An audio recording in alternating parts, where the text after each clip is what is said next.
Alright. So here's where we left the commission last night after 7 hours of work.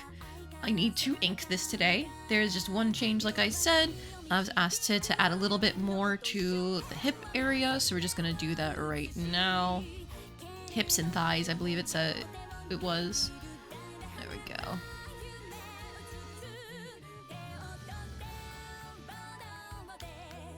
My thought is I'm gonna mostly add it around here. Because I already thought this hip seemed a little narrow, but like it's fine, it's fine.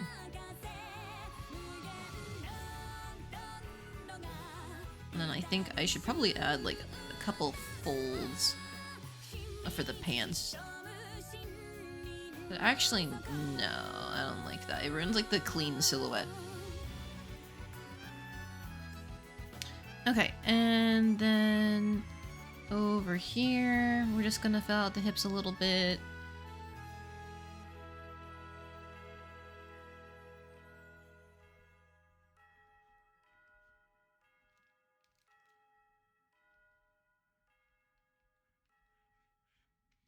Honestly, I don't think I'm going to change too much about this side of the leg because I'm pretty happy with it. I feel like it's already plenty filled out, you know?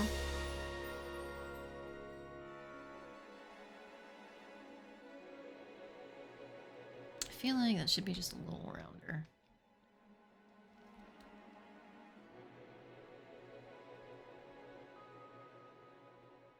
There we go. Okay. And then we can just have the belt loop like looping around the back there.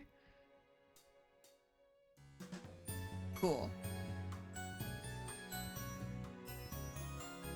Surely that is enough extra, like, hip volume? Probably. Alright, now for the part that I've been talking about this whole time, that I'm still dreading despite knowing I've been having to do it this whole time. Inking. So what we're gonna do, I was gonna set this folder to like 40, I think is good. And we're gonna use a vector layer for this because that helps you get clean resizable lines. And then I like to set my lines to either soft or hard light, normally hard light, because the way it overlaps with colors and stuff is really nice in my opinion. Like, look at that. This is a hard light, and you can see it gets darker on the darker color, and then this is a soft light. If I were to turn the opacity up on this, you'd also see a difference. So that's the hard light, sorry, soft light is the current vector layer. Hard light makes it darker on a lot of the lighter colors. It's about the same on darker colors. There's a lot of darker colors in this, so I'm probably just going to stick to hard light, because then I can make sure that I have clean lines for the lighter stuff. Alternatively, there's always multiply, but I think it's just, right nowadays it's too dark for my tastes. I don't like that contrast. I think some people, they work with, no, not the dodges, not add. Overlay? I think some people work with overlay as their line color, but I usually just stick to hard light. And then I'm actually going to change the color of this line a little bit, because right now it's a very solid brown. I'm just going to make it a little redder, because the whole thing is meant to be like a lot of red and black. So if I can make the lines red, it'll hopefully, ideally, tie it together that bit more. Alright, so putting this back to like 40%. Alright, now I was using like a 4 size? Yeah, 4 size for my pencil brush. I might do like a 5 size for the pen. I always use the G pen for like everything. I think sometimes I use the real G pen type thing, but it's either one of those, and I just don't like the texture on this one, so we're going with the regular G pen. I know a lot of people have like specific brushes that they use for their art, but like I think the only custom brush that I've been using is in my pencil. There's like a perfect pencil with tilt support thing that I found, and I really like how that texture looks. I'll just show off the texture because I can. Wee wee wee. Regular pencil, wee wee wee. Mechanical pencil, wee wee wee wee. Perfect pencil. So I just prefer like the grain on the perfect pencil. Alright. No more distractions. Let's get to it. So I wish I had any advice for inking other than like just do your fucking best. Oftentimes things will look different in the process of inking compared to the sketch, and you're just going to have to deal with it. Because the sketch can leave things vague or implied in some places, while your inking cannot. There's also like things you should be doing in terms of like where you start your lines in order to get like the proper ending to them. Like you see how naturally at the end of the line it tapers out because you're lifting your hand up. If you want the ends of your lines to be light like that, then you should actually sometimes start them from the bottom versus the top, you know?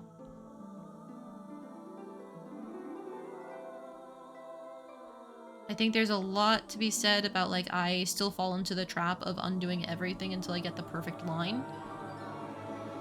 But it's fine.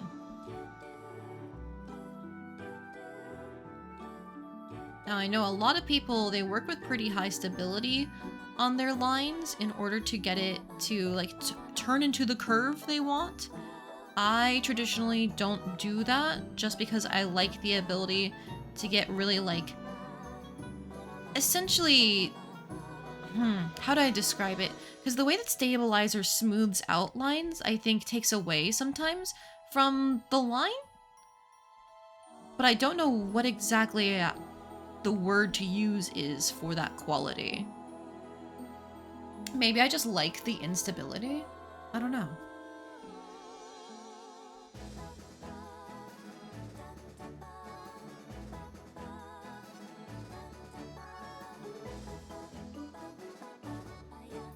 You can already see there's like a little bit because I'm using vector lines. It will kind of like add itself a little bit more to complete the points in the line. Because, let me see here, if I go to this pinch thing...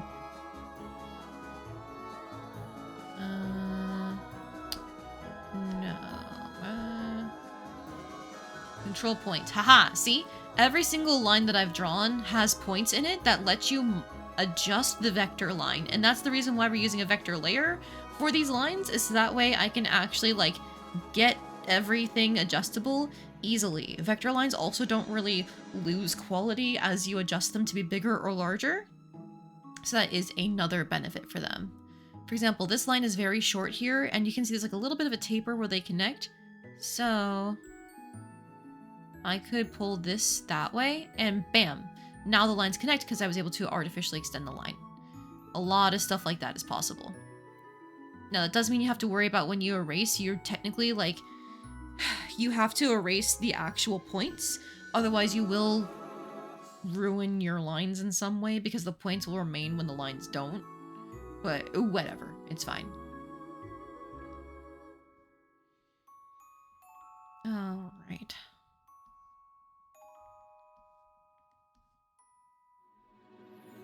Back there, and then...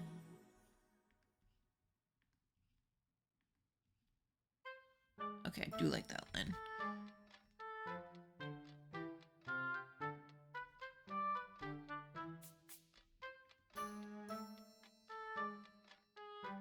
Okay. Honestly, the bangs haven't been as bad as I thought they would so far. Perhaps it is just me getting lucky because I'm starting out for the day, but we'll find out. I think I actually want to start from up here, honestly. And then just, you.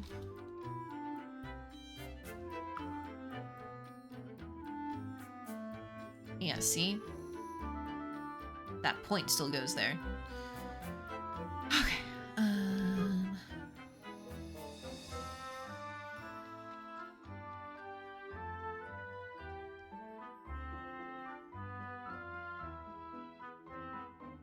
I might actually not do the full curl line like I had originally had in my sketch. No, I think it would look better with it.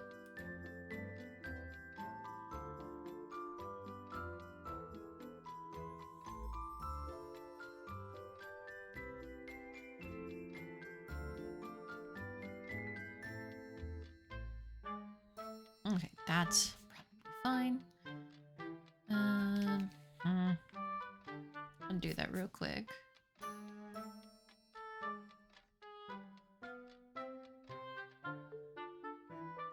There. I like that more. I think I liked having the thicker curl. I can't really explain it. Sometimes things just look a little better or worse to me.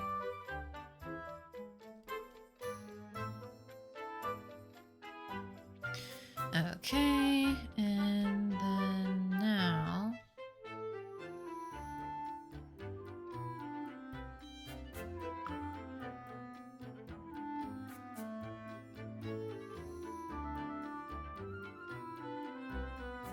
Good, good. I think that eyebrow works.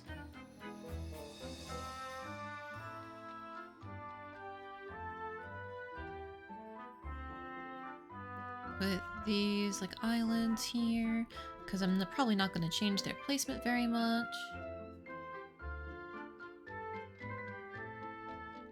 Alright, and then now... going in for the eyelashes. I liked giving the sharp wing, and I got feedback specifically about like I liked the sharp wing, so I'm sticking with it. I blocked in the sketch for the eyelashes, but I normally don't go like full black or like whatever the inking color is, in this case full like reddish brown. I like to color them with the hair color.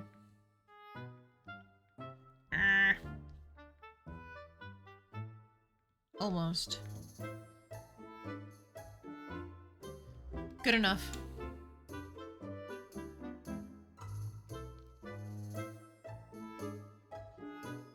The reason why I like to go in with the hair color is just because I think it's easier to add more, I don't know, texture to the eyelashes when you use the hair color as opposed to just keeping it to your inking. Because what I like to do is I like to like shade in the eyelashes a little bit and then add like a highlight to the eyelash, even though it's not supposed to work like that. I think it looks cute. I'm sure you guys have probably noticed it when I do like my sketches during the doodle dumps.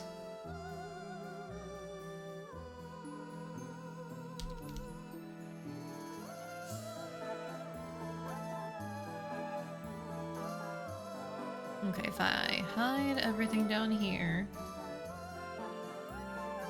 Yeah, not bad, not bad. Okay. Looking good so far.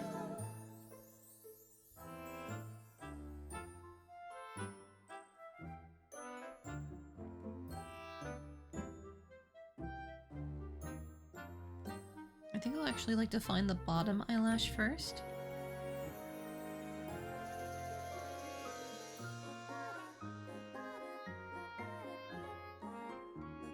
Here we go.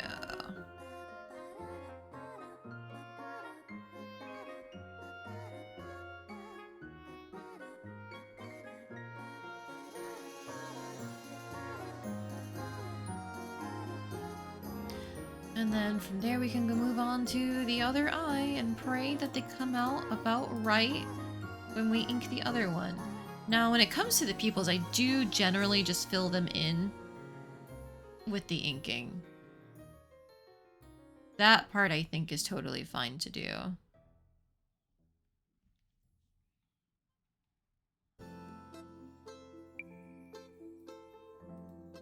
Made this a little larger than the other people. Might just go in and erase some things.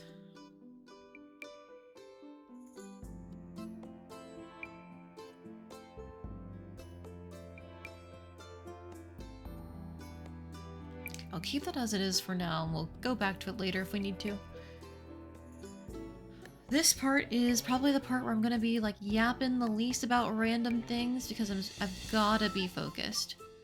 In order to get this right, I've gotta be focused.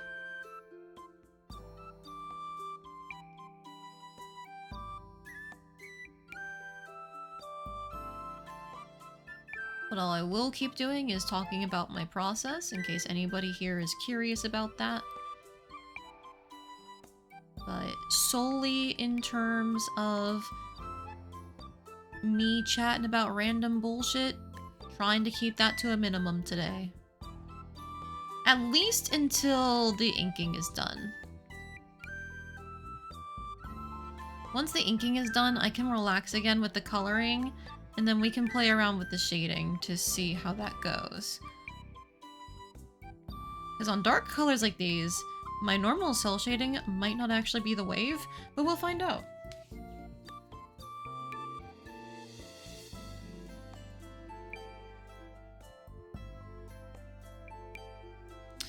I should round this out a bit more to match the other eye.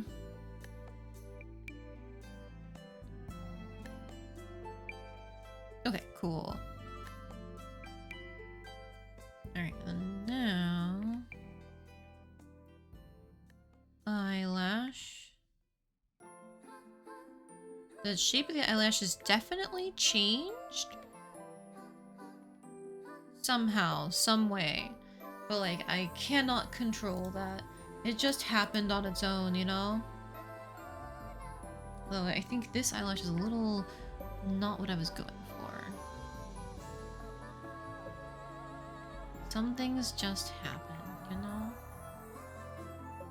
I do not control the pixels. Technically I do, but like, I do not control the pixels.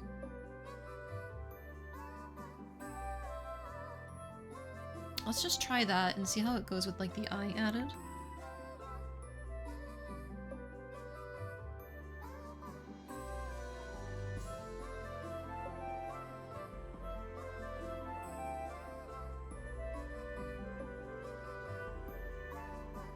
Fill this in too.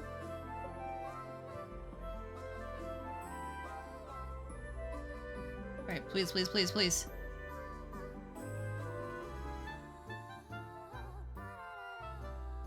I get the feeling I'm gonna have to fix it in some way, but I'm gonna keep it for now.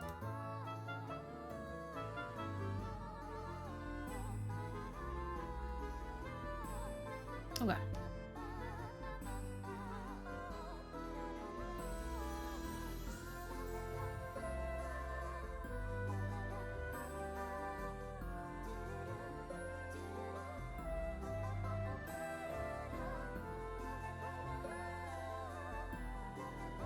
Oh, I'm just not realizing, like, this is technically, like, a wider eye than the other. I think it makes sense because it's more geared towards us. Ugh. Ugh. Like, it's facing us, it's closer to us, so it should be a little bigger. Hopefully that's right. Inking is where all of your anatomy issues and perspective wonkiness, that's where it all comes out. Because again, you can't rely on your sketchy lines being, like, vague and hard to read. Or like, you know, there's enough of a line there where you can fill it in. Because if you're inking, you have to clearly delineate it.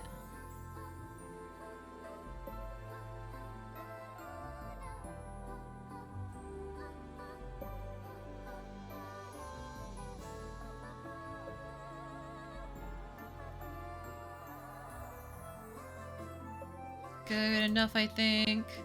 I'm just gonna stick with it.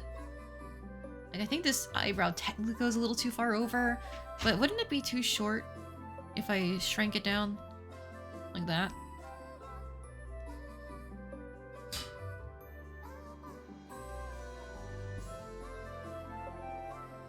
Maybe I keep it like that, actually. Okay, okay, that's fine. Alright, I forgot the extra line here on the eyelid.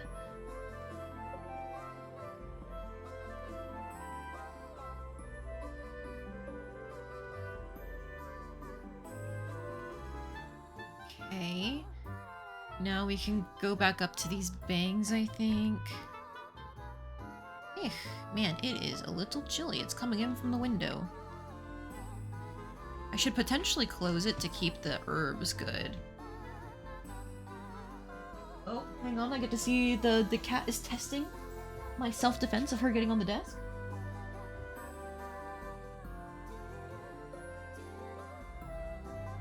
She's definitely searching for a way to do it.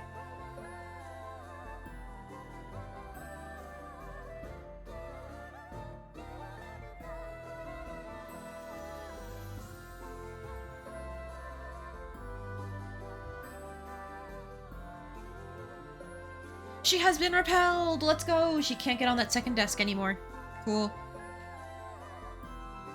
It was literally just as simple as blocking her way onto the table itself, not onto the windsill or anything else. So now she can sit on the windsill if she likes, but I probably imagine she doesn't want to today, not when it's chilly.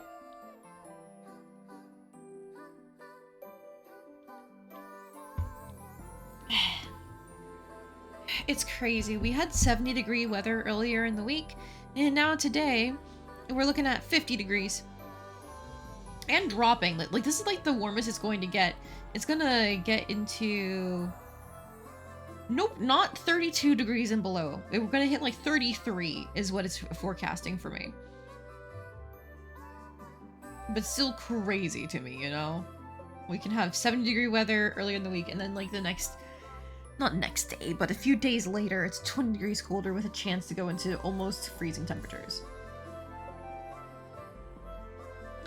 But whatever, it's fine. I'll close the window overnight, so that way the herbs don't freeze to death. Eventually, when it gets warm enough, we want to plant them outside.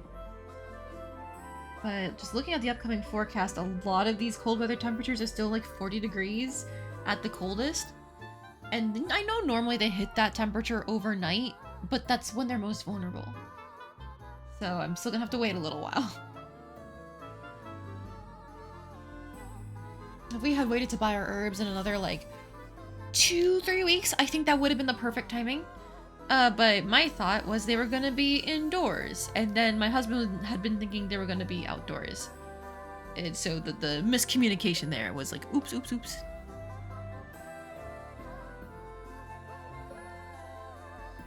Alright, focus back in on my inking. I'm actually going to start from down there to finish that line like this. Haha. And then this one has the little curve, the curl.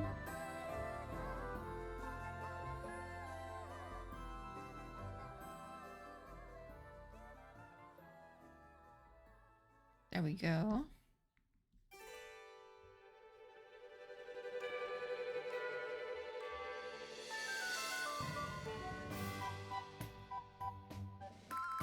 How does the sketch go? Oh, I had like added a random line there, I see.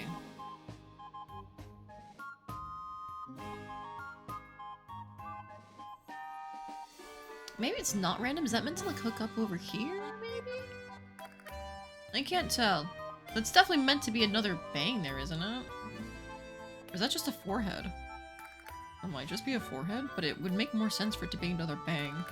Uh-oh. Messed up.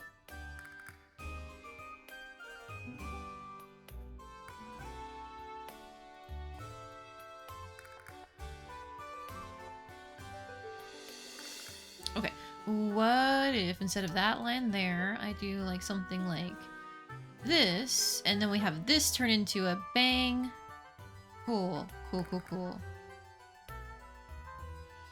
Like, makes more sense to me.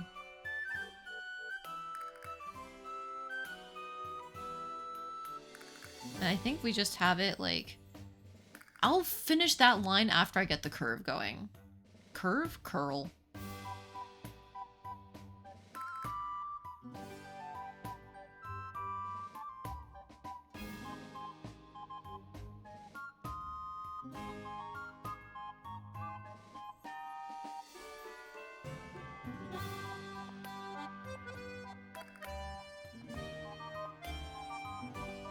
Okay, good enough. I think that works. And then from here we can just have like this thing curling, not curling, but connecting. There we go. Now that curl connects there. Ah. There we go. Erased a little too much.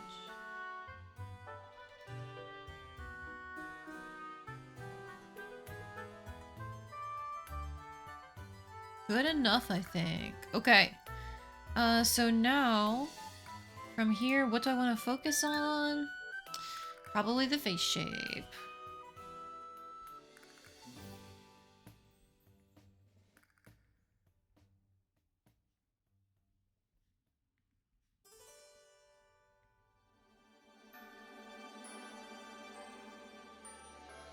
Like that?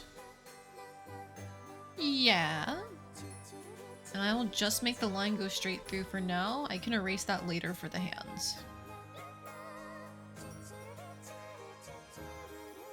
Same thing with the jaw. I will erase this line later to work on like the little earring chain dangly things.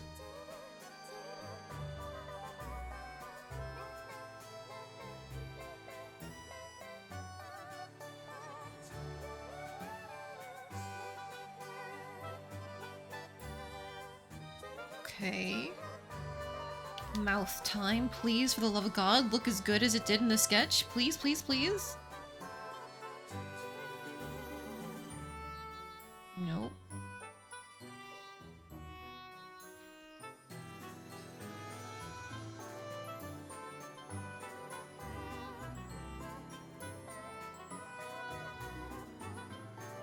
I think I'll take that.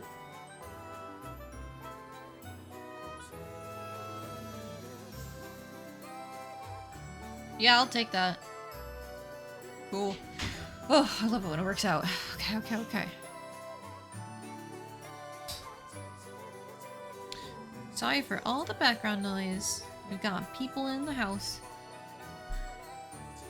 It's amazing, like, how much more having a third person in your household adds to things like dishes and just, like, background noise and stuff like that. But it's totally worth it, because we get to live with our friend instead of having to find a place completely separate from the house selling process. Like, seriously, it is such a godsend that he's willing to let us room with him during that, like, initial period. And now we can get our footing underneath us as we figure out, like, what to, like, how to invest the money that we got from selling, so that we can, like, grow it before we go to buy a new place. And then we'll be all good for when we eventually find a place to live.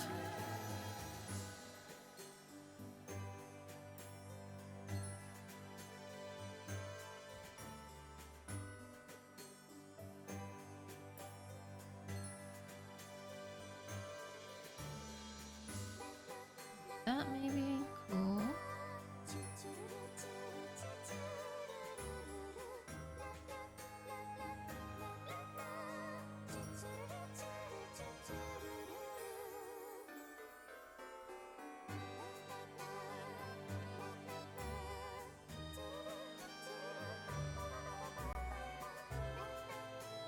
Okay. Probably as good as the ear is going to get.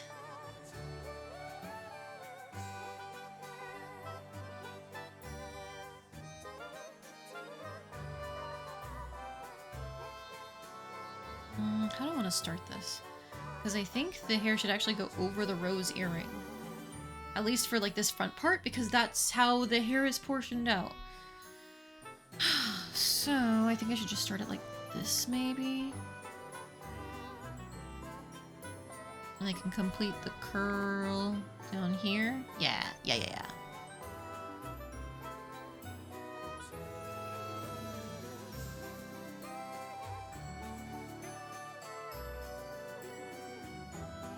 Perfect.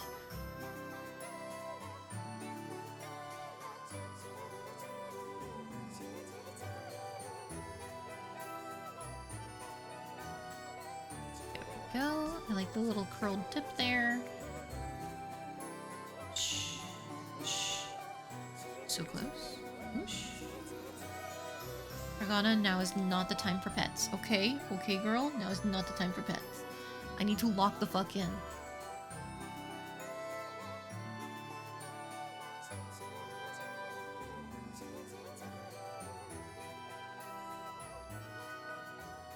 Alas, she has had to make do with no pets, other than like a little head rub. I'm sure she hates me.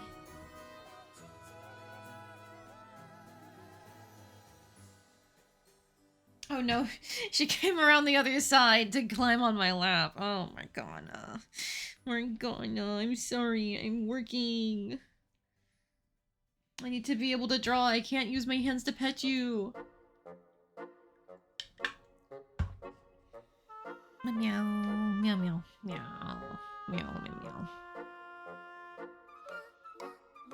Meow, meow, meow.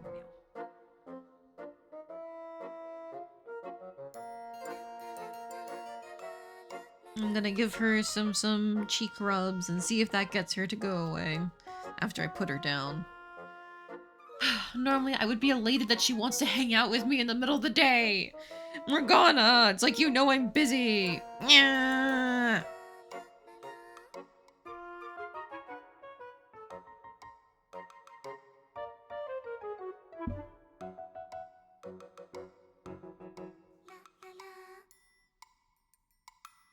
She's so cute when she purrs. I love my cat, guys. She's great. She's so small and tiny compared to our roommate's cat. She's so brave compared to him.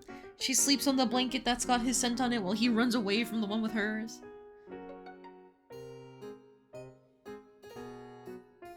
Alright, hope that was enough for your needs, girly.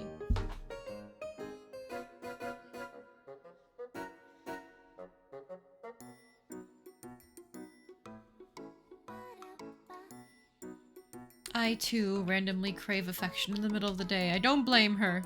I'm just, you know, why while I'm working?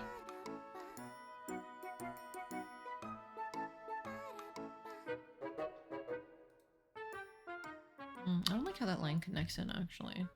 How did I do it in the original sketch? Higher up.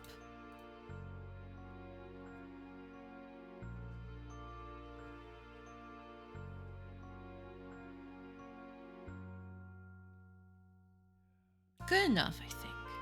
Alright. So now... The reason why I'm trying to stay focused as well is not just that, like, line art for me is the hardest part of the process normally. It's also that my roommate wants to use the hobby room later today in order to do some work on his figures. And it's like, well, shit, that means I can't stream for 7 hours like I did last night, you know? This is his place first, so if he wants to use the space, I generally want to, like, work around that, you know? Oh, thank you for the stretch.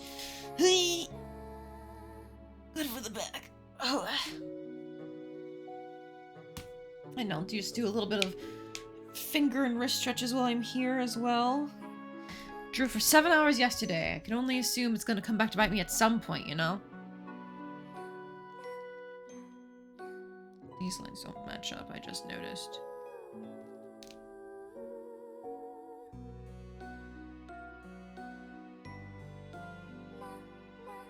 Okay, hopefully that's fine.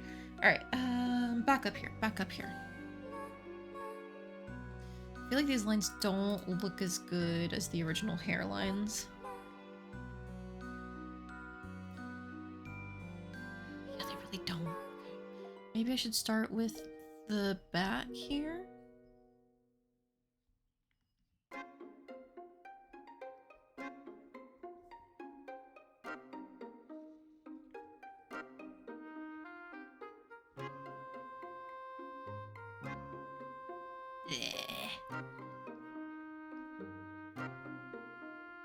Maybe it should be like this instead.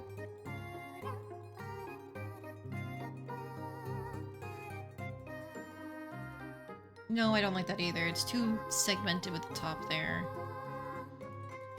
Okay, we will come back to that line, and we're just gonna go around here.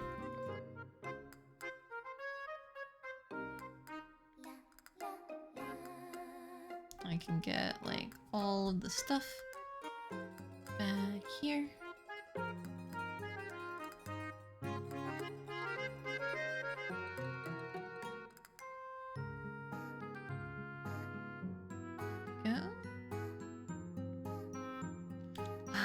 Was this meant to be like an indent of some kind?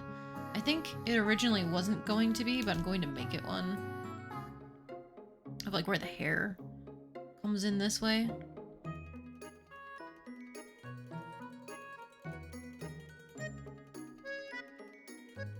You know what? Maybe I don't, because I've got this strange thing going on up here.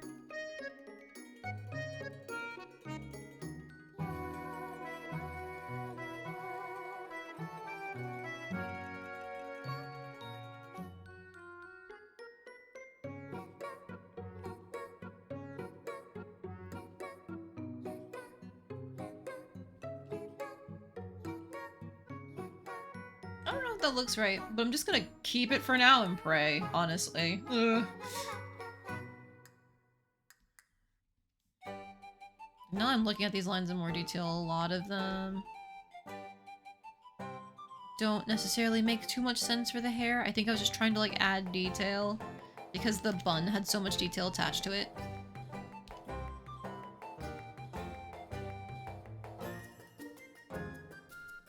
which is my fault in part for making the, like, hair that wavy, curly texture type thing.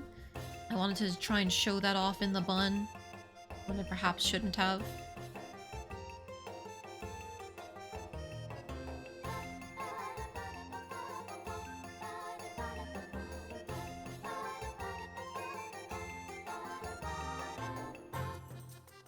It is meant to be like a little triangle there.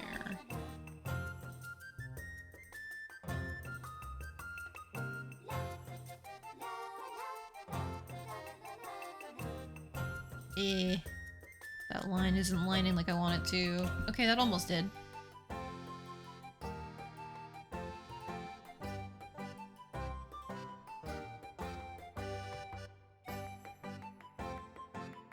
Okay, this feels almost right. I'm just gonna see what, like, making a little hair indent there does.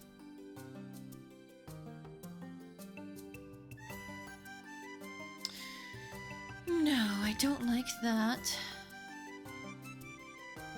It might be that I need a hair segment here.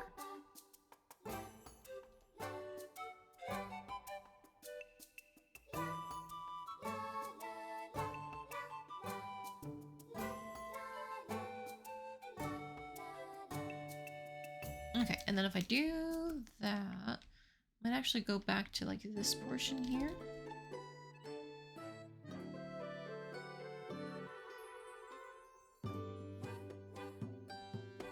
Let's make that, like, more of, like, a tapered thing.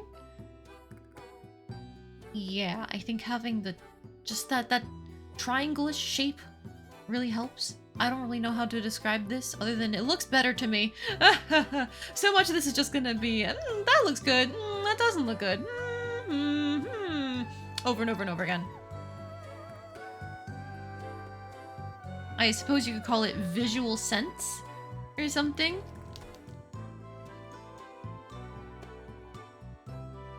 Like, this looks good versus this doesn't often comes down to just, like, a sense of what works and what doesn't. Alright, so I'm gonna come back to those and then try it like this.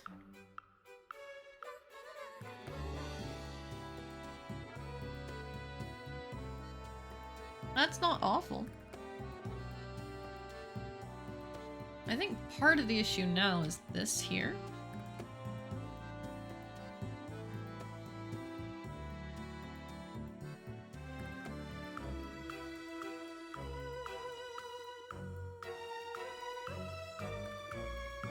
Yeah, that could be something to show there's, like, the hair strands coming down.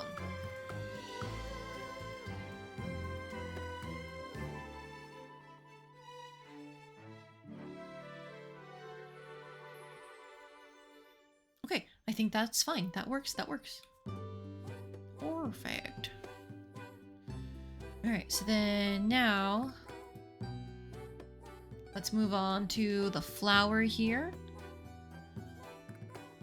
This doesn't have to be like a perfect circle because it's meant to be like, I don't know how to describe it, like a black-eyed Susan or even a poppy where they have the, like, texture of this. Is it seed pods? No, it's pollen, stamen, bristles, like, you know what I mean. It's got that texture to it. So I'm just gonna fill it with, like, little dots there and call it a day. Make it a little, like, rounded on the inside too, but, like, still kind of dots. There we go. Perfect.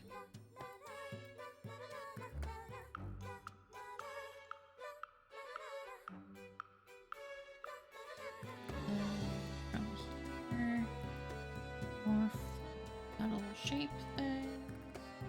It doesn't need to be symmetrical. That was one of my things that, like, would always trip me up with flower petals when I was drawing them when I was younger, is, like, trying to get it perfectly symmetrical around the thing in the center. Which, like, would be great because I think that's basically how they work in real life, but it's not how it needs to work in art. It just needs to look enough like it.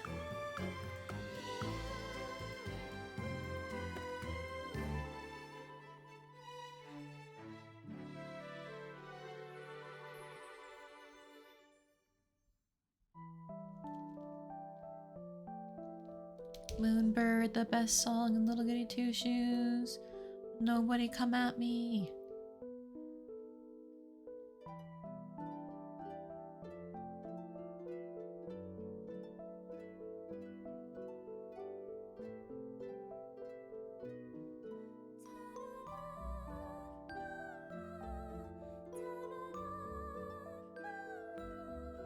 Okay.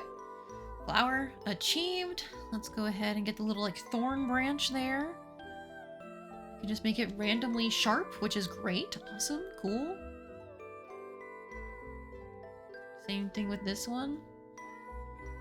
Who cares about making a branch look like a branch? Not me. Okay. And then with that flower like it is, I can close off the ear. Cool. I even had like an extra line down here to show where the hair comes together.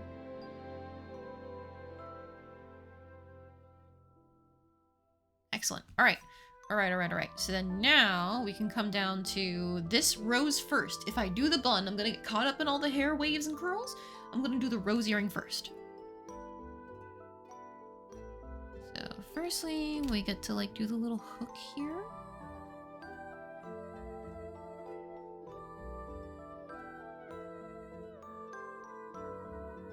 Perfect. All right, and then now let's go in on the flowers.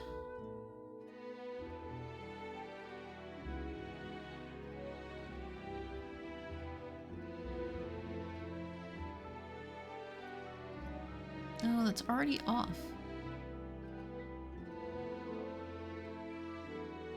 There we go. No need to redo the rose shape. I can just copy the one I already made. Oh, AKG, thank you for the slime wall redeem. Here you go. Wah! Wah! Wah! Wah! Wah! Thank you for the point redeem.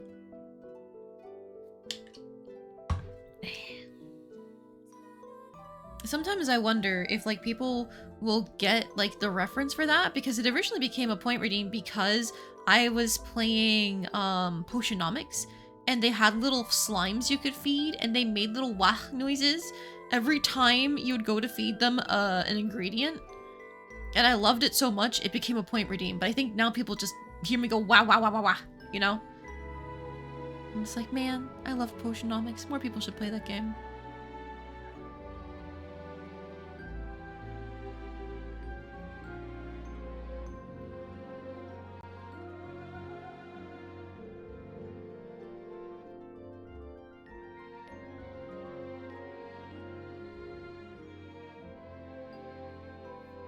I think I will just put an extra leaf, not leaf, a petal there because it's pretty. You didn't get the reference, but you love the spirit. Alright, you know, as long as the point redeem is worth the redemption of the points, then there you go. If you got what you paid for, you don't need to know the reference.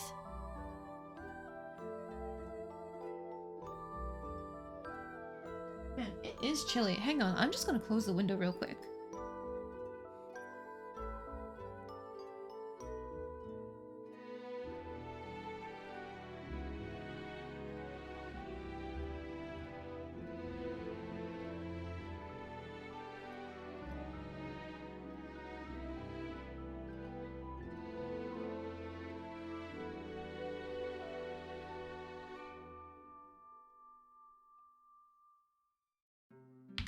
There we go. They're only single pane windows because they're really old windows. It's a house that was specifically sold as like a fixer-upper. So eventually the windows will get replaced. However, for now, even a single pane window being shut should still help to keep the like room a little warmer, specifically because like there's a nice breeze outside. And by nice breeze, I mean it's 50 degrees, so the breeze is making it feel much colder. Chilly, I wish. How's the weather over there? Yeah, 50 degrees. It's very cloudy. We're going to be getting a bunch of rain. Like, thunderstorms is what is predicted on my weather app. It's been on and off all week. Like, we had a 70-degree day earlier in the week, I think on Thursday, actually, because my husband and I walked out to go get ice cream. But then as we were walking back, it's a 30-minute walk, as we were walking back, it started raining on us then. And now today, it's fucking 50 degrees. 3 days later, 20-degree difference. New England weather be like. Why not make a YouTube Linear Misfortune recommendation on a game genre? I would like to say I only play games that I can recommend. Because I know the games I like. I guess, like, if I go through into a game blind, there's no guarantee, though. But basically, if I've played it on my channel, and I haven't said, man, this game sucks, you can take it as recommendation. Also, hello, Nishoba, welcome in. Oh, I'm not bullying you guys too much today. Hey, I'm not bullying anyone. I am locked in on my art. I am doing my best.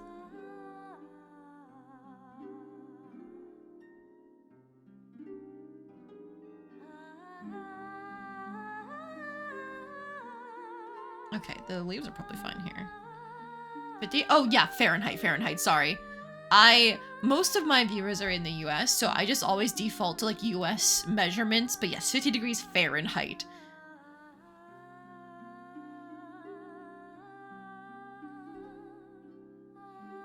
Alright, so there's meant to be little like chains coming down from this, but I don't know how I want to convey the chains when it's this small.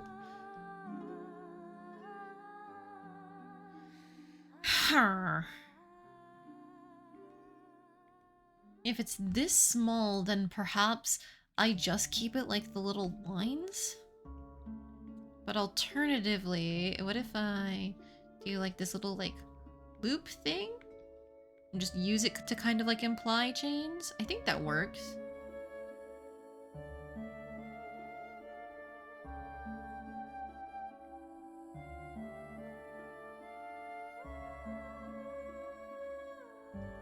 Alright, and then she's like tilting her head a little, so I already have the rose kind of like tilted towards her face. So I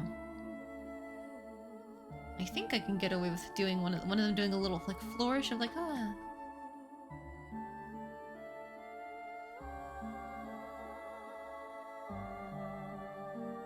Not with one of them being completely straight though. Okay, okay.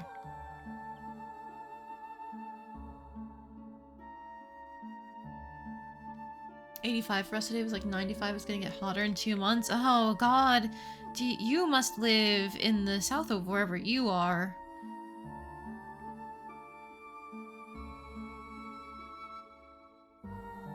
Unless it is just like a naturally warm country. But I would only expect that to be like in the US South, temperatures like that right now.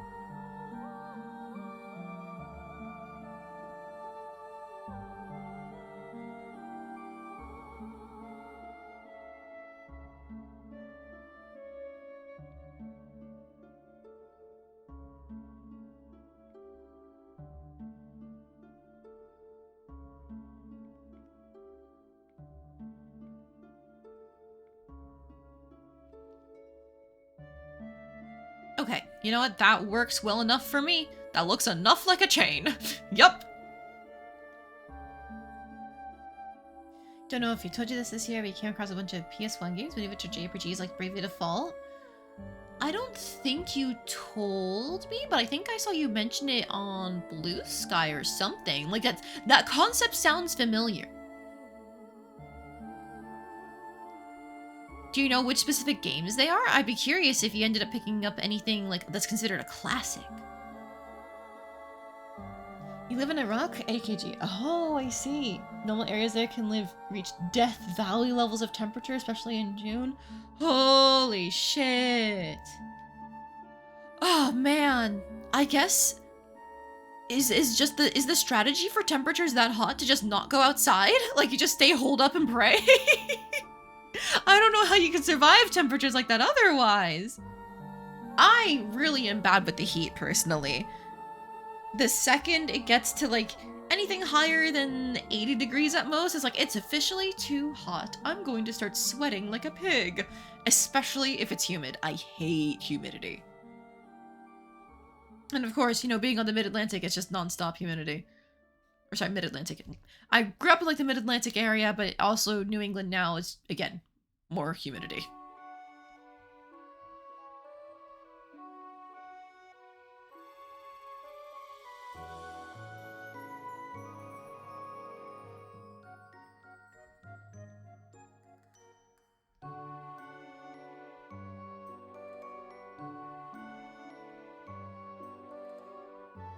Alright, I think that hair curl is just fine on its own. Perfect. So now hair bun, because I did the earring, and then we can go on to like the rose on the collar here, or roses on the collar. You got Tales of Destiny to show about? Wow, I don't think I've even heard of that Tales of game. It must be one of the classic ones, right? Alondra, As Your Dreams, to name a few. Man, I really don't know any of those names. That's impressive. They must be really niche.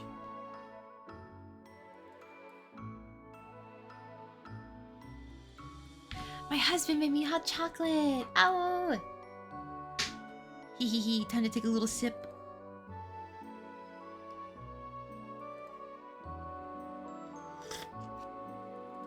Hot chocolate.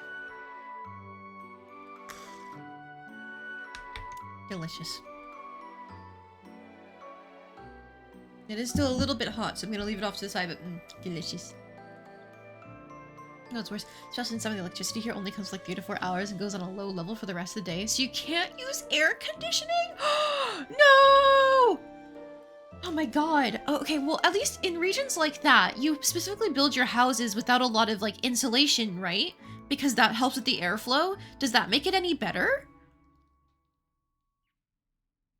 But your skin is naturally very oily. I feel you on that. Like, parts of my face are just fine, but like my nose and forehead get so fucking oily. It's awful. And it's always worse in the heat because you're sweating and like all the crap that in your sweat like gets stuck on your face and gets back into your pores. Awful, awful, awful. Like, obviously, I've never had to deal with extreme heat like that, but I know the concept of which you speak, and it's miserable.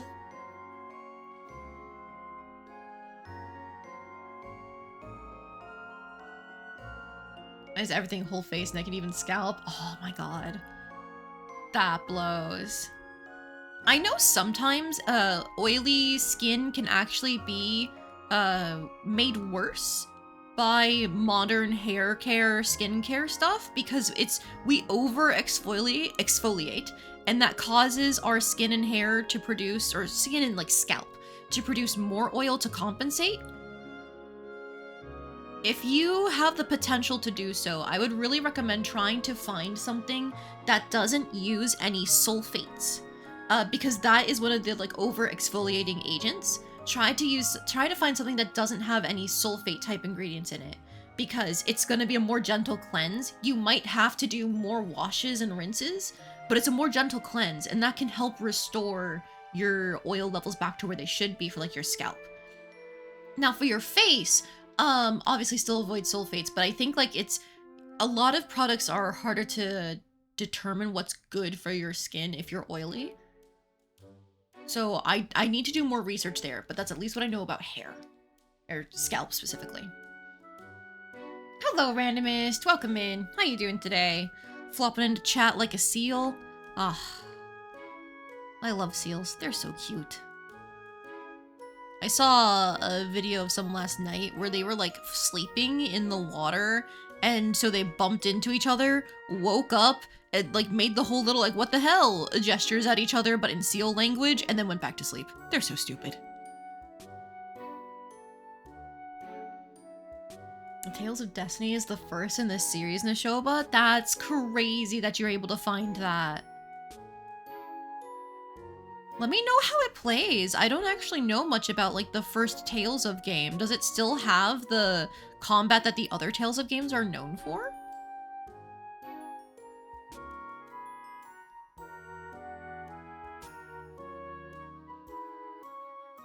I'm doing well enough, Randomist. You went to bed later than you should have. What could have been the reason for that? I just don't know.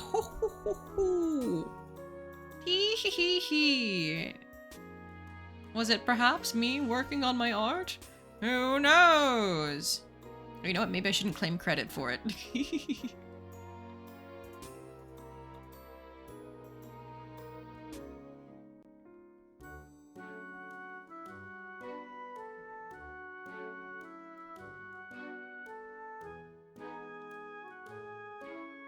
Okay, we'll try that. And then, because like I had said before, the bun had a little too much detail put into the lines there. And so I'm trying to like simplify it as I go. I think I'm getting somewhere with it.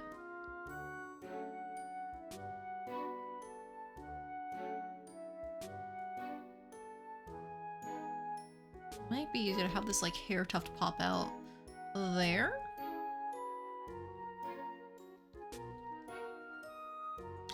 Use some salicylic acid for your face, AKG. I would have to look into that. I don't know exactly what that does on its own. I know like specific kinds of acids are good for exfoliating. I know for me, witch hazel always really helped a lot when I was younger and had a bunch of acne. It acted as like a cleanser, but it wasn't too strong.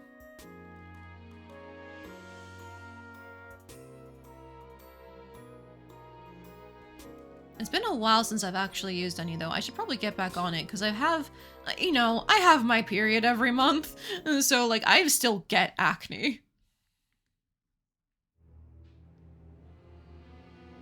It is just unfortunately a fact of life if you're a woman. You will never stop getting acne. Or actually, I don't think it's just even if you're a woman. I think like if you have like hormonal fluctuations in general, that can cause acne in anyone. A period is a common source of hormonal fluctuations.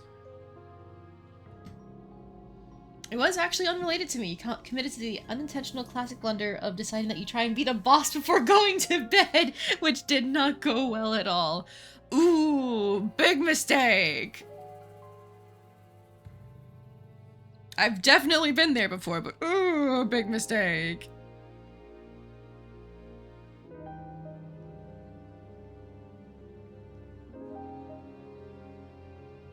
After slamming my face into said boss for a while, I ended up too pissed off to sleep for a bit. Ah, so that's why you were hanging out. You needed to calm down. Thank you for the stretch redeem.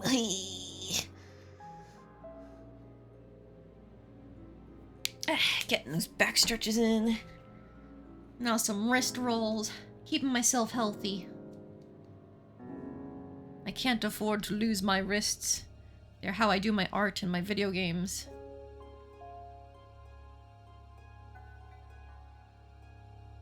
Okay, just getting like that bit of the neck there so I can curl the hair in properly. Oh, and a hydrate redeem. Thank you, randomist.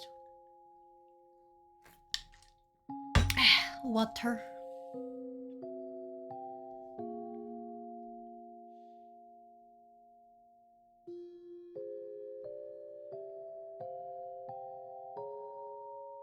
It's looking more and more to me like this bun shouldn't even be working. Like there's so much of it that just like isn't wrapped properly. But fuck it, we ball.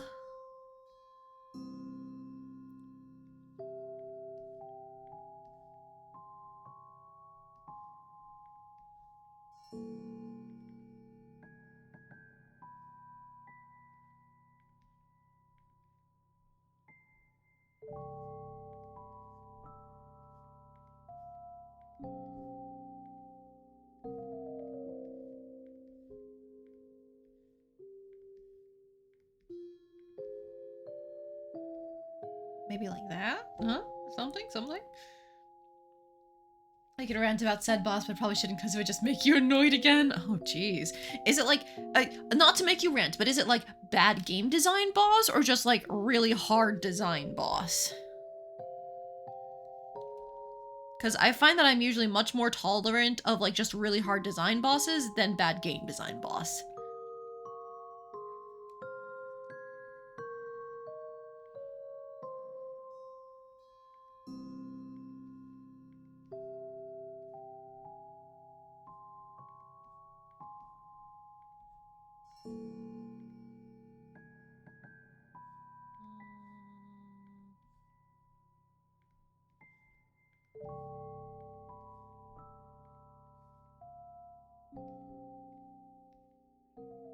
Something like that, maybe? My drawing is lovely. Thank you, AKG. I'm trying quite hard.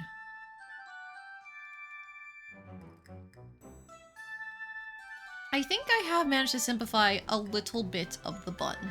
So that's something. It's not as simplified as it could be, but I think it doesn't need to be more simplified because we have the extra detail in the bangs and the hair up here. So even with the rose drawing attention, I think we're fine. Sorry if you didn't sleep while John, you had high nights. Gel! No. I slept. It was like 3:30 or something when I finished my sketch. But I slept, Gel. Don't you worry. Thank you for the hydrate DM again, AKG.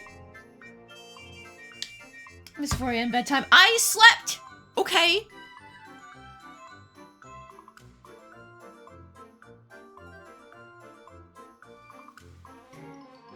You know, I even got up before my alarm. Thank you very much. I set my alarm for like 11:15, but I was already awake beforehand. No, I was just lazing in bed, you know, scrolling my phone for a bit, checking my emails, but like, I got up before my alarm. I guess, okay, maybe not got up, but I woke up before my alarm. There.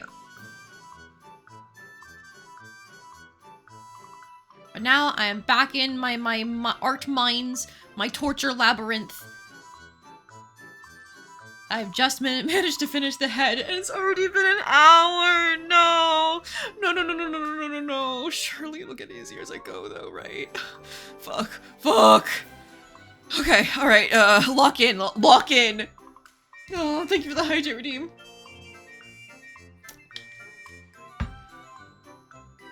I'm pretty sleepy today as well. I spent like 4 hours just laying down but not sleeping. Honestly, mood.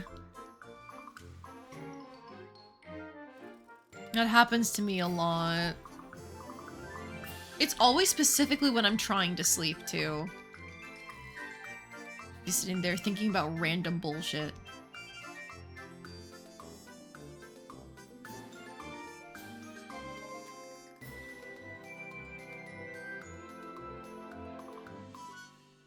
It was one of the most annoying player hostile design fights you've seen in a long time. The dev included a forced Guitar Hero-esque rhythm game segment, what was otherwise a turn-based RPG? Huh. If that's the first time they've included that, that doesn't make any sense, but I think that could be fun if it was already done in the game. I'm assuming it wasn't, though, if you're having issues with it. Okay, just copy what's here. It doesn't matter. If it looks weird, we can fix it.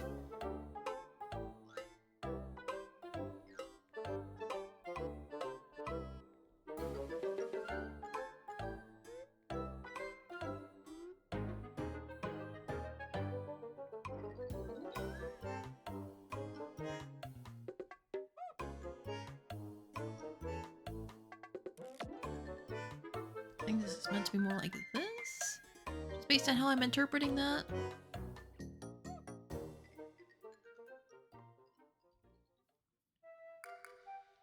Nope, it just showed up out of nowhere and was all like, guess what? I'm changing the genre on you. Ah, damn, that's rough for people who don't like rhythm games. Like, as a rhythm game enjoyer myself, I can see the appeal of it.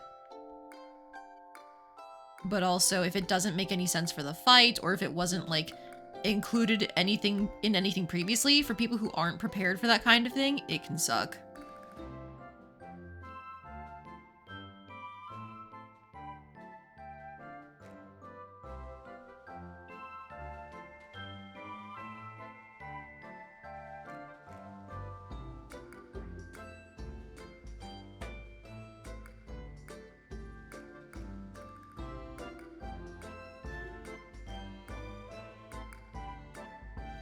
Okay, my issue is I can get like the perspective of part of the rose correct because it was meant to be like the inner portion jutting out and then surrounded by the big leaves, but I don't get the larger portion of the rose correct. Uh-oh.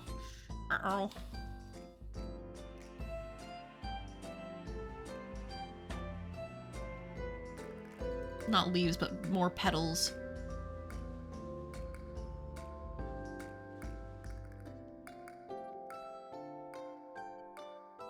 Alright, another hydrate redeem. Here we go.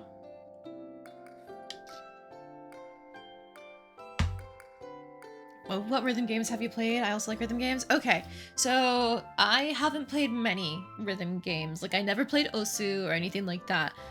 For me, a lot of my rhythm game exposure has been, like, just random things. For example, I used to play DDR because there was a cabinet at the bowling alley that my friend always went to, and then they removed it. And then at the arcade at the mall where I used to work, there was a Pump It Up machine. So I played a ton of Pump It Up. In terms of more like finger-based games, I have played Love Live School Idol Festival. I played that for a long time, and I cleared basically every song. I didn't full combo every song, but I cleared basically every song until they added the, what was above extreme? Master difficulties with, they had like slide notes that specifically required you to use your your index fingers. And I was a thumb player for School Idol Festival. And so those slide notes just bodied me. I think people did figure out how to use the thumbs for those slide notes, but I couldn't. It just didn't make sense in my brain. And then that was, by the time they added the master difficulty songs, that was already around the time where they'd stopped producing as many cards for the Muse Girls, and my favorite was from the original group as opposed to the successor groups. So I was less and less motivated to keep playing because I didn't get as many cards for my favorite girl. Then, let's see, when it comes to rhythm games, I think those are my big ones, Pump It Up and School Idol Festival. Because All Stars was more of a team building game. I was really disappointed by the lack of rhythm game in that game, honestly. Review Starlight isn't a rhythm game at all. It's another team builder, damage dealer thing.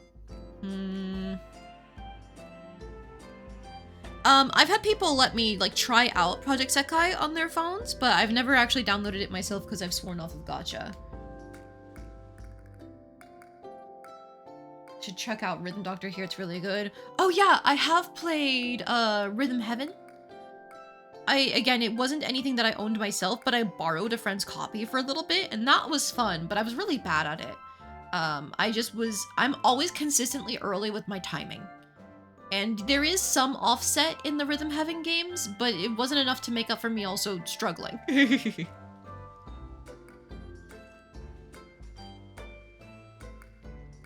But Rhythm Doctor is meant to be like Rhythm Heaven as far as I know, where it's like a one-button rhythm game. And you have to like rely on the musical tells and stuff like that.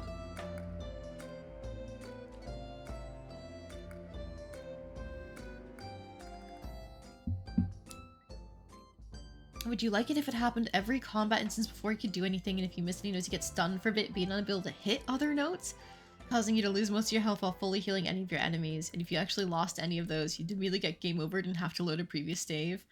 Jesus, that's really punishing to suddenly jump scare people with a rhythm game section that does all of that. Oh my god. No wonder you're having problems. Okay, I've decided I don't like this, like, curved petal here, so I'm just going to go in and erase it.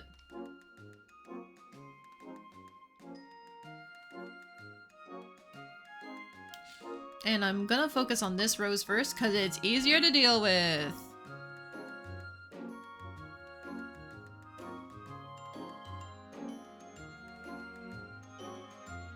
You know, Rhythm Doctor might be a fun, like, short stream. I don't even know if it'd be short. I don't know how long the game is. It might be a fun, like, short 1 to 2 stream type thing. I ended up taking a bit of a break from Atelier this week, but I definitely want to go back to that because we're getting into the end game of that game. Like, the extra tasks are actually getting annoying to complete. There's a lot of specific crafting stuff, or go here and fight this thing. And that generally is the sign of when they're expecting you to enter the end game, and if you're gonna do everything that they want you to do for the extras, they're gonna make it hard. They're gonna make you work for it.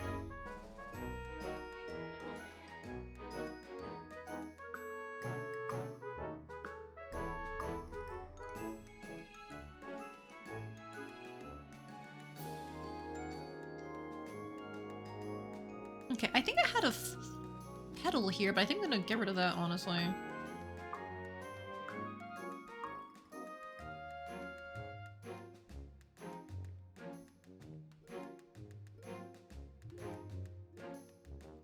think I need it, and it just kind of like messes with the shape. Doesn't it? Yeah.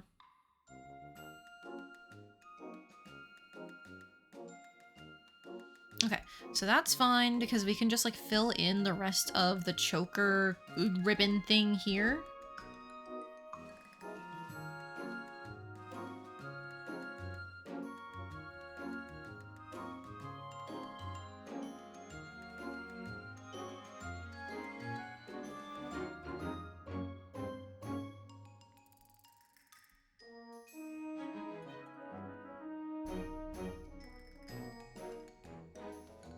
Come on. I got this button down once before. Come on. Alright, and we can just do like the bullshit rose thing on it. I was so happy that the artist that we raided into last night noticed the rose design on the bullets. It's like, yes! Not bullets, the buttons. It's like, yes! Thank you! I thought I was so inspired when I did that. Because, like, I was talking about it, and I don't know who was still here, but I was like, oh my god, what if I turned the buttons into roses? And then Evie, the smart person that she is, was like, what if you just did a pattern of the roses instead of turning them into roses? And I was like, oh my god, great. That's such a better idea. Wait, may I happen to be browsing the Bluebird Hell site and also happen to you may not notice I sent his tweet if you meant to? Oh my god, I totally did! I had them all typed up! But they didn't post. I even hit submit on Blue Sky, but there was an internal server error. Hang on. Alright. Thanks, Jill, I appreciate it. Just an hour and a half late, my god. Also, thank you for the hydrate redeem. Look, surely if people really want to be here, they'll have they'll have like the notifications on, and then they'll be here anyway. They don't need me to post my tweets or update my Discord. Coping.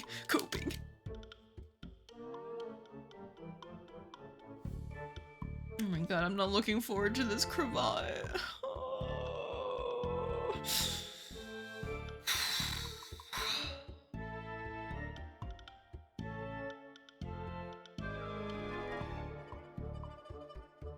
I did do the Discord post. Yeah, I did this time. Yeah. I forgot about it on Friday when I was streaming Dark Souls. Evie pointed it out to me when I was in a tabletop session the next day with her, and it's like, oh, you didn't post on Discord, so I thought you weren't streaming. It's like, fuck! Oops. You know, in theory, the Discord is where people who want to be notified about you will go. Like, that is the place to post your updates, and I just didn't do it, and it's like, well, guess I'll die. No, people ended up being in the chat anyway, so it's like, it's fine, but ooh, how do I forget these things? And it's because if I'm not looking at it, I stop thinking about it.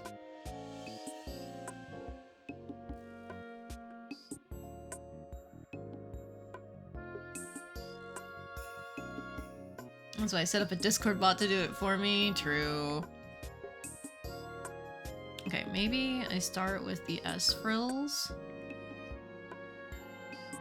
Nope.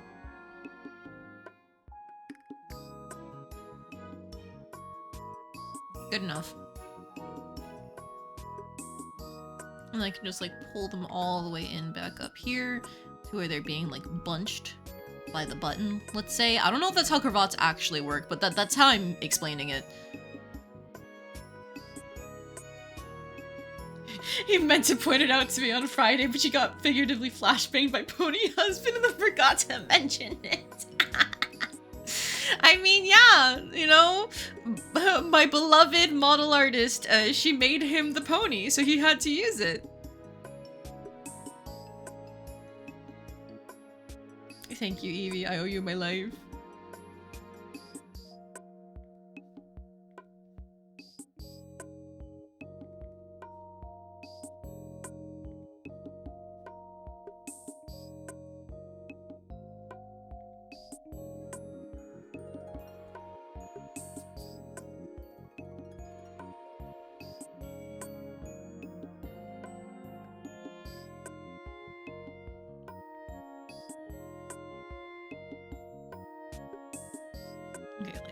maybe?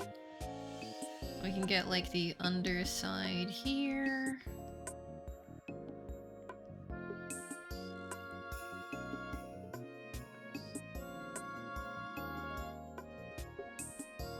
Something like that. Good enough? I don't know. I don't know if I like that line there.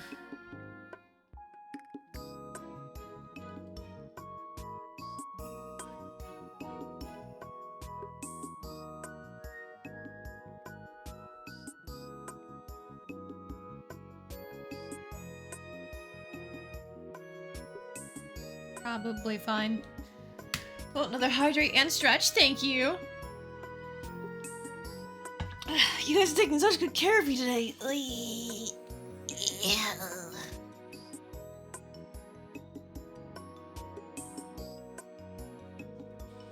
Oh, you know what? I forgot to mention, since I am unemployed and I've already been talking about it on stream recently, I'm going to be streaming during the week at some point soon, and I should probably ask you guys, like, what are the best times for that? Because my thought is I can get some, like, midday streams in.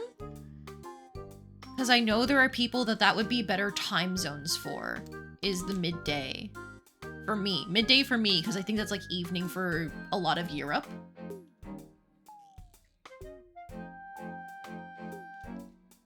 But I do know most of my viewer base is from the US, so it's like, is that worth it? I don't know. In theory, I could do, like, Tuesday or Wednesday? Maybe both? Because then I'd have, like, 5 streams a week. And that could be more of, like, what I'm doing to help fill time as I apply for jobs and stuff. I don't like these little loops, I've decided. They're meant to be, like, clothing folds, but I don't like them. I don't like them. I was kind of thinking, like, Tuesdays and Thursdays in that, like, noon to 4 range I normally do today on Sundays, but it would just be in the middle of the week. And if people are available to jump in during work, for example, they totally could.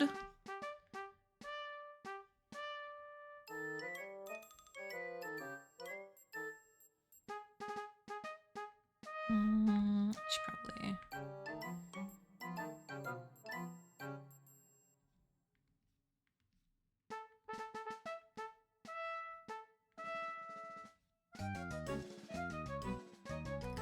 probably my midweek stuff would just be working on whatever commissions I have where people approve me streaming the process. If people say, no, I don't want you streaming it, then I would just have to work on that off stream.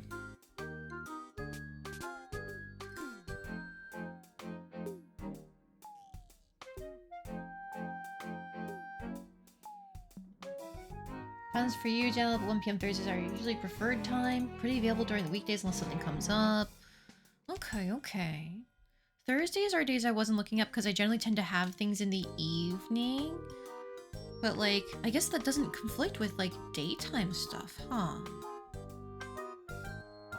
Doing streams during the day doesn't preclude me from, like, doing my evening commitments, like tabletop. Who would have thought? Crazy.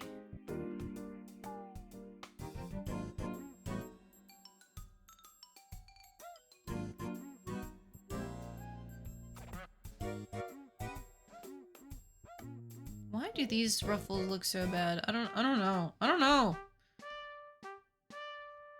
If only Evie was here, she'd be able to fix me.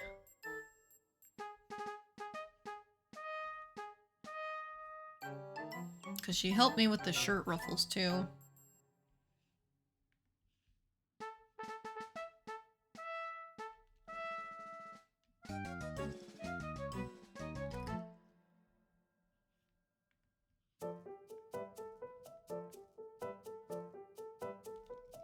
Good enough.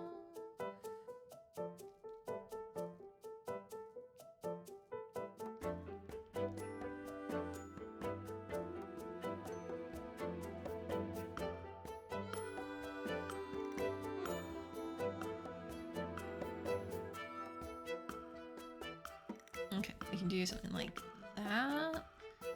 Or just add some more, like, lines into it. I don't know.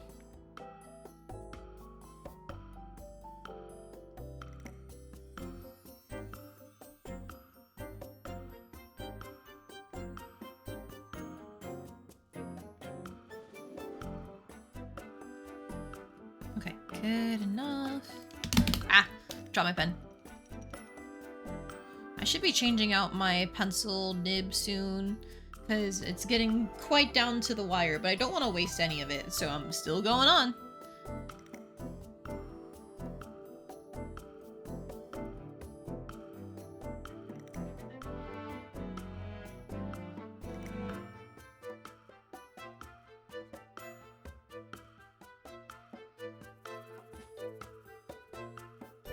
Okay, if I hide that... Oh, that really doesn't look right, but, I might just stick with it.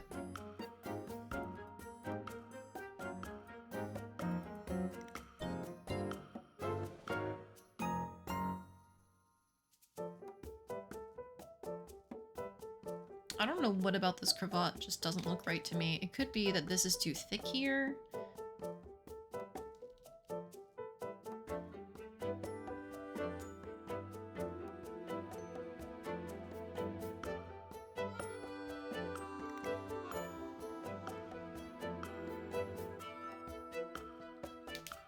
It could be that I was bullshitting it based off of the reference image. That is not good, but ooh, no, no, totally not.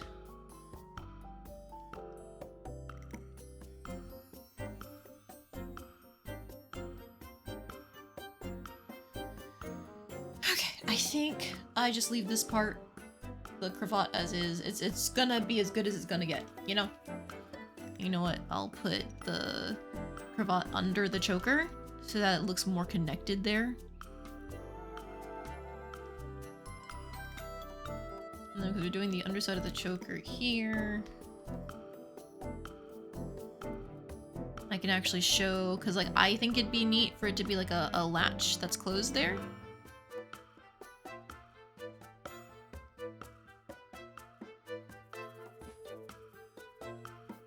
Like you can see where the ribbon connects in on itself. Like buttons, I guess.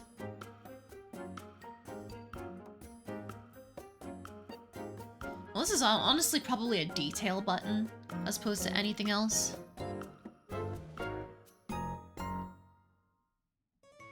So it'd probably be like either a clasp or just a straight up detail button. Probably a clasp now that I think about it. Like that would just make sense in terms of the structure, I think.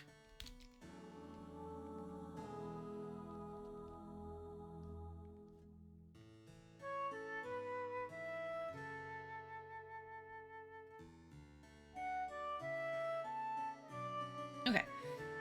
Now back to this bitch of a rose up here.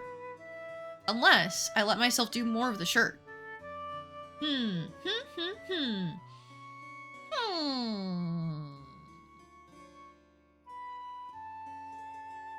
the way, I'm just gonna make myself a new layer and just... let's put this in like a bright red. After putting my ink color... Shoop. There we go. Like, bright red. I'm just gonna...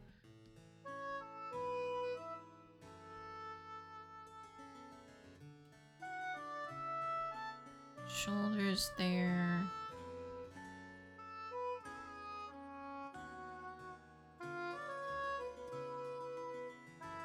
Okay, that's roughly about right. That's where the choker ribbon should go. Okay, I was just wondering if I made that a little too slanted, but I think if I just go back to my proper sizing, delete this layer, put this back up to full, briefly put it to like 100, not 100, to normal so I can grab the color back. There we go. Back to hard light. And then just for my future reference, dupe. Put that off to the side there. Oops, thank you for the Hydrodeem again, Jal. Bah.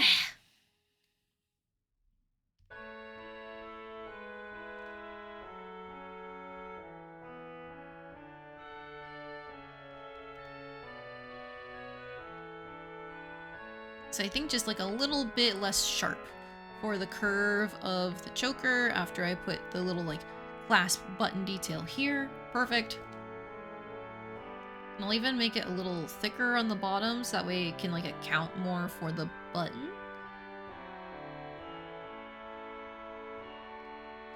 Grass frog mode. Oh, okay, well, no longer am I a spring honeybee. Now I am. Bulbasaur.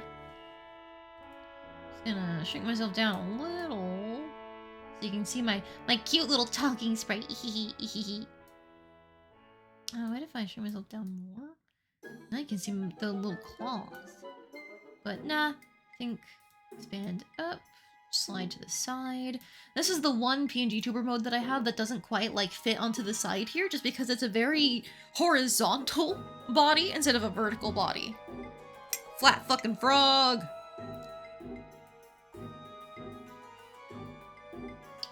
I think Bulbasaur might actually be intended to be more of a toad than a frog, but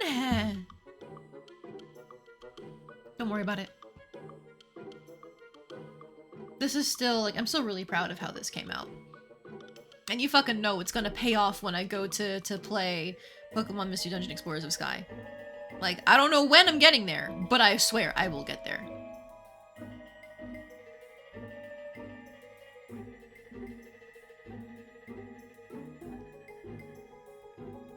It's got warts in the final evolution, yeah. Some sort of, like, toad dinosaur thing.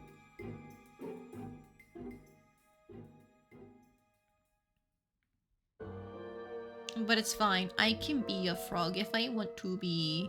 I am the cutest frog.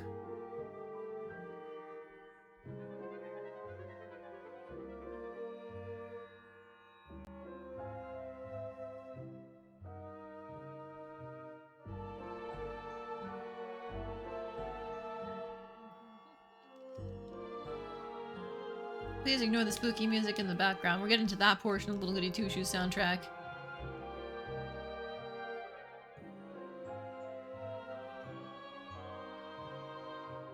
What if sometimes I want to be scared? What if, like, the fear makes me a better worker? Not that I find Little Goody Two Shoes all that scary, personally. Maybe it's just because, like, I played it 3 times over. But even, like, my first time, I was startled by things, but I never was actually, like, scared. I got, like, less of a sense of apprehension going into a new place in Little Goody Two Shoes than I did in Dark Souls. What if fear makes me a better worker? I don't know, I've seen you play Dark Souls. Is that meant to be a thing for or against that statement? Because I know I was fighting the Capra Demon going, what the fuck is that? And then I one-shot that, so who knows?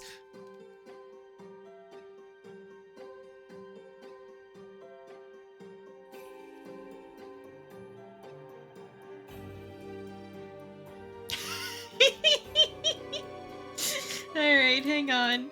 And the clip was posted, I am obligated to watch it. Here we go. Everybody gets to laugh at me from Friday.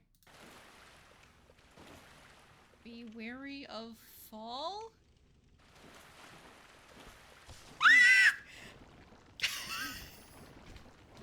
I'm Holy trying! shit, that scream. That's not as loud as I thought it would be, honestly. Holy shit, that scream. I'm easily startled! My goodness. Please tell me there's not another. Oh, there's loads. No! Get me out of here! I'm done! Yeah, one little slime. One little slime, and I screamed like that. Not as loud as I thought it would be, also not as high-pitched as you expected. I mean, don't you worry, I'm sure it'll come out eventually. Will I do October Horror Month? Yes! Yes, I will do October Horror Month, including FNAF, because my husband bought it for me last year. But I owe you guys some slime laws. Here's a bunch of them. Wah! Wah! Wah! Wah! Wah! Wah! Wah! Wah! There you go. Enjoy.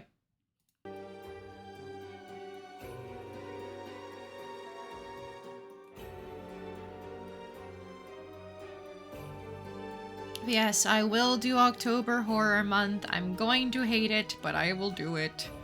It's not going to be pretty.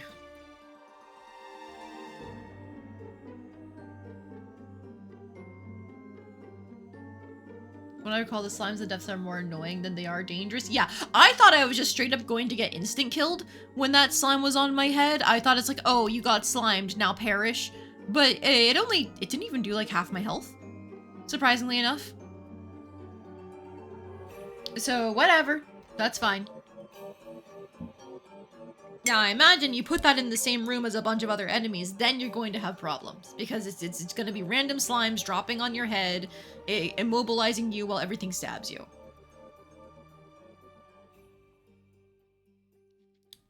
But honestly, like, my experience with Dark Souls so far is that taking it slow and cautious has been correct. Bait enemies. Drag them into places that you know are safe, that have more room to maneuver, so on and so forth.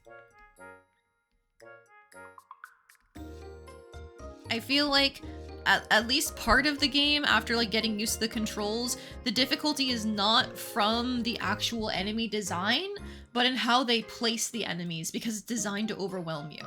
So if you're not playing smart and baiting enemies, then you are going to get overwhelmed. Like, there are probably some situations where fuck it we ball is indeed correct. Like, I know with a lot of bosses, fuck it we ball is actually necessary because trying to perfectly play around their attack patterns is a lot slower than, let me just try and get a stab here and see if it works. But navigating the levels, cautious and slow, hasn't steered me wrong yet.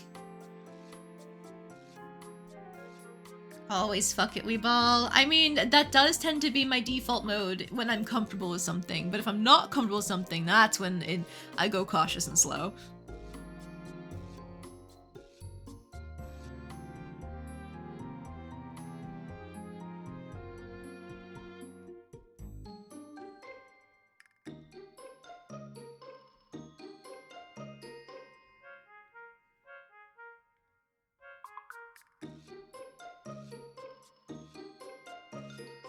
Then again, I'm not even like... I guess I'm a quarter of the way through the game, because I rang one bell, but I'm not even halfway through the game. So, my judgment of like where the difficulty comes from could just be the early game difficulty versus the end game difficulty, you know? Fuck it, we ball is also usually the strategy for the run back. Yeah. I still take things slowly in terms of kill everything one at a time to get there, so I have all of my resources. There we go. But it does tend to be like, I don't want to waste my time with you. Bam, bam, bam. Okay, fine, we're good. A certain level of fuck it, we ball is necessary.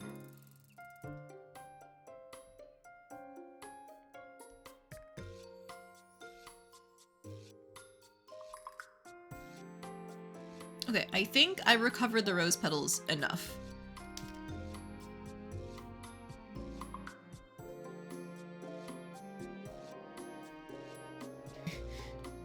Always fuck it, we ball, hit the solar beam, so to speak. You know, how did that pay off for you, Gel? Also, thank you for the hydrate.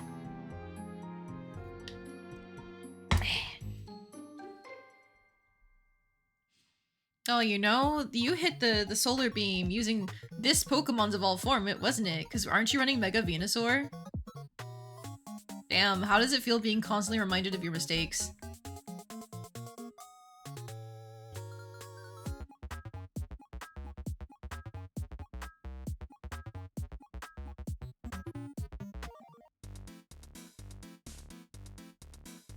Mega Venusaur in the sun. Fuck if we ball has never paid off.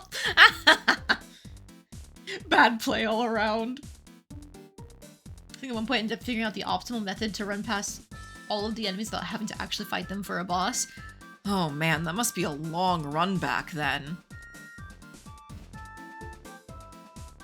Because I'd be worried about them like following me into the boss But I guess if it's a long run back, they must have enough time to de-aggro.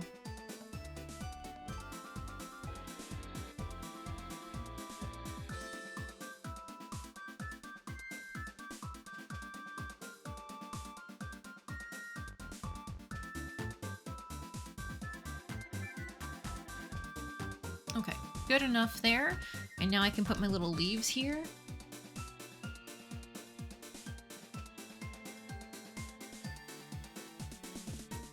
Come on, make it cute.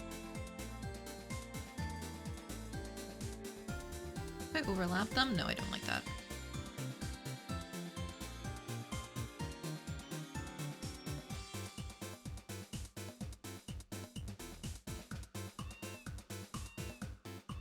I'll put like little lines there. Try and sell it here. I don't need to put it anywhere else yet. Cool.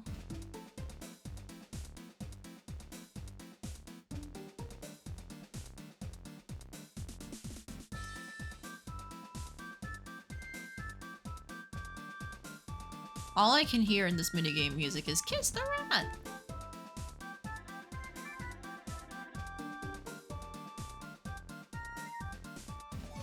Okay, and then we're gonna do the same, like, chain cheat thing where I just do, like, the little links. Instead of, like, fully detailing out the chain.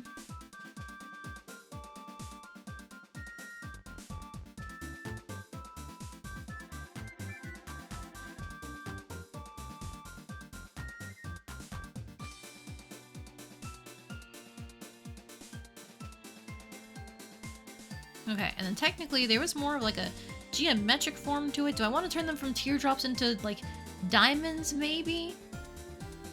Nah, I like the rounded look because it matches the little orbs up here.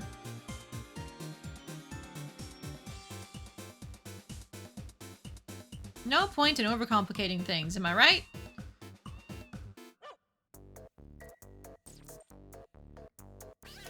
Let's go! The cursed, evil, fucked up version of the minigame music. It's my favorite! This is the slower one. My favorite is the faster one.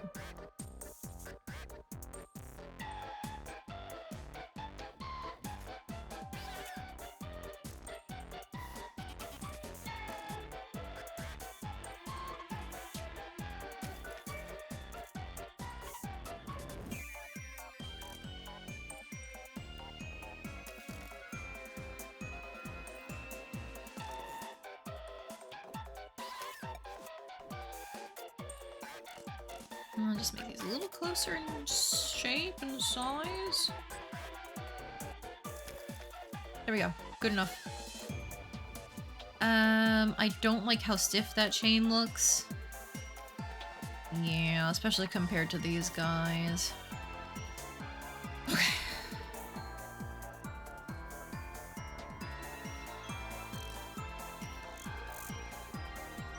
It wasn't a super long run, but it was a rather challenging boss, and I think this was during a challenge run you did. At one point you did a SL1 run of the game? What is SL1?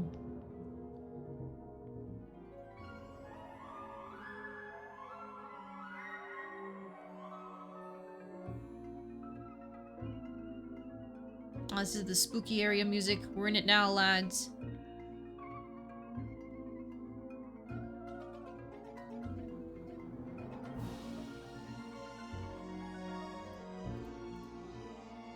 Alright, that looks a little bit more organic. Cool. Soul level 1? In other words, beat the game without ever leveling up! Oh, Jesus Christ. I know it's theoretically possible, because you could just dodge roll your way through everything, but holy shit!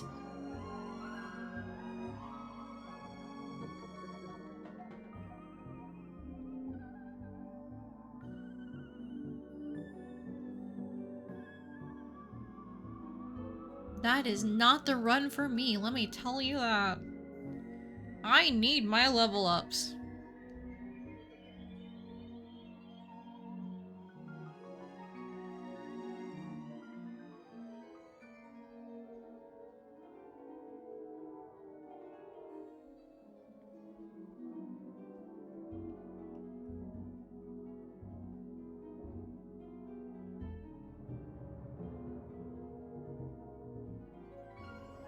Okay.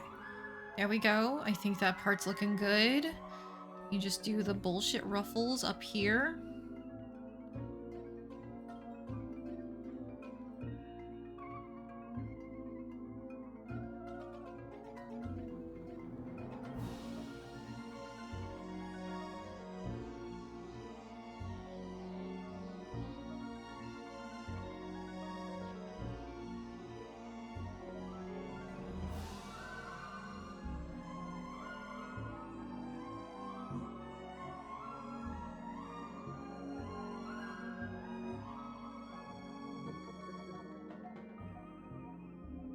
Okay, good enough. And then the hand is going to cover the rest of them, so I don't even need to do anything there. Perfect. Perfect. All right. Let's do this hand, because it's meant to overlap the face, and I didn't do it earlier. Hello, Sui! Welcome in! How you doing today?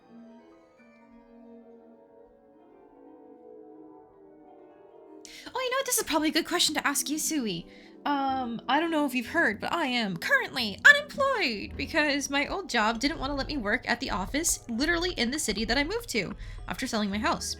So I'm going to be doing some midweek streams, and I want to do them during the day instead of at night.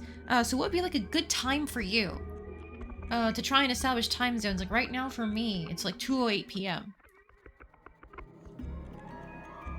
I was thinking something like this 12 to 4 range that I normally do on Sundays would be a decent thing to do during the week.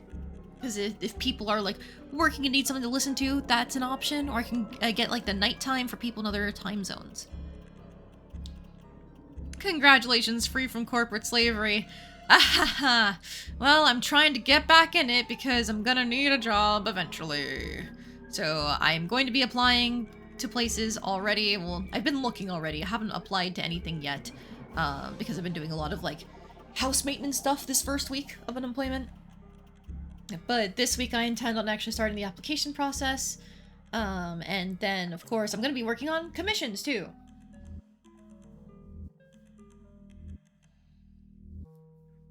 So yeah, if there's any like specific times that you would like to request, I'm gonna try and like take into account what other people are saying. Because I know Jell, for example, saying Thursdays would be a good time for him.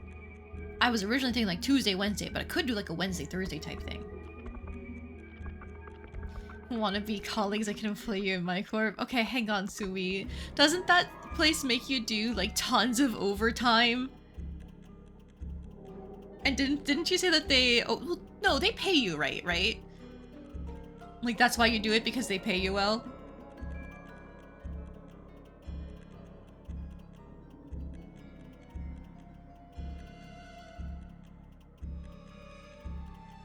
Because I do not want to go from one corporation that wouldn't even respect, hey, please let me work at the nearby office in the same city that I now live in, to another that's like, hey, do like 80 hours of overtime, fuck off. NDA says I can't talk about shit. Ah. I see.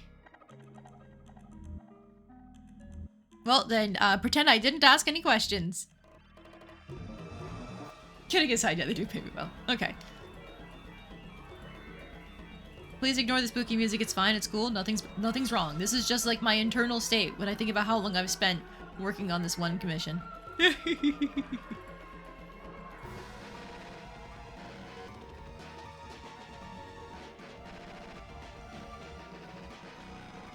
This is why I kept the tattoo on a different layer. Women, cute girls, woohoo! Ah, thank you, Sui. I appreciate it. 26 months. I swear, eventually I'll figure out a good way to properly, like, give you subscriber benefits other than just, like, the cute little clover. But it's fine. One thing at a time.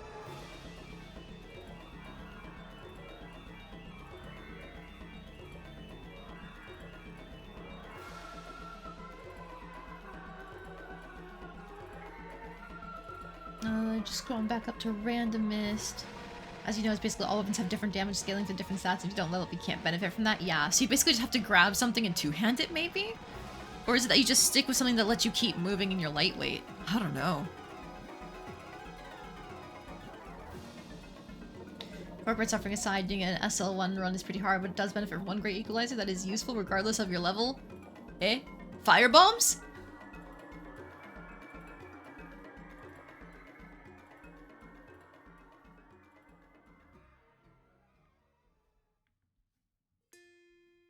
Now we're at a different spooky area.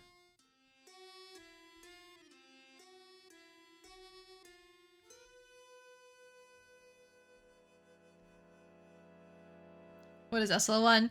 It's meant to be a soul level 1 for Dark Souls. We were discussing Dark Souls because it was the game that people voted for my 2-year affiliate anniversary. And I did go back and play some more of it just recently on Friday before I started to work on my commissions instead. And so we were talking just about like different Dark Souls runs, and apparently there are runs that people don't level, just like you would in like Kingdom Hearts and stuff.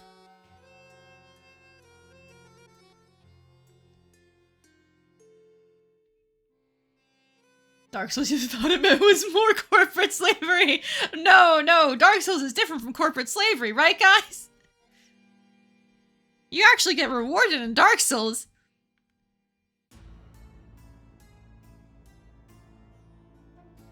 Pyromancy. It scales based off of what you use to cast the pyromancy instead of your stats like the other types of magic do. Ah, okay.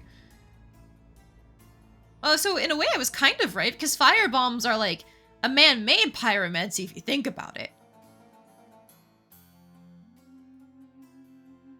Oh right, that's why that finger wasn't fully defined, because I can just cover it up with a sleeve. Ha ha ha!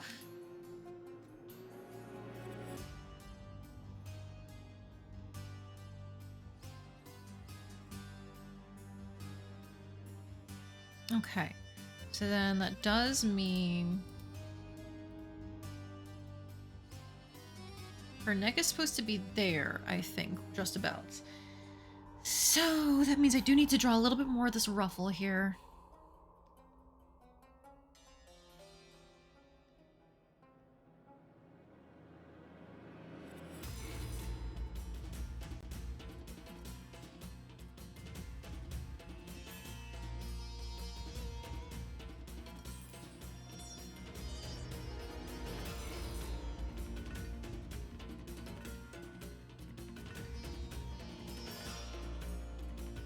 Hide the clothing. There's the neck. Yes. Cool.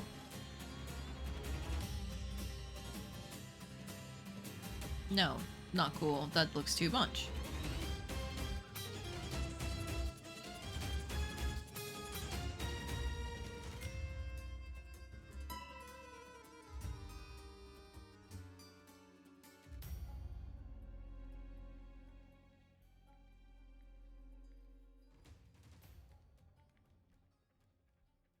Okay, that's probably fine. I'm actually gonna erase this line here because I don't like it all of a sudden.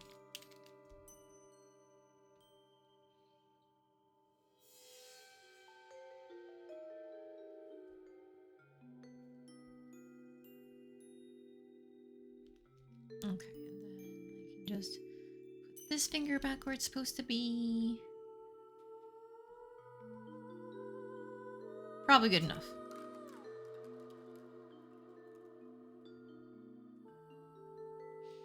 That's not wrong either. While firebombs don't scale until late game, sometimes you just need to set something on fire for a bit. Yeah! I figured out part of the puzzle.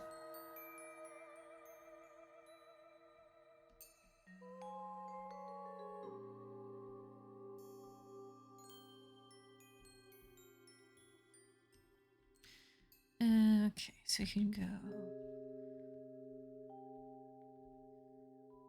here about. Just adjusting things to make it look better. For the ruffle folds of the collar. I think that's roughly about right.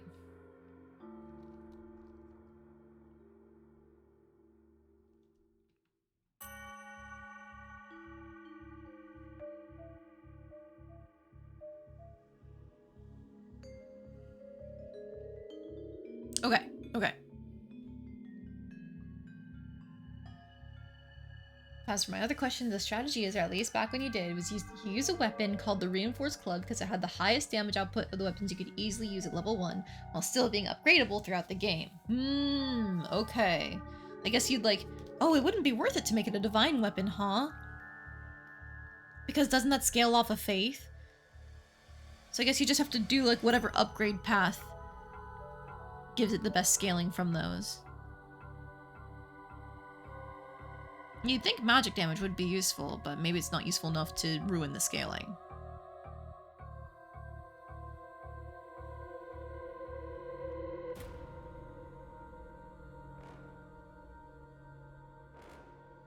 Okay. Alright. Back to it, back to it, back to it. Let's go ahead and just get these rose sleeves and then I'll worry about the tattoo later.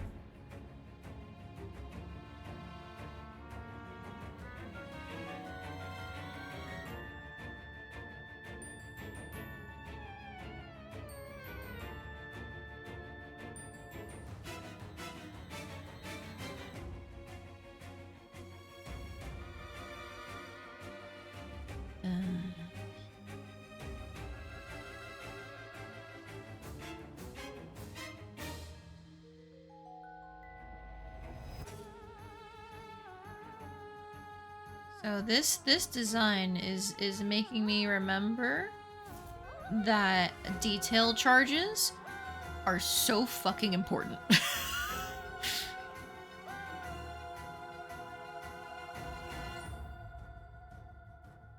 Like if I hadn't thought about it before, this is good reminder of it now.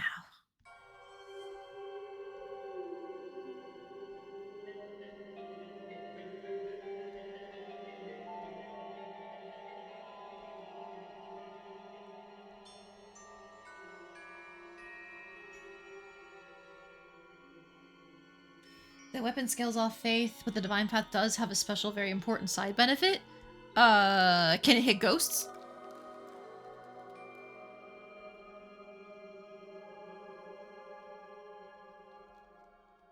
Because I know those guys are supposed to be really hard to hit.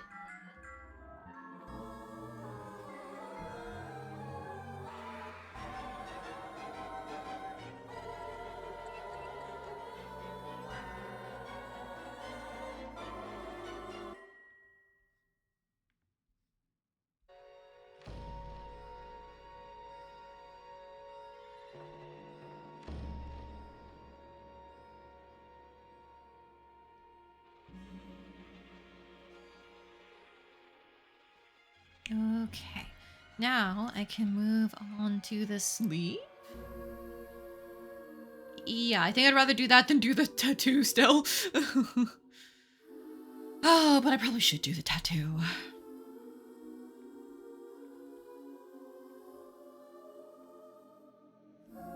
Alright, fine. We're doing it. I could use the dark ink of like just filling it in, but I don't want to do that. So we're doing this instead.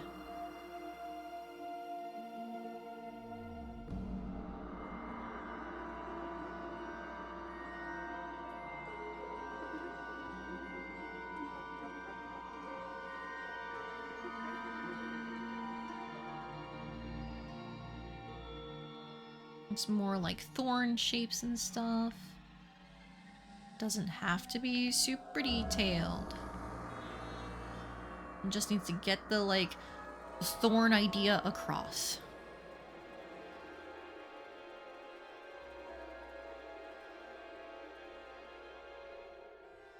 You know what? I should probably start with the rose here, because that's where I had it, like, coming out of.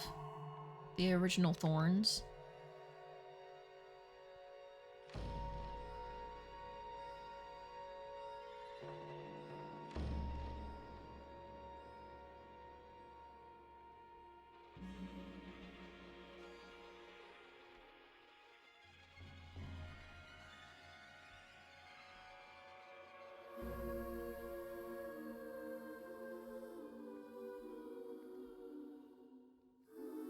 You know, what kind of ex-princess gets a bunch of tattoos on her? I'm just saying, like, does this make any sense? I don't know, but it's not my character.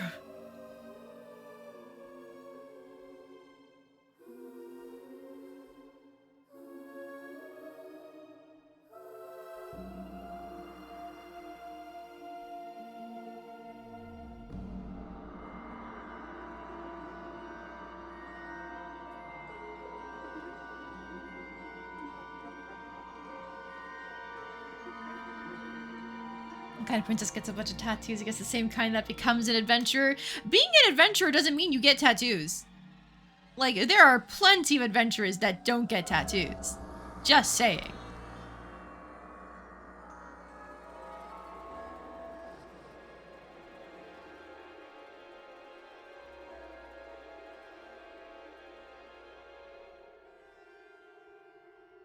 That's just me complaining. Complex designs go brr.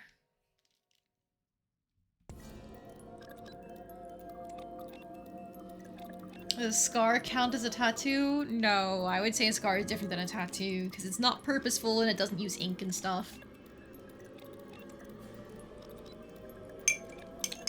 There are way less princessy things that adventurers do than get tattoos, though. I mean, yeah, but at the same time...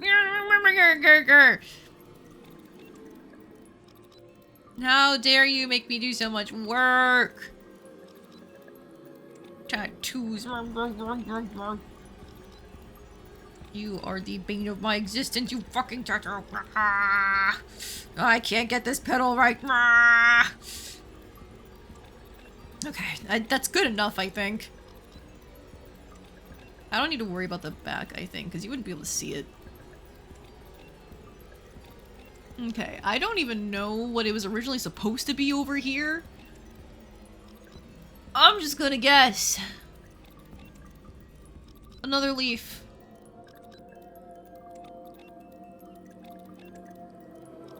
And then, maybe this petal over here actually should just be the leaf.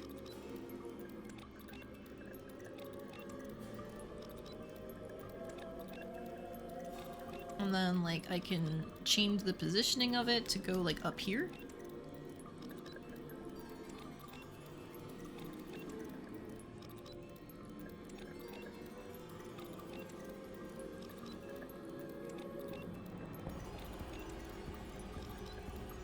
Man, I'm trying to figure out my own art.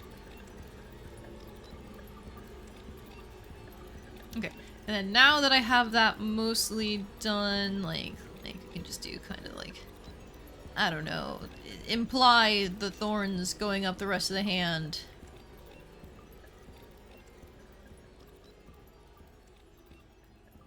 Fuck you, tattoo. Fuck you, fuck you, fuck you. How dare you? How dare you make me do so much work? Rawr, rawr. Okay.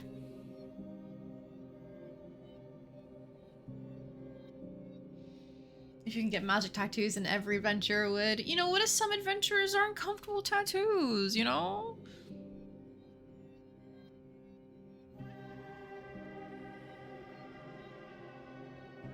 It is a very adventurer thing to do, though. Get cool things on your body that help with magic and casting and stuff.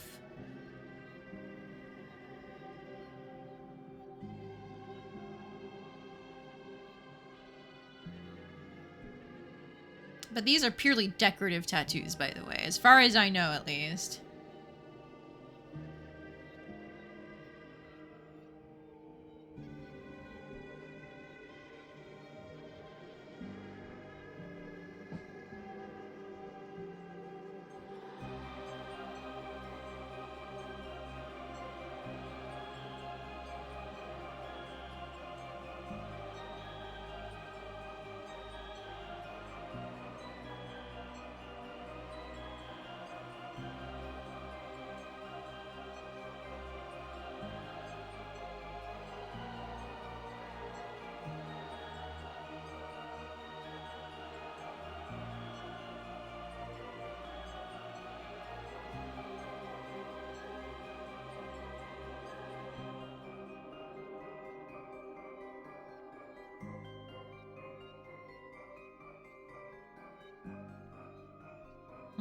I don't like the way the thorns look here, but I'm just gonna have to deal with it, I think.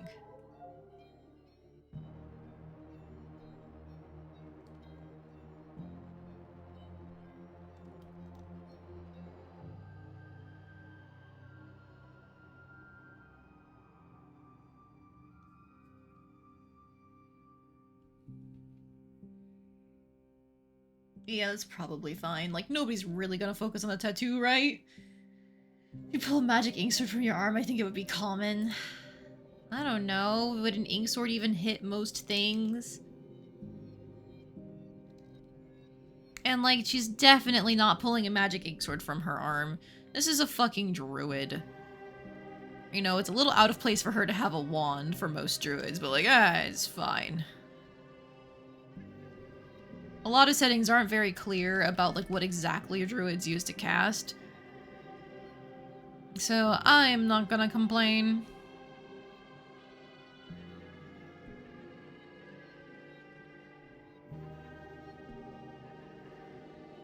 I mean, like, they are clear about, like, it's nature magic, but, like, you know, how does that manifest?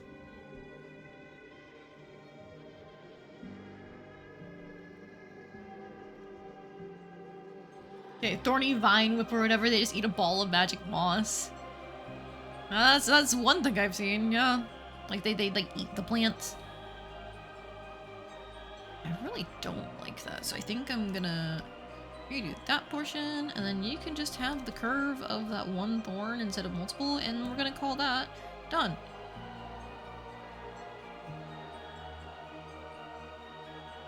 I cast photosynthesis! Ugh. The most tame druid magic to ever exist. I use the plants, and I get my energy. Who needs rations?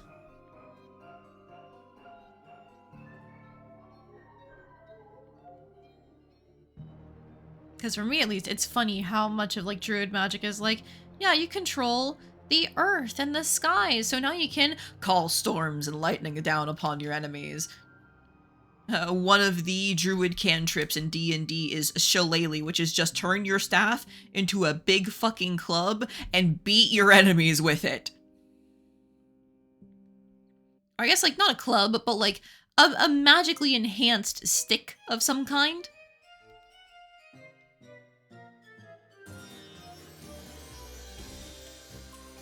But still, run on up to that enemy and beat them with your staff.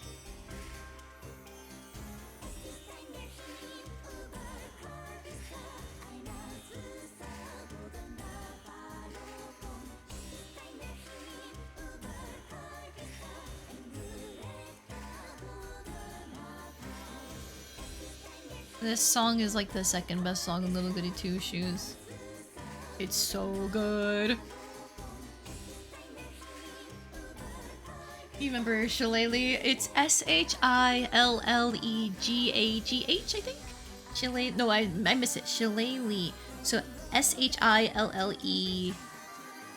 Shillelagh.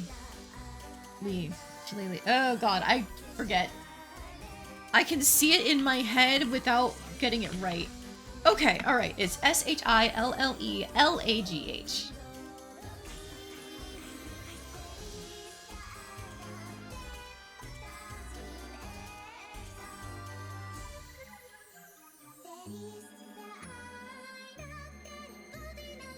It's funny to me, like, how much of Druids is, like, built around, like, you may have a D8 in health, but, get in there, bitch.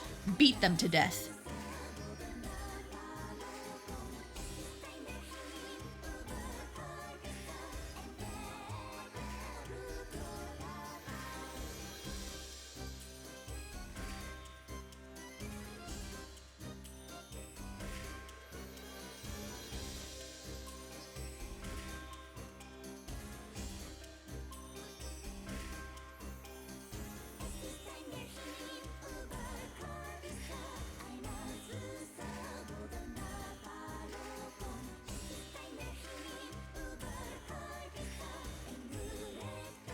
I don't care about that though.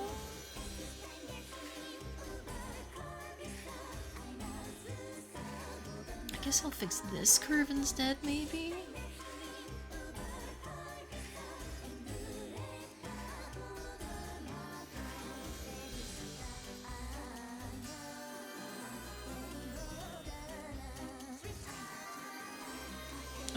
Okay.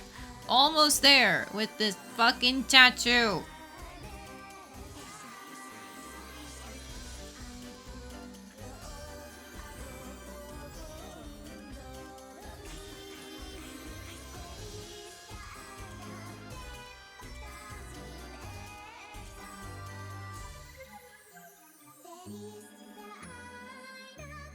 Don't think about how this would curve in real life around the finger. Don't think about it. Just accept it. Just accept that it works. Come on, please and thank you.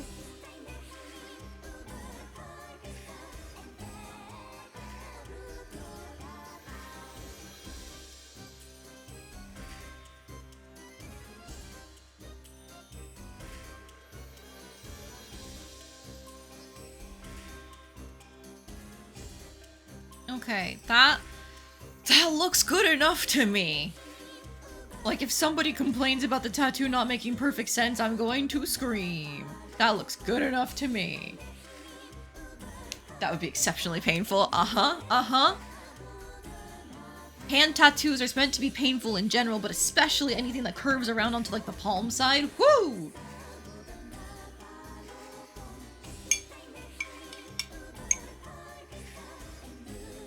That's why you remember Shillelagh, one of the party members used it and smacked a bug bite through that so hard they immediately passed out and fell over from the pain. It's crazy. Shillelagh, at least in 5e, does like your wisdom modifier in damage and to hit. Like it becomes a melee spell casting attack type thing. And it overcomes damage resistance to non-magical slashing, bludgeoning, and piercing because it counts as a magical attack. So, like, it's a crazy good cantrip. You have to get in melee to use it on a D8 HP, but you are probably doing a lot of damage if you're using Shillelagh as a druid because your casting stat is your wisdom.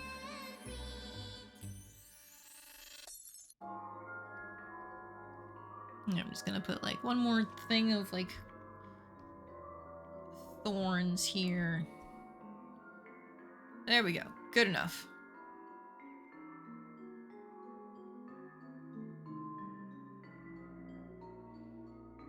That rose is bugging me, but I don't know if I want to fix it. No, I don't want to fix it. I don't want to fix it. It's fine. It's fine. It's cool. It's good. Don't worry about it.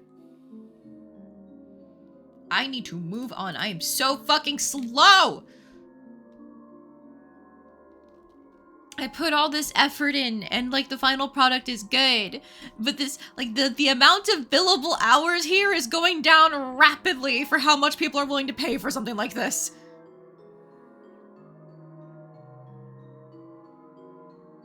Oh, this tattoo looks good, not gonna lie. Oh, thank you. Thank you. I need the praise. Hype me up a little bit more, please. Keep me sane.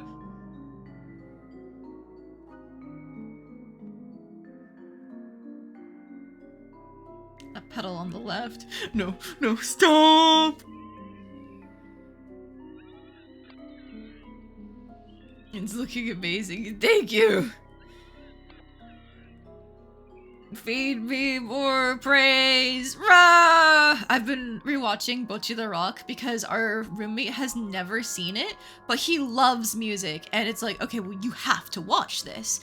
Like, this isn't like K-On! Where it's mostly cute girls doing cute things without, like, a huge music focus. Like, they genuinely do go into a lot of, like, what it means to be an indie band and perform at live spaces and that kind of thing.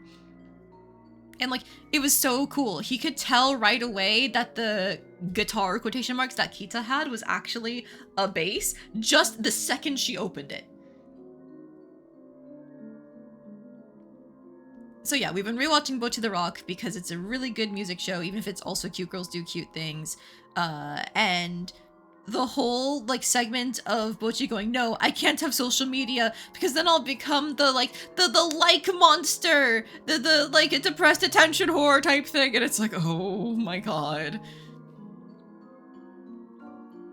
And then, like, the way, because, like, in Japanese, the way you say, like, liking a post is ine. So that way they had to translate it for the English subtitles was like my posts, while she was screaming, ine! Inekure! Like that kind of thing. And it's like, it's just that had me going like, oh man, I'm so glad I'm not like that. But like, definitely I am the type of person who's like, external validation! Yippee! Woohoo! I prefer that to my own internal motivations!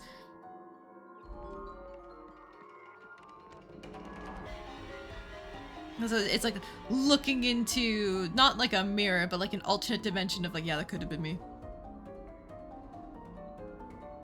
It's looking amazing. The rose cups are cute as hell. What's the verdict so far?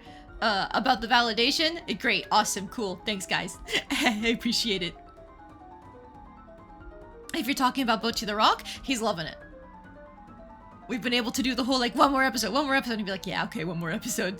Basically every time we've sat down to watch it.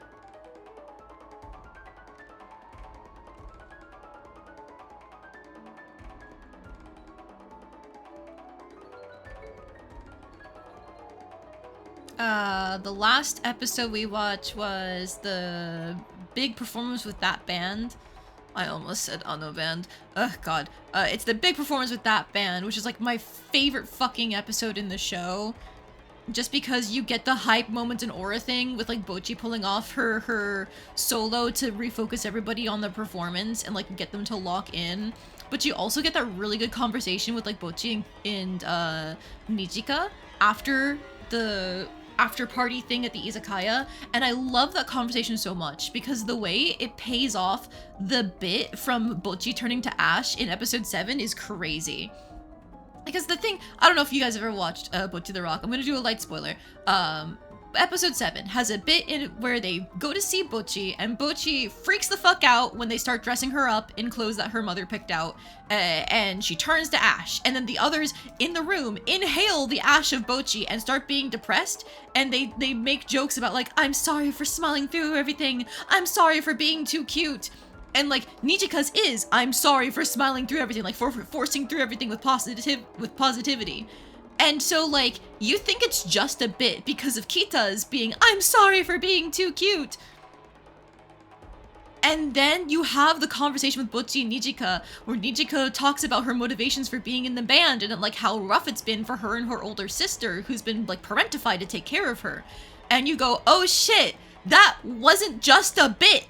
That was actual character insight disguised as a bit, now being like confirmed essentially by this in-character conversation without her even having to say, I push through everything with positivity directly to Bocchi. She can just talk about the circumstances with her and her sister and it makes sense. And it's like, oh, that's so good. That's such crunchy character writing that you can fit massive character insights into a fucking bit.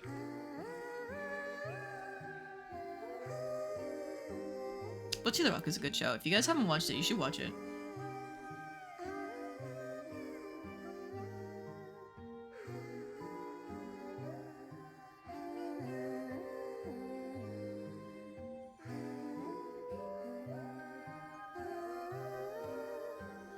Conversation outside the izakaya is probably your favorite scene in the show, right? It's just so good. Like, there are plenty of other good moments, like Bocchi's fucking solo in that show itself, like, in that episode. Oh, I got chills the first time I watched it. Like, for me specifically, that solo hit so fucking hard.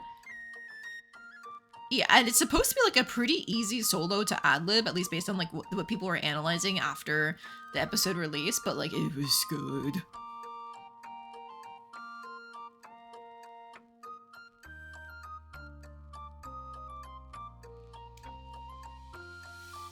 There's also like in the final episode when like Kita gets her moment to shine, that's also really good.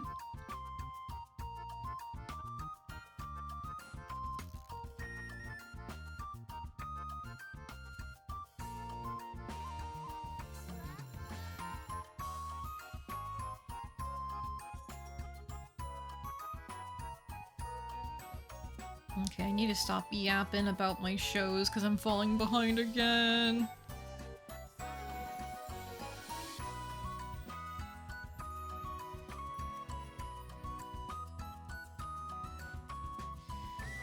Ugh, so many fucking ruffles.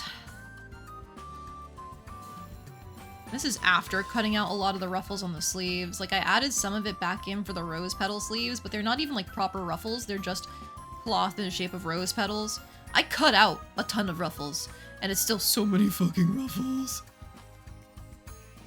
Talking about the bottleneck guitar riff? Yeah, specifically like how Kita, like she gets to do the whole like, I'm shredding the guitar in like my easy beginner way to give Bocchi the time to recover for the bottleneck guitar riff. I thought that was always really cool that Kita was able to step up and like do something for Bocchi like that.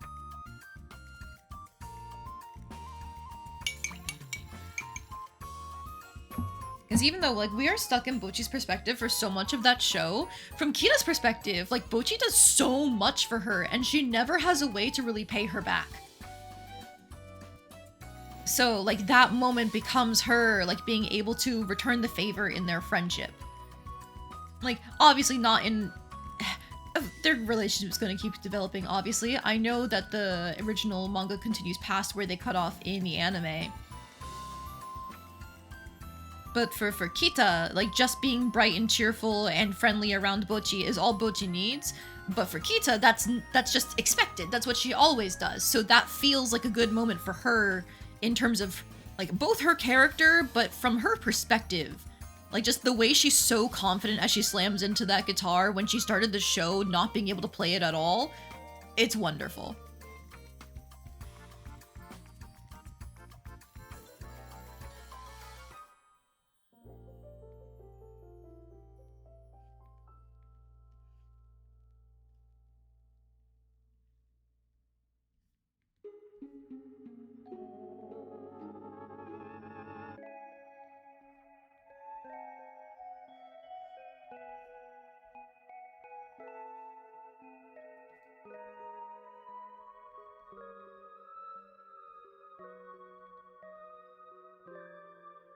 I am still personally a Nijika Bochi shipper myself, but I can definitely see why Kita Bochi is so popular. It's just, I really like the bit of Kita Ryo, so I would never want to sacrifice that for Kita Bochi.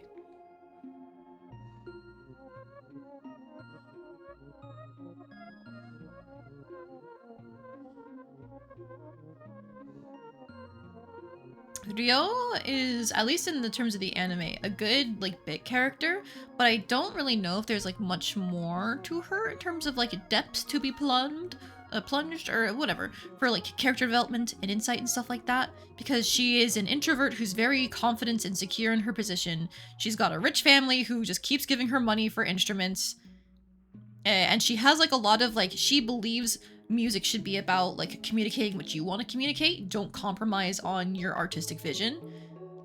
But, like, that's already established pretty early on. And she doesn't really have to worry about any compromising on artistic vision there, because with the arrangement of Bochi writing the lyrics and stuff like that, it seems like they kind of solved that right away. Like, they have this specific sound of, like, not exactly seishun songs, but a lot of it still ends up being somewhat close of, like, it's still about that experience of being a teenager finding your way in the world. So I guess, like, not like the glittery experience. So yeah, I don't know if there's more to Ryo than we just saw in the anime and they just couldn't adapt the chapters that focused on her. But I still enjoy her enough where I like the idea of Kita Ryo.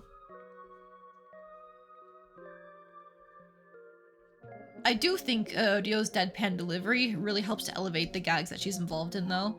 Sometimes you just need somebody who very seriously says the most wild things.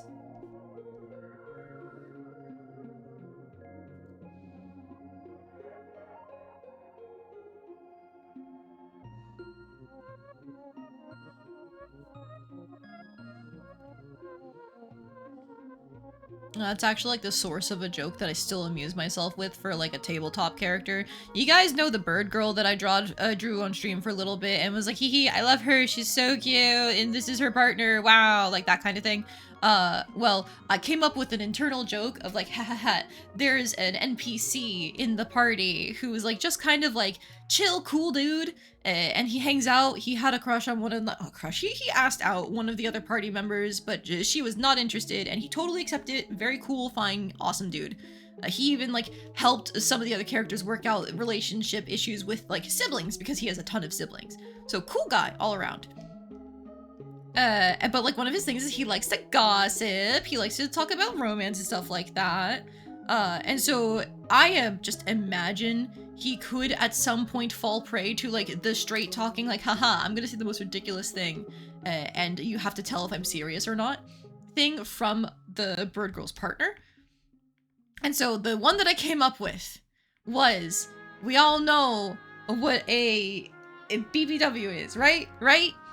Well, what if we have the bird girl's partner say that, like, I love my BBW, my beautiful bird wife, and just make that other guy sit there going, huh? What? What do you mean, BBW? Huh? Are you serious? Like that kind of thing. He just, you never know. Does he mean it like that? You never know. It's funny to me.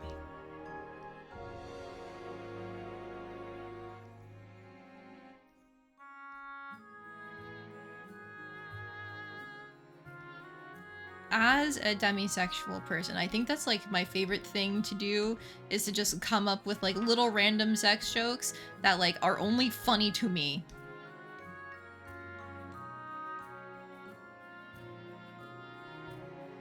This is how I have my fun. I get to laugh at my silly things.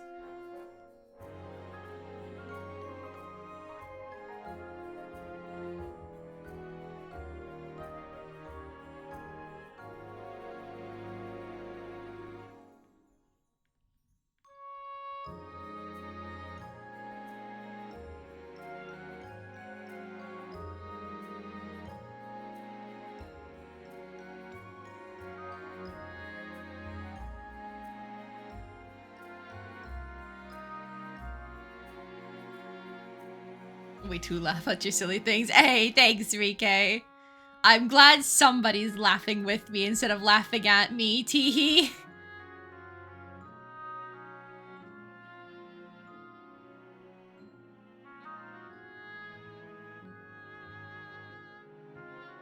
Oh, thank you for the hydrating gel.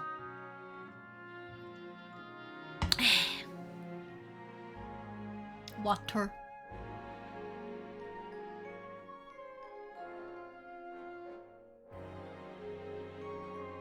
And say I usually laugh with you instead of at you. Thank you, randomist. Just to be counteracted by Gel going, don't worry, I'll laugh at you to balance it out. Uh-huh, uh-huh.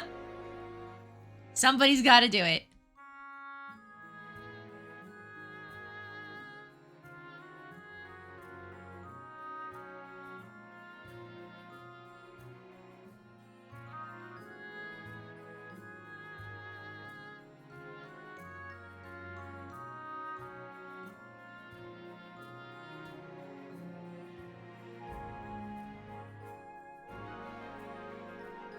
Okay, that's probably fine there. Alright, getting there, getting there. One shirt ruffle done. Looks pretty good. Like, some of my lines are not connecting neatly and properly, and that's really bad. Because after a certain point, I'm gonna stop noticing it. So I need to make them as neat as possible in the meantime.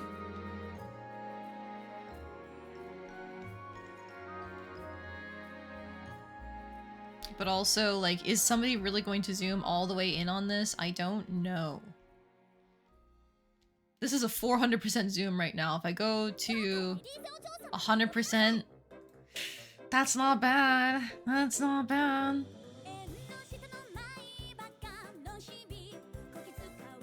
Yeah, I think that's pretty good for what I've done so far.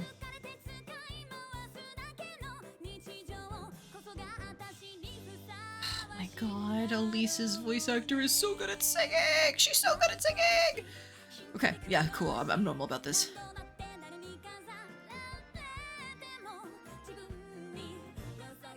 You will now that I said something. No, Joe! You're not supposed to validate the paranoia! You're not helping! What soundtrack is this? So this is Ruby Red Slippers? Yeah, Ruby Slippers Mirage from Little Goody Two Shoes. I want to say all of the voice actors for the girls in Little Goody Two Shoes are VTubers. I want to say Elise's is Diana Garnet?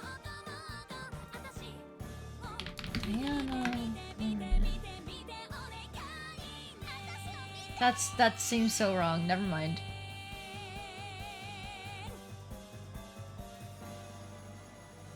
Incredibly wrong. Don't fucking quote me. Hang on. Elise Little Goody Two Shoes VA. No, it is! Oh, it is! Okay. I'm just so used to seeing her VTuber model instead of her actual face, I psyched myself out.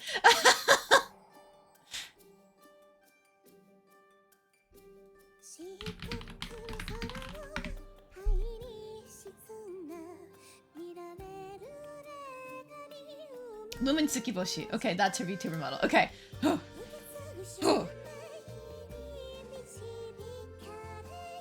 I'm so ready and willing to doubt myself, guys.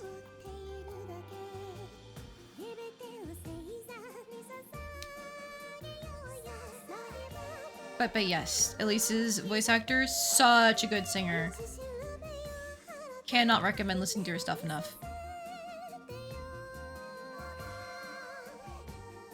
If I suffer from artist pain, you do too. Sorry, Gel. No. Gel helping things, that would be an interesting idea. No, you did not help things. I think Randomness is saying, like, what? The idea of you helping things. That's crazy. Imagine it happening, like that kind of thing.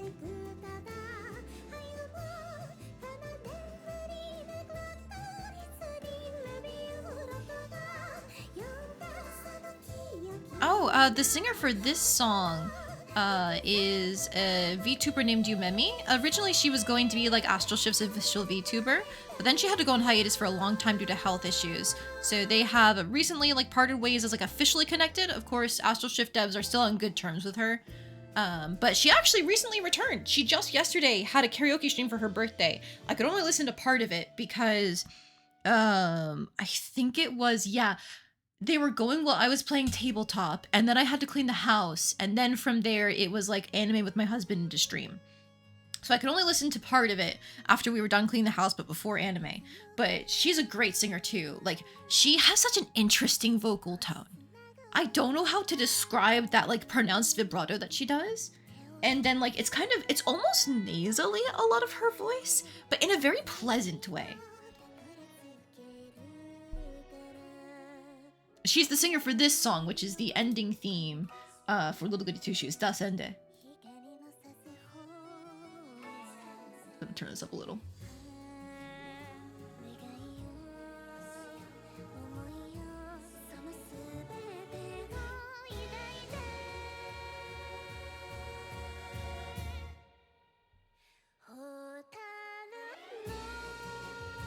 I get chills every time at that part of the song.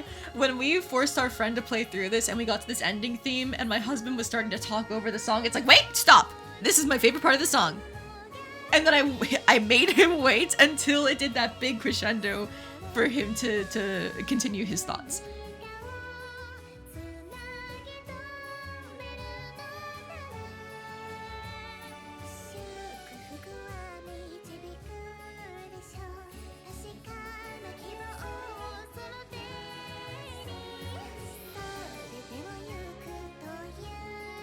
Did I already do the hydrating? I don't think I did.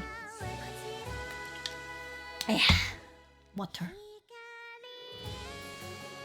See, you're doing a good job as my favorite enemy slime. I don't know, you're making me hydrate quite a bit to be an enemy. That's taking care of me. Ooh, you want to help me so bad? Another hydrate, thank you, thank you.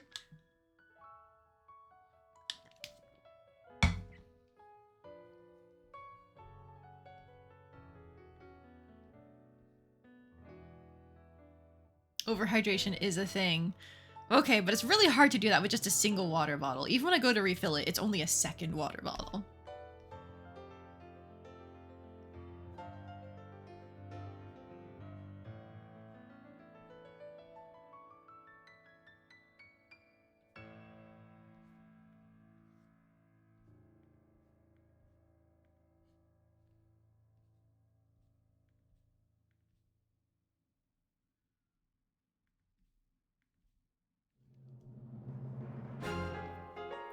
There is no honor in defeating an opponent with a handicap. Excuse me! I am in fighting peak fit condition. Yeah. I just can't talk, apparently. I'm really bad at that. It's a shame I've chosen something to do where I have to talk extensively. Hooey! Come at me full power or not at all. Sounds like I need more water. Okay, another hydrate for me. Yeah. Water.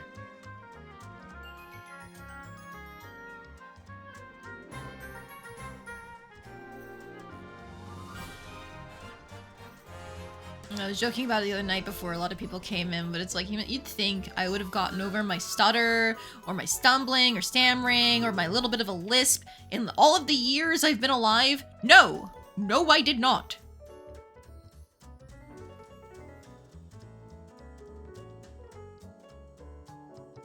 So if you ever think that's gonna go away, good fucking luck. It's probably not going to. I guess like some people are able to get speech therapy to work on that kind of thing, but I don't think I'm at the point where I need speech therapy. Most of the time, I can talk just fine. I'll be a little bit weird with how I say certain vowels or words, but I can usually handle it.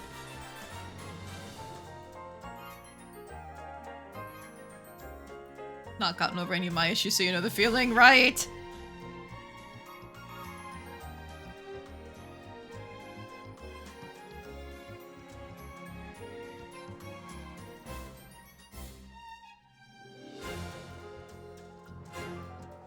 I will have fold coming over here.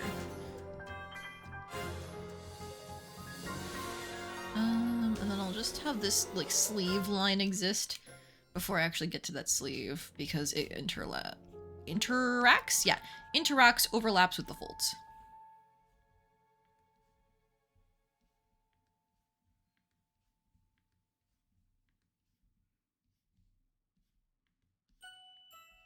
Alright, and I think now we just get the off vocals for all of these songs, which, you know what, I'll go ahead and listen to the off vocals. They're still really nice.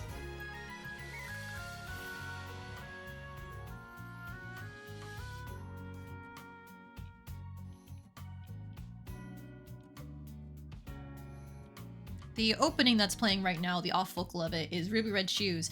That's also sung by Elise's voice actor.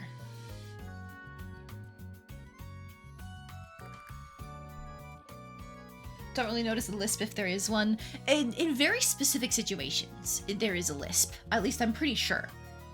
That's what I always thought it was. Or, like, I guess, what would you call it when, like, sometimes your consonants all just mesh together? Isn't that lisping? Because I definitely do that.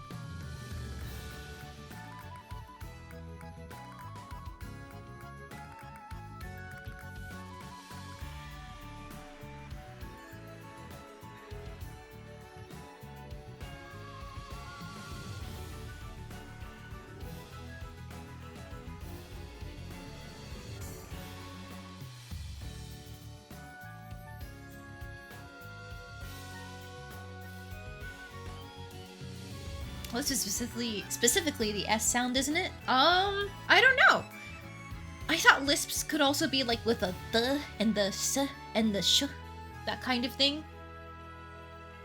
Like, there'll be a lot of times where I'm reading a line in any sort of video game. There's a lot of s, sh, th together, then sometimes it all starts to blur together. Because I'm going too fast, but if I try to slow down, then, like, you can tell I'm being very careful about it. It doesn't sound natural anymore.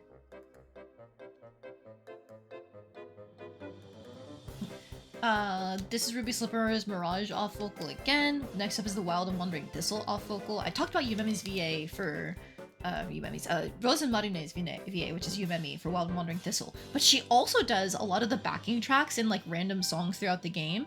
Like, for example, the Golden Phantasmagoria song for the Golden Maidens. She does the singing there. And then she also does a lot of the backing stuff throughout, like, the different themes where you hang out with the girls.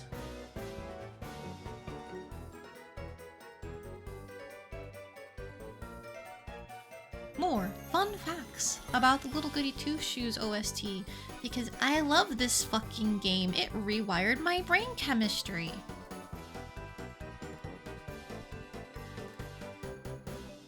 Really, just anytime I get something that, like, adds on to my fairy tale kick, it's like, oh no, I'm gonna be so fucking insufferable about this.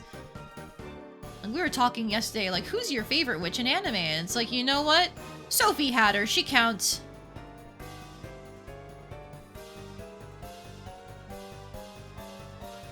Like, it's not textually said in the movie, but in terms of, like, the book she comes from, she's absolutely a witch, and she's a good fucking witch.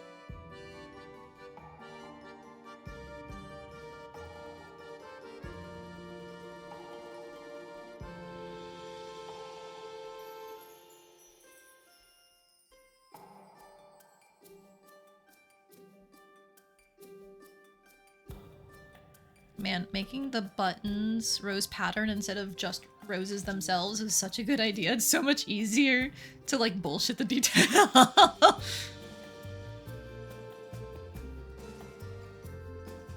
Okay, I'm just gonna, like, sneak a button here.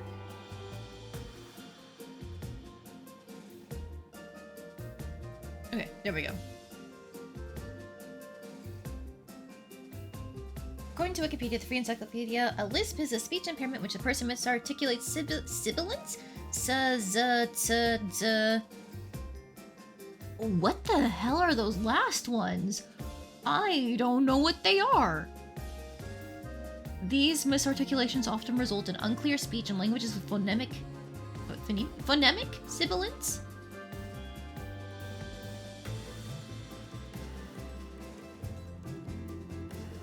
Yeah, I don't even know what those last symbols are. Ooh. The buttons are cute like that. I know I just read that, but like, haha, yeah, the buttons are cute. Brain blast. The sleeves were a brain blast of like, I need to keep the ruffles on the sleeve somehow. How do I do that? I'll turn them into roses to keep the rose motif going. And then I had the idea of like, what if I turn the buttons into roses? And I was like, somebody talk me out of this. And Evie said, make it a pattern instead. A pattern button. It's like, you're so right. I guess instead of pattern, it'd be engraved, maybe? But engraving it was the wave. I don't like how this ruffle, like, goes over the side of the thing here. That shows the buttons? What would you call that? The lining where the buttons are on. Doesn't that have a name on a shirt? I actually don't know, other than just the lining.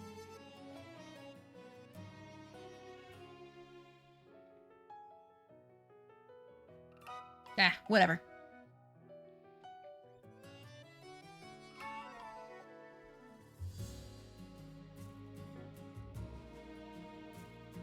Alright, we need the straight line here. Because that matches the straight line up here.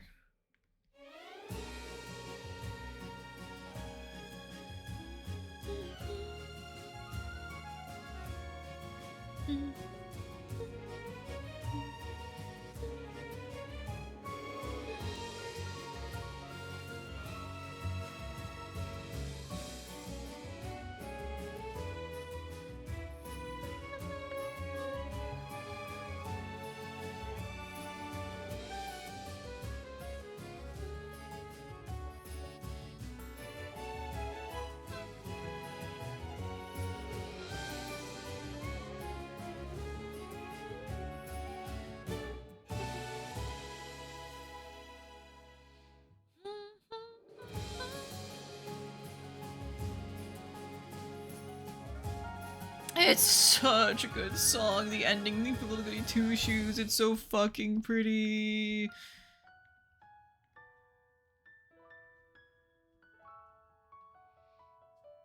For the weird symbols in is the sh in ship, the s in fusion, ship, fuse. Aren't those the same sound?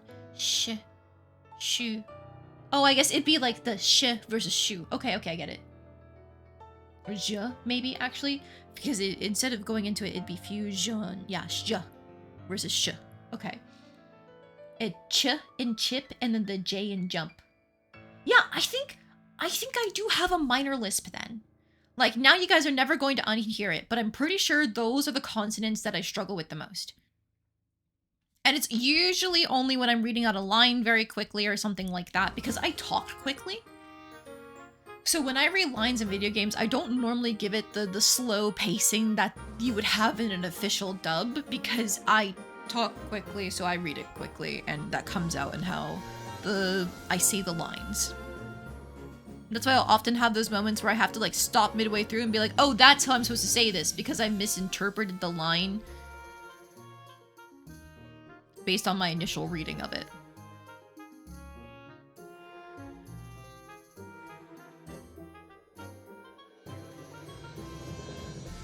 Still don't hear it, but I can't rewire your brain to make you believe me.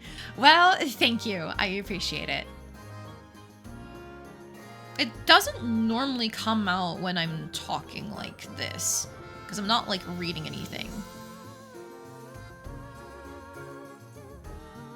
When I'm talking like this, it just ends up being, like, my brain getting scrambled of, I mean to say one thing, but I'm also kind of thinking of something else, so both versions come out in a really weird mixture.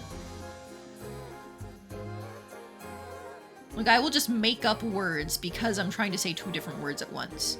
I don't have any specific examples right now, but I know it happens all the time.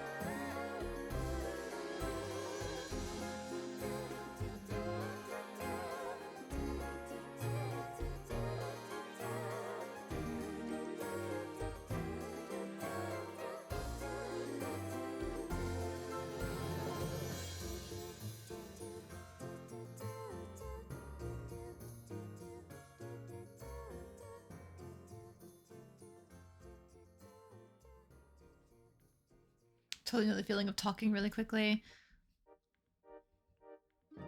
Yeah, when I'm just like taking my time in a conversation with someone about something, like it doesn't normally become an issue. It's really only when I'm trying to read dialogue where I notice, oh shit, I'm going really fast and that's causing me to slur things.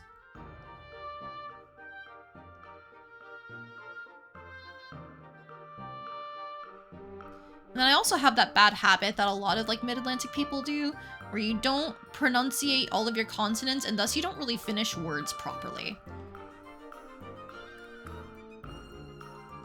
Like, it's not nearly as bad as some people, but I do still have a little bit of it and I notice it sometimes.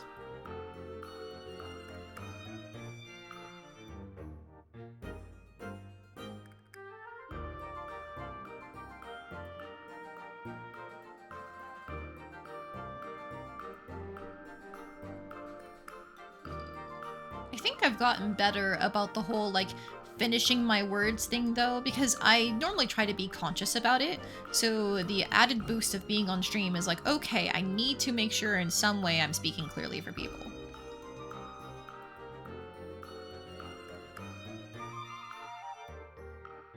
Okay, that's good there. We're getting through it. We're getting through it.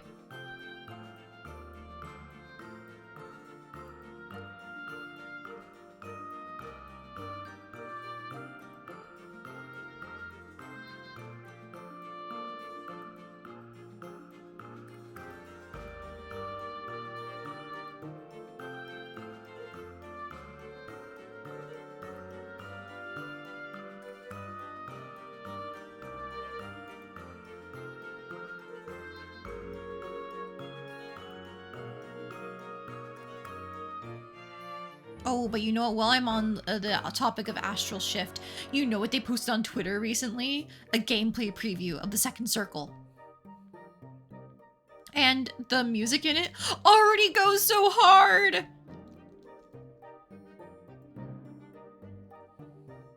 I'm so excited for the next portion of Hell Maiden. I really hope it's just as good as the first one was.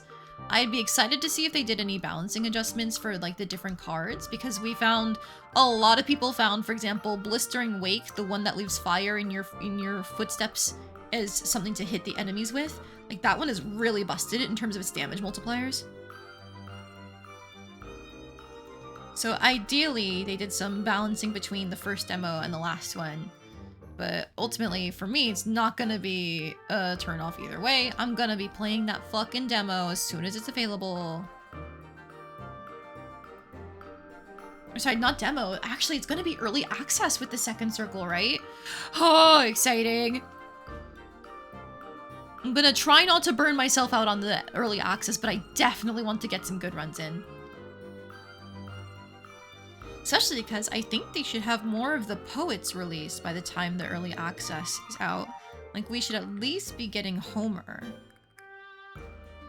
She's really pretty because they had released her art like way before she was even implemented into the game. And you can technically see her on like one of the cards because she is clearly related to Poison.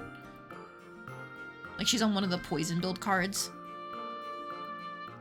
But we should be having her as an unlockable poet as of the early access. And then there's supposed to be more poets that they haven't even revealed yet, which is really exciting because outside of Homer, we also know of one who is Ovid.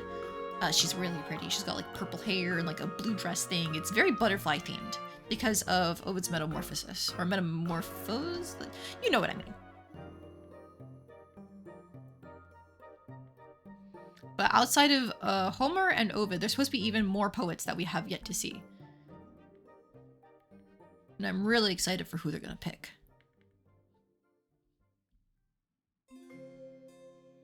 Part of me is a little worried, of course, because like it's so easy for really good games to get like scope creep and stay in early access forever. But I'm really hoping Astral Shift is able to avoid it because they do have already existing games like Pocket Mirror and Little Goody Two Shoes under their belt. So ideally, they're keeping things realistic on the development side of things.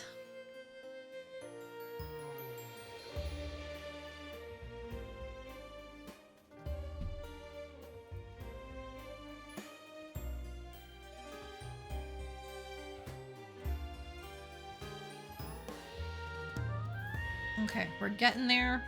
We're getting there.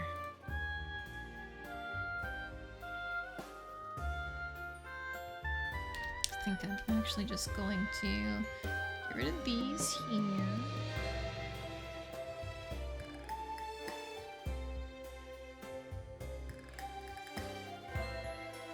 Something like that, maybe.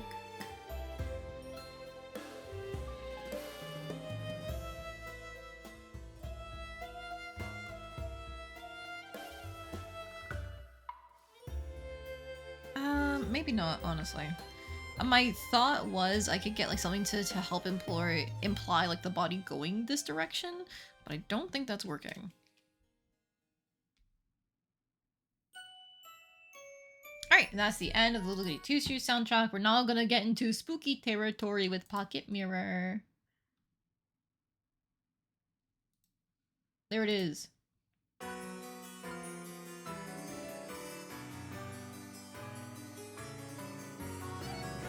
I believe Yumemi is the singer for this opening as well.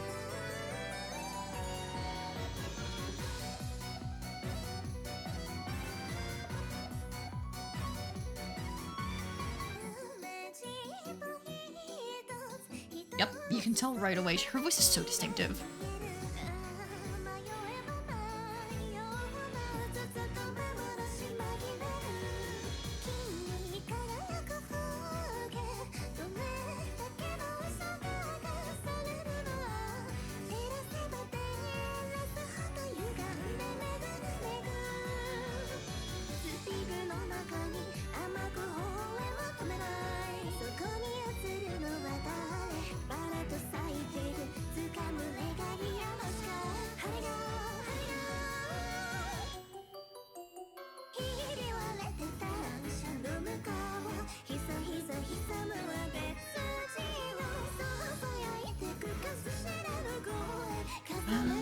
I might do a little trick with the view just to make this a little easier on myself. Thank you.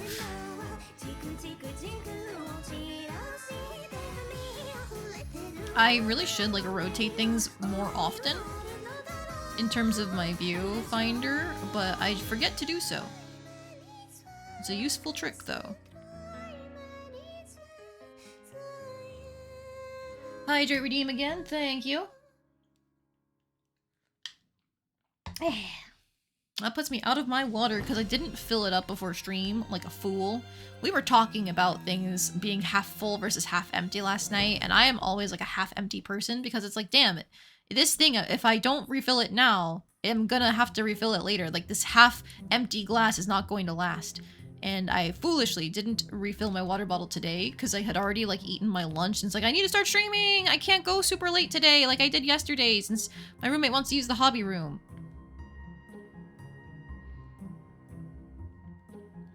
But it's okay. Okay.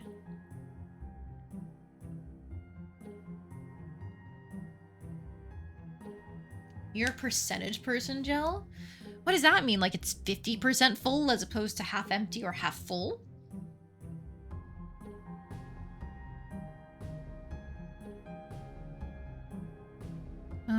I think I need the line there, don't I? I'm so glad it's not the same tattoo on both hands, by the way. I'm so fucking glad it's not the same tattoo on both hands.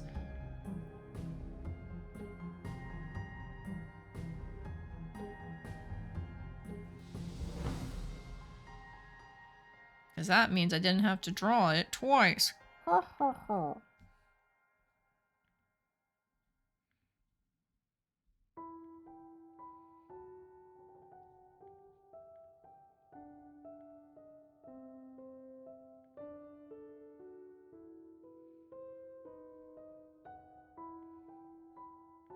Okay, I'll start from like back here, I think.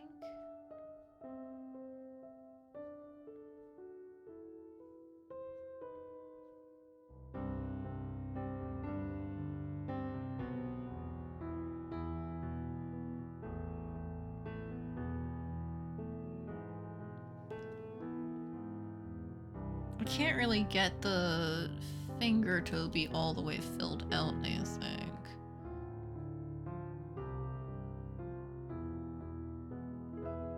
Just gonna have to deal with that.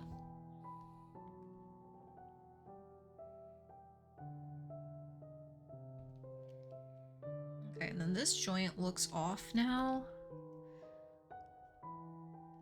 Because I started it like way lower for some reason. Okay, okay. How do I do this? How do I fix this?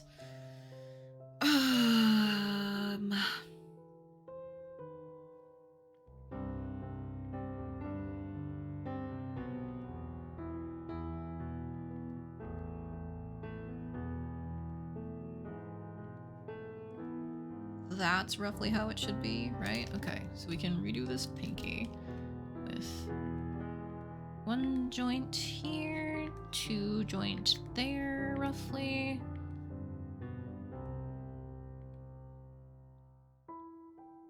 Good enough, I think. If I hide that and then I rotate this back around,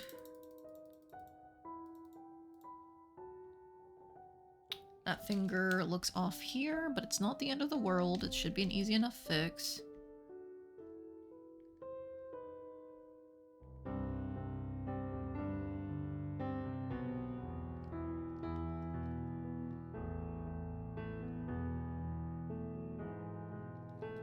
I think it would help if I tried to like bring this in a little. Man, fingers suck. If it's a percentage person, it's 50%, but is it 50% full or empty is what random is asking. And I think that's like the core crux of a glass half full versus glass half empty.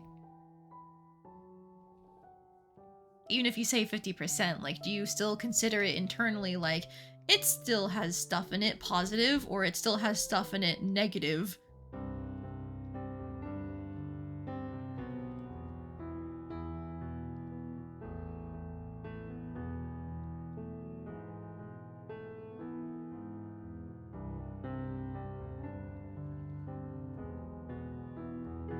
That pinky does not look right to me. That's really bad. How did I make this work before? So I think part of my issue is I pulled out the joint on this first finger here when I shouldn't have. That's on me. Yeah, I guess that's a non-answer. I guess I'm on the empty side then, because full is what you want. If something is only halfway full, it is actually halfway empty, and it's not going to provide the benefit that you want of it being completely full. So this, it is empty. That's my logic, and I'm sticking to it.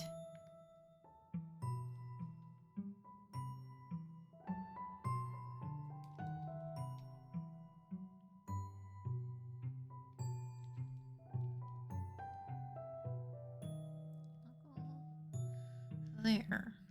Followed by, like, knuckle there. Followed by knuckle there.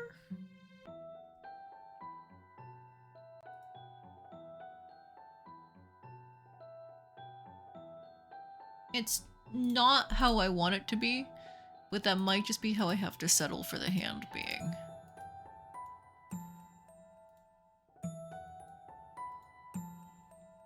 Let me just try one more time with this knuckle here.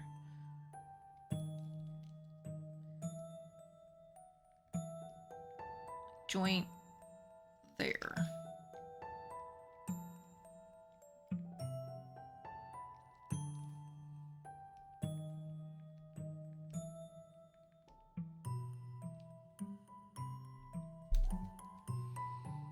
Now, if I want it empty like a bucket, then it's half full. Oh, that's actually a very good point. If you want it full, then it looks half empty. But if you want it empty, it looks half full. That truly is the negative take on it. Is like, if it's not what I want it to be, it's derogatory. Because I immediately agreed. Like, I understand what you meant immediately when you said if you want it to be empty, then it's half full.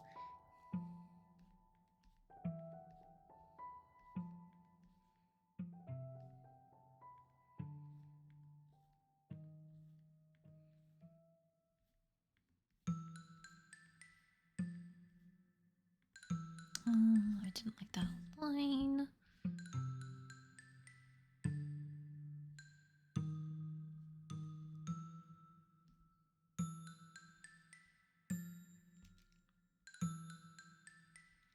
You know, what if they turned it into a Splatfest?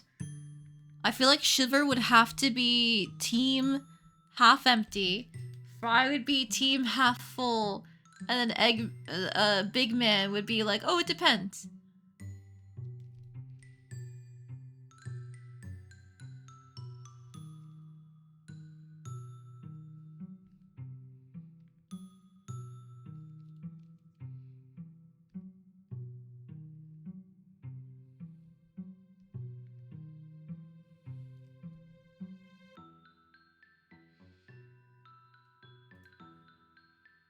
Okay. The fingers turned pretty big again.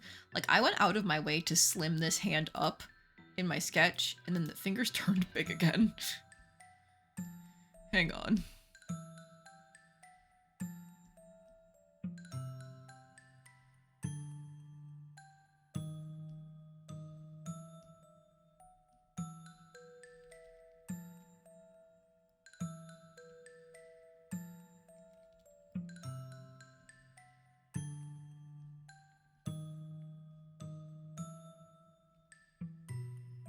Muscular fingers. I guess so.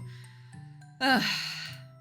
I get really caught up in terms of, like, the hand has to look correct in terms of the joints, and then, like, I forget that people want really delicate, dainty hands. Oops, oops, oops.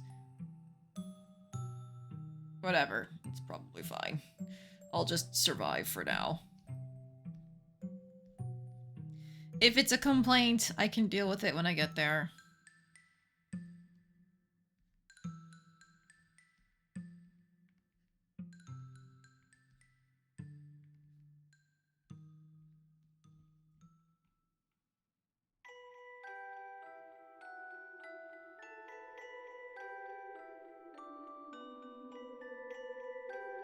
Okay, that is finally the upper body done, and it's been 3 hours!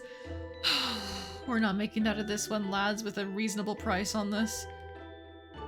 Or, like, things like this in the future. I guess I need to really add in, like, a detail charge that is substantial for anything this detail heavy.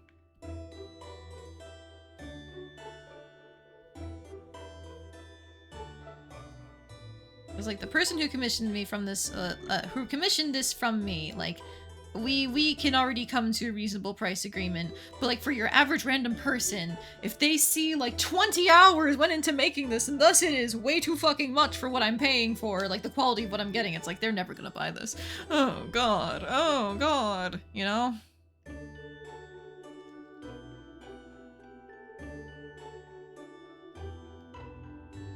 She's an adventurer. It makes sense for her to have muscular hands. Yeah, let's go with that.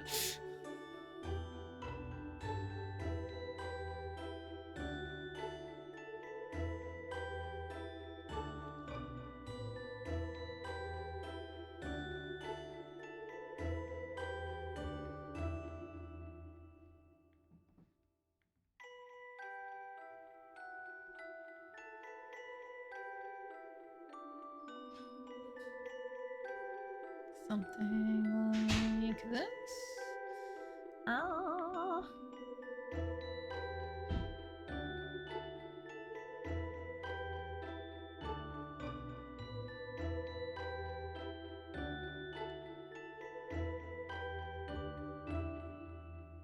Good enough. Good enough, good enough. Okay. Let's get more of our wrinkles down here on the rose sleeve ends, cuffs, like whatever you want to call them.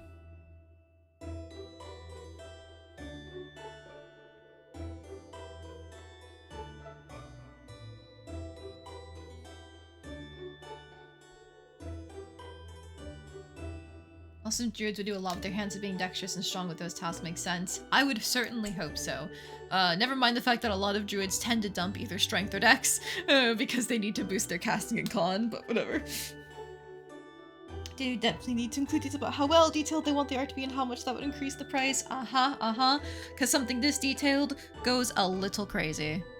Not going to lie. It's really just the ruffles. And the tattoo. That fucking tattoo. I hate you, tattoo. I hate you, tattoo.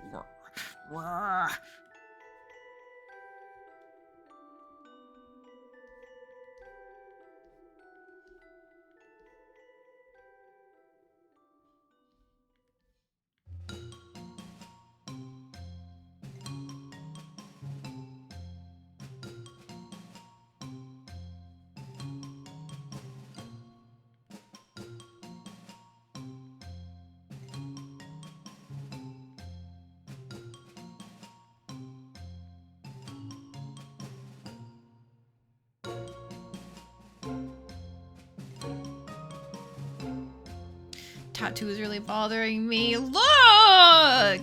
This hand doesn't make, like, it barely looks like a hand anymore with a tattoo on it, just with the lines. Like, if this was a line art only thing, I would have failed horrendously. Like, it's gonna look more like a hand with the color on it, but I would have failed horrendously.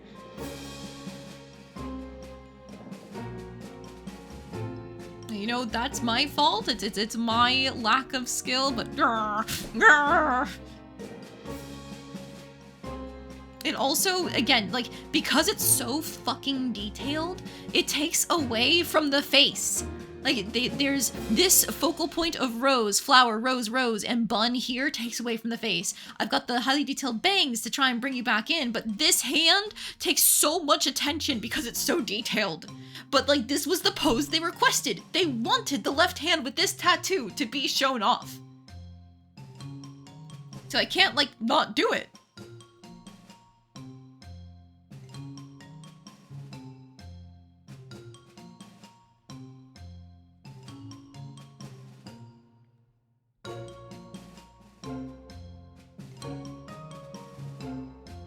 And then for that matter, like, the ruffles everywhere else also do the same thing of, like, there are too many detail focus points. I feel like they all kind of, like, guide the eye around in different ways, in not necessarily, like, helpful ways. Like, they're competing with each other instead of making a natural flow. At least, that's with the hand here and the roses and bun here, there's still the most detail around the face, so it's something. It'd just be thinner lines on it, though, wouldn't it? Thinner lines on what?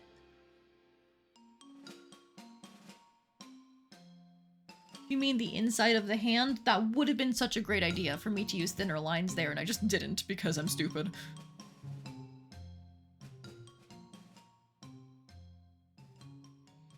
Bit of a side tangent, but now I think about it, doing these streams does have the side benefit of, if someone says, there's no way this took you X amount of time, you point at the stream and go, yeah, no, it definitely did. Oh yeah, it definitely did.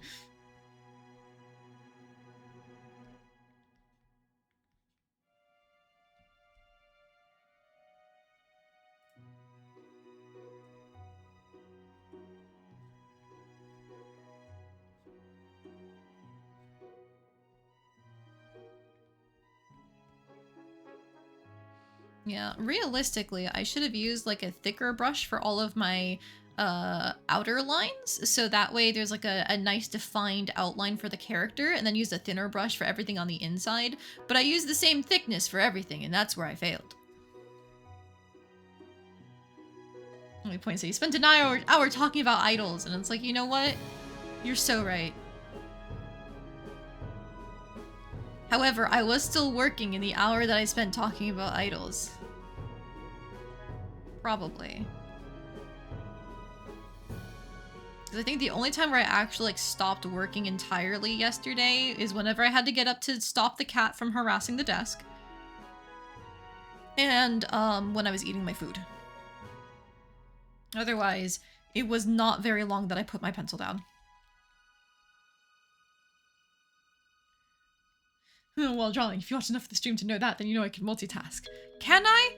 I don't know. Do I have the brain power to draw and talk at the same time? Sometimes I doubt it.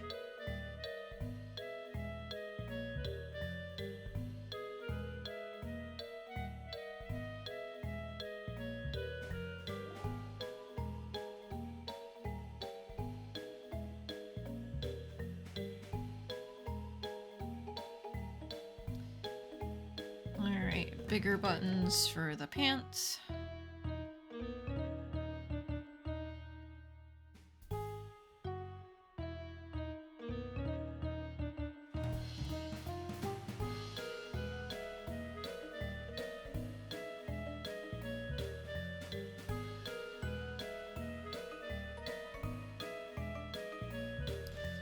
I don't like any of these button shapes, then I'm just gonna keep this one. Okay. And there's enough times where I can draw a circle before I have to call it a day.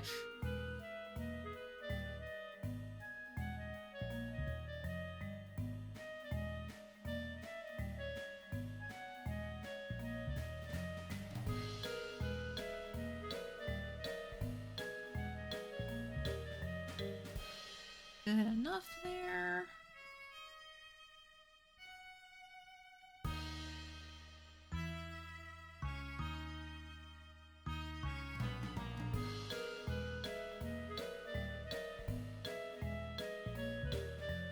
Well, this is probably the section where a stabilizer would help really well, because I've got really big, long lines to draw.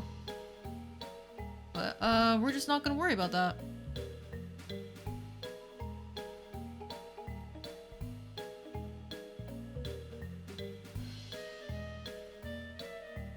Okay. I'll get the other side done and then button.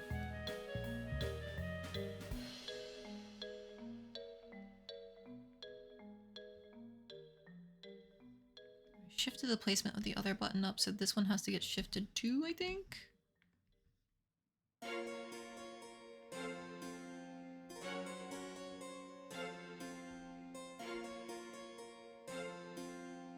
Basically right. Yeah, I think. Maybe? Maybe not.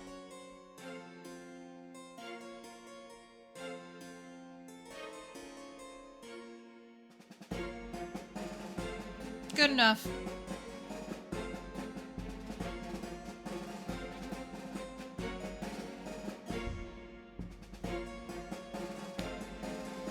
Alright.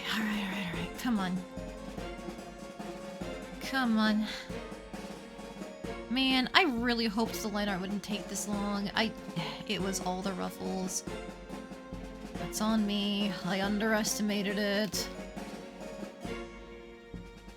I was hoping it'd be easy now that I just have to follow the things I already drew, but alas, it just counts as redrawing it.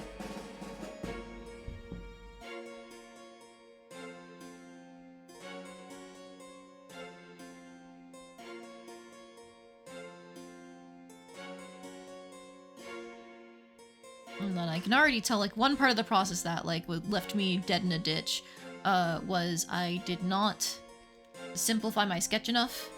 I was still doing a lot of the process that I do for a cleaned up sketch to use as line art instead of like proper line art, you know?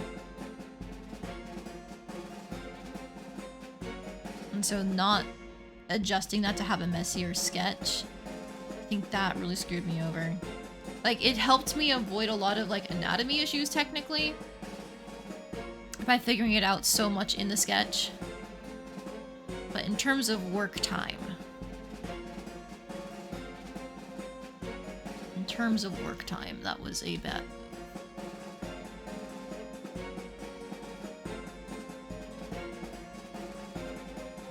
I'm also just a slow artist in general.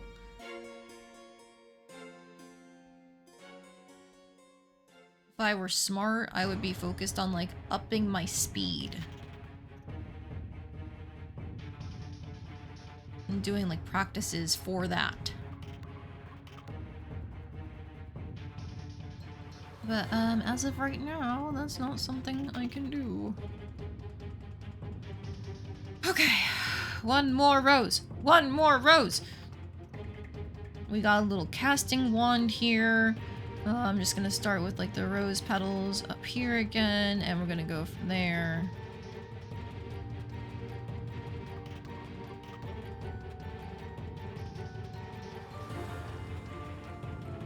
Maybe I should start from the bottom, actually, and just build up to it.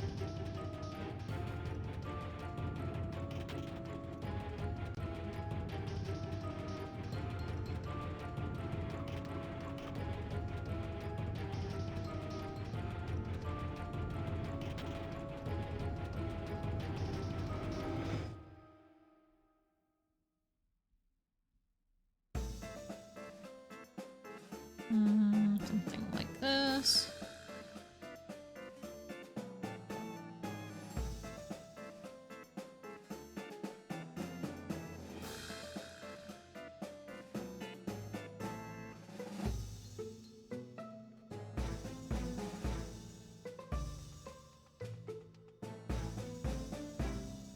Okay, good enough, I think.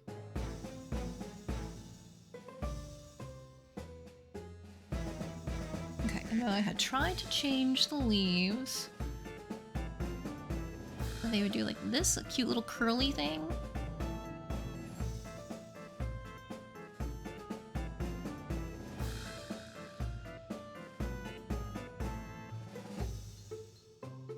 Off to the sides there, yup. And then there's supposed to be like the twisty thing around the wand. I remember that. And then the little rosebuds too.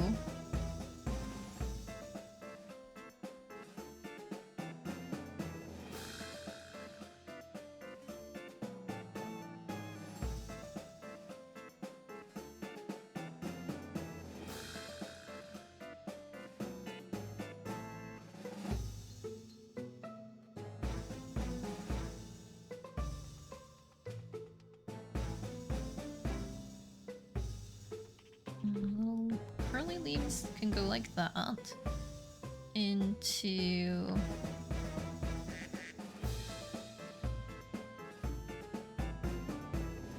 like that. No, I don't like that. Okay, so I'm gonna like widen out these rose petals, I think.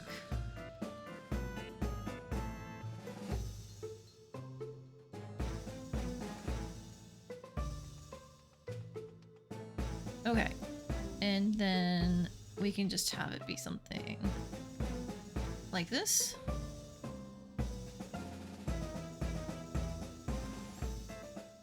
Still not liking it.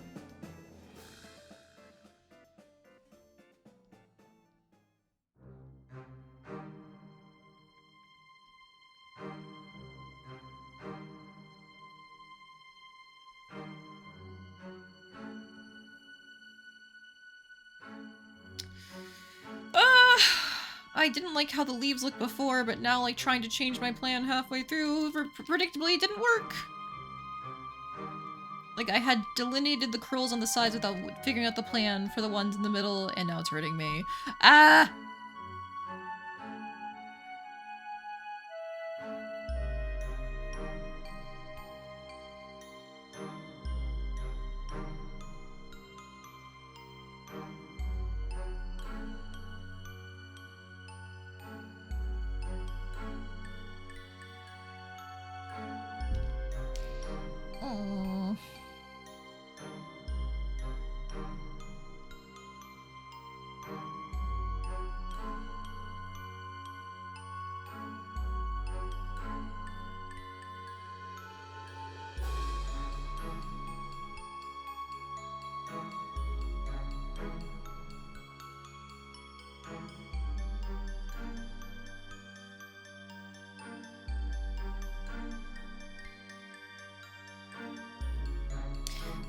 that looks roughly good enough.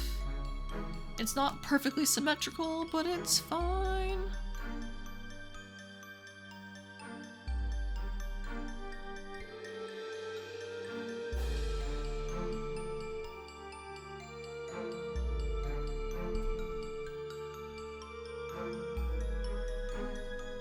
This is probably where I should have put on my symmetry tool, but, no. No, actually. No. I refuse. No, thank you.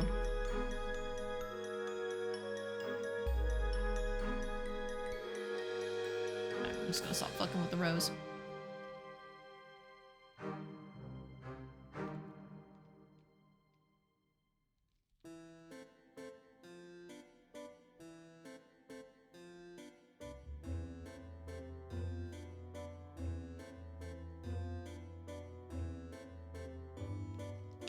I said I'd stop fucking with the rose, not with the leaves.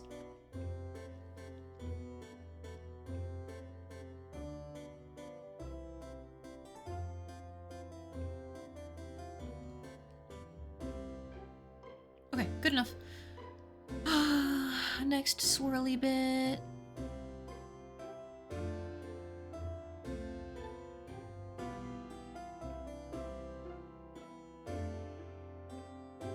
And then another rosebud.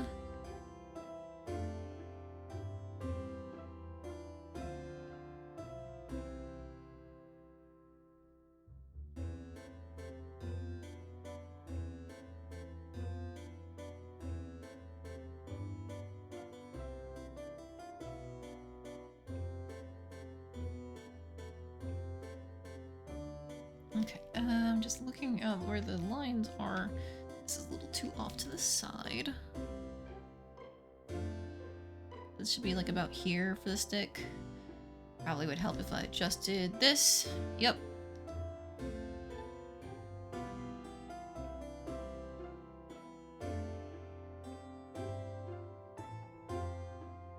So you can have like the end of the coil here.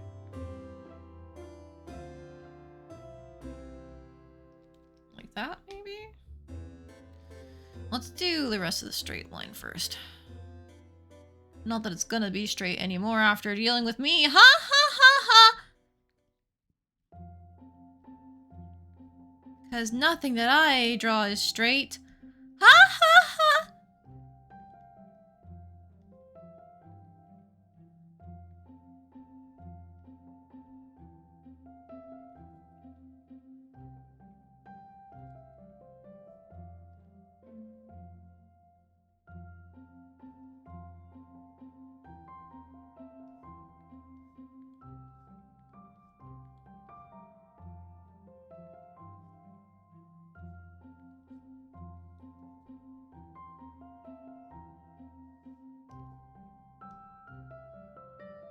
This is gonna ruin the lines a little bit, but I need this shifted over. Ugh, God. Hate that. That's the one bad thing about working with like vector lines is that like the second you interrupt a whole line body, it gets really bad. And by resizing and repositioning, you interrupt whole line bodies. But that's what we get for trying to have lossless lines.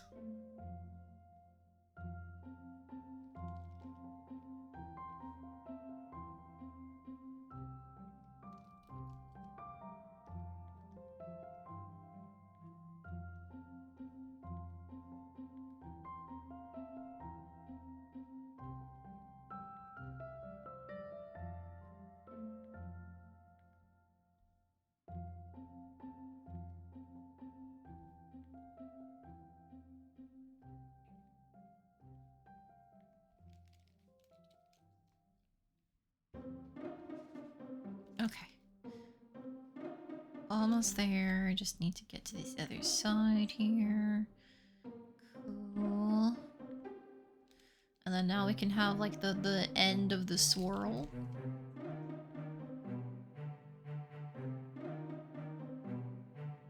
Cool. Alright, end of the wand here.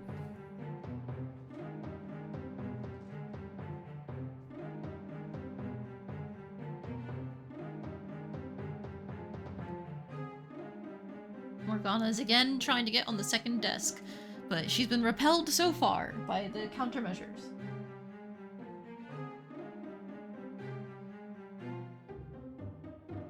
I don't think she'd even sit on the windowsill when the window is closed. She has been repelled once again. So I guess that's one thing, is I need to keep the window open when it's warmer, so that way she can sit there if she wants. Because the windowsill is fine, the desk is not.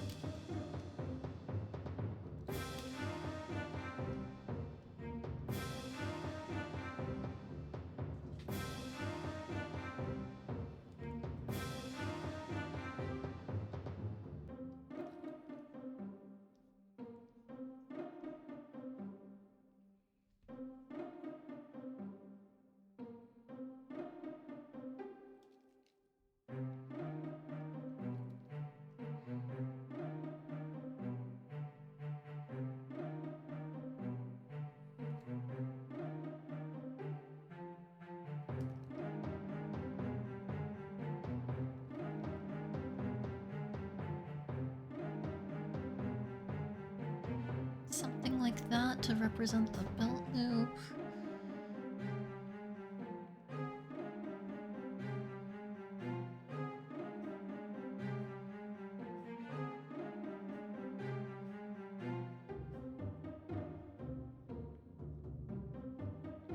Okay.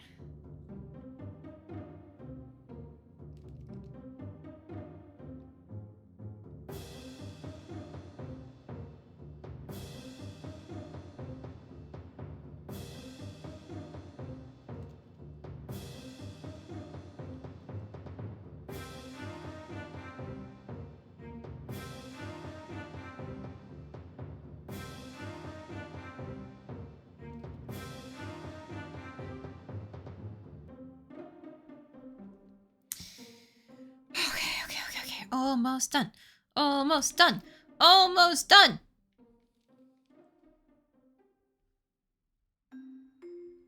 I'm out of water, so I'm gonna use my hot chocolate for the hydrate routine instead. Yippee! Oh, right now it's cold chocolate. But it's okay, I still like it. It's basically chocolate milk at that point. There is no penalty to letting your hot chocolate cool down.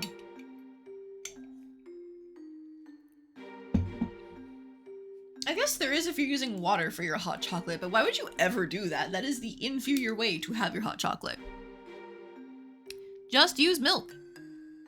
If you're lactose intolerant, just use whatever lactose-free milk you can tolerate. Works for you. Like, just use that instead. It's the same fucking thing. Like, obviously it's not gonna be just the milk and chocolate flavor like you would get with a hot chocolate, but it'll taste like your preferred lactose-free milk and chocolate. What's not to love?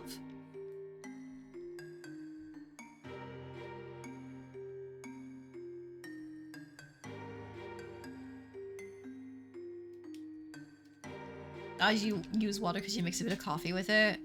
Alright. That's like the one use case I can see for using water, because like I know some people will add cream to their coffee, but you can't really do milk and coffee like you can milk and hot chocolate. At least not if you want your coffee to be the same texture and flavor.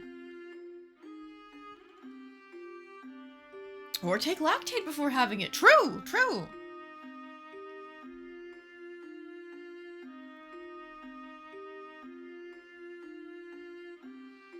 My tolerance for lactose ends after about like 1 cup of milk. After that is when it starts getting to be too much for me, unless I like space it out over a period of time.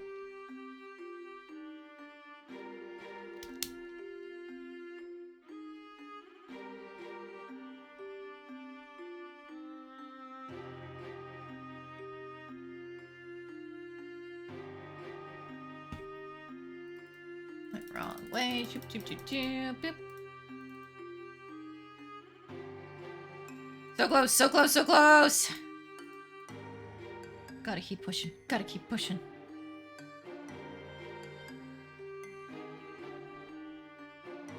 The belt would probably like connect into the loop somewhere around here, though.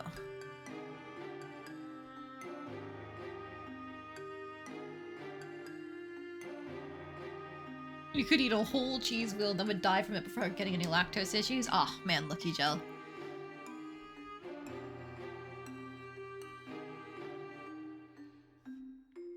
Like, looking back, I think I've always had, like, some mild lactose intolerance, but I just never put 2 and 2 together.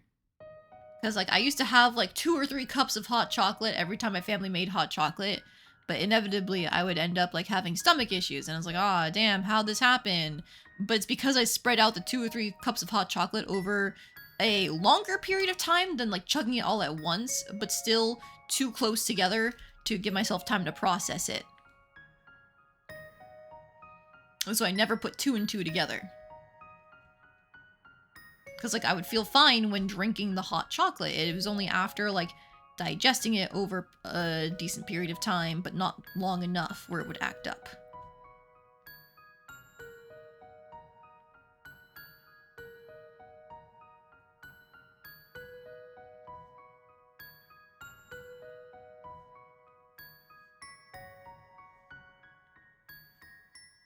Okay, like that.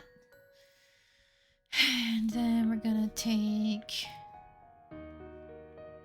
you. Yeah. We can just erase that extra part of the line there. Perfect.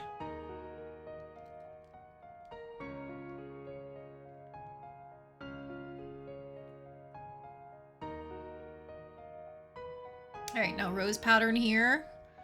Perhaps the last rose patterns we're going to ink for a while unless somebody else decides to be funny with it and send me a rose-themed character for their commission.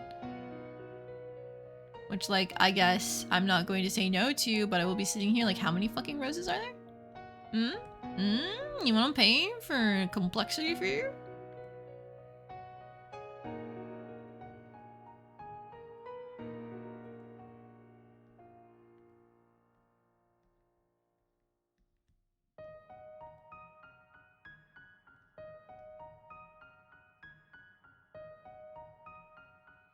At least with these buttons, I don't have to worry about, like, the 3D shape of them at all. I can just go to town with my little trick, and nobody will ever be the wiser.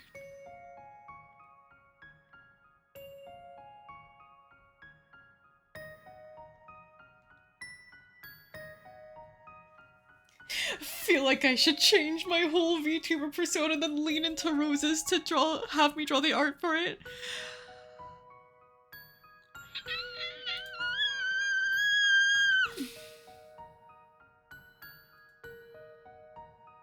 Anyways, I'm totally normal and fine and cool.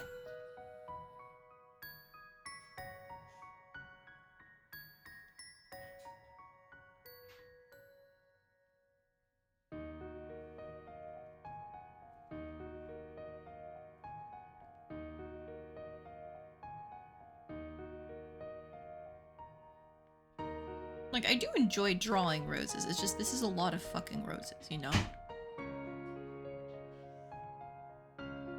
Like, I probably sound mad. I'm not actually mad. It's just, I curse a lot. If you guys know this, I curse a lot. So I'm not actually mad or upset or anything. It's just like, I'm gonna complain. Because I'm the type of person where I complain a lot.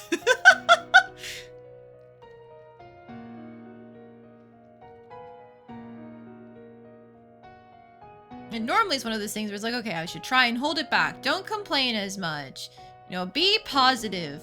But when I'm drawing like this, I don't have the brain power to hold it back. I just go, wah, wah, I'm upset. Not upset, but like, wah, I'm having a hard time, wah, over and over again.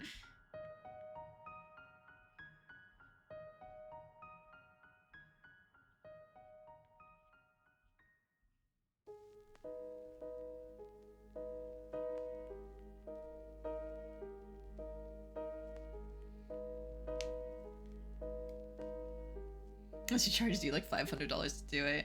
Well, I mean, like, okay, if somebody, it depends. Like, I know VTuber models themselves, because of all the layers they have to do, those go for not just hundreds, but like thousands if they're good ones. Like, I don't know how to draw those layers for VTuber models. Like, I don't know how far you should extend things and stuff like that. So I wouldn't even be a person to contact for a VTuber model. However, for designing them, like, that's gonna be something that you're monetizing on Twitch and stuff, so like, yeah, that would probably be quite expensive, not gonna lie.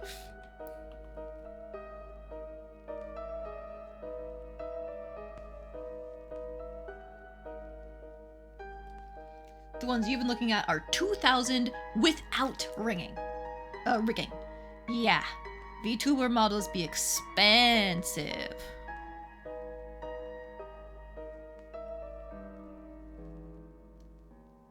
To be fair, you prefer dahlias over roses. Dahlias are really pretty. That's not a bad flower pick.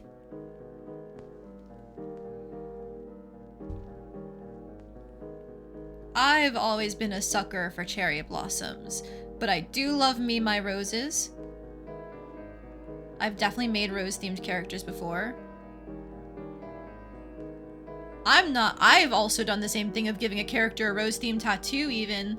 Like, the character that the commissioner wanted me to pull the skin tone from, let me just turn this back on. This skin tone is for a character that does have a rose-themed tattoo, but I put it on, like, the stomach area, so I never have to draw it. Because that character usually wears a lot of armor and clothing. Okay, I think that's the line art done.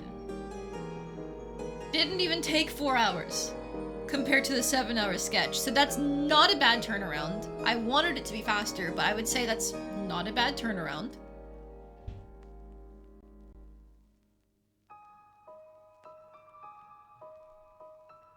Yeah, everything looks like it's where it should be. Yep, those lines interact there like they should. Like, some of my lines aren't as clean as they could be, but I don't think I can do much about it. This is one of my favorite tracks in Pocket Mirror, by the way. It's so ominous but pretty. And then it segues into a chase theme really well, and it's like, yippee! I'm fearing for my life!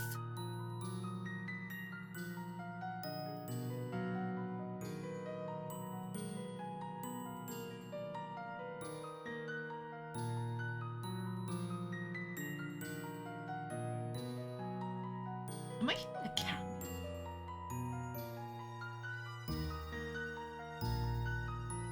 I am. Hang on. My roommate's cat is meowing, and I don't know why he would be. He's already had food today. Hang on.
I am back.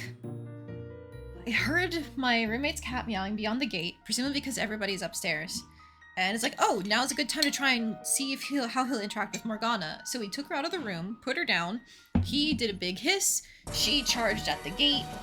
Oh boy, my chase theme! But she charged at the gate, and that freaked him out. But then he came back up the stairs and started growling again. And then he ran off the second I cut off eye contact between them. Because that's one of the things that you're supposed to do, is like you can step between the cats to cut off eye contact, the signs of aggression, and like defuse any fights. So I'm gonna have to do more research about what to do for these cats, because the attempts to trade scent soakers and get them familiar with each other's scents have not been going well. Like, Morgana does just fine with anything I provide from him. But then, you know, just now, she charged at the gate and tried to, you know, swipe with a paw. She was responding to his aggression. I'm pretty sure she saw him hiss, and she must have, like, seen the direct eye contact, and took that as, like, a sign to attack. Of course, the gate was in the way, so nobody was hurt.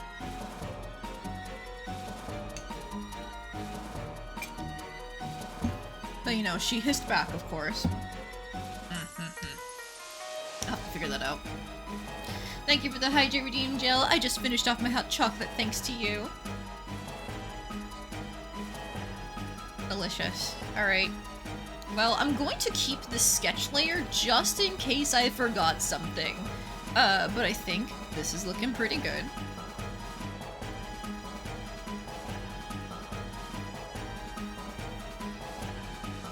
I'm gonna, like, add this extra line on the neck back in.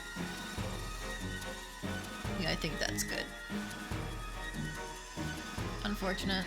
Yeah, it might be one of those things where, like, instead of just scent soakers, it might help to do, like, cover the gate and then just have them on the other side of the gate without being able to make eye contact. Like, that's a thing I know can be done, is if we just throw a blanket over the gate, but have them on each other's side, they might just be able to, like, be around the gate without freaking out. And that could help. But I'm gonna have to do more research and figure out what the wave is.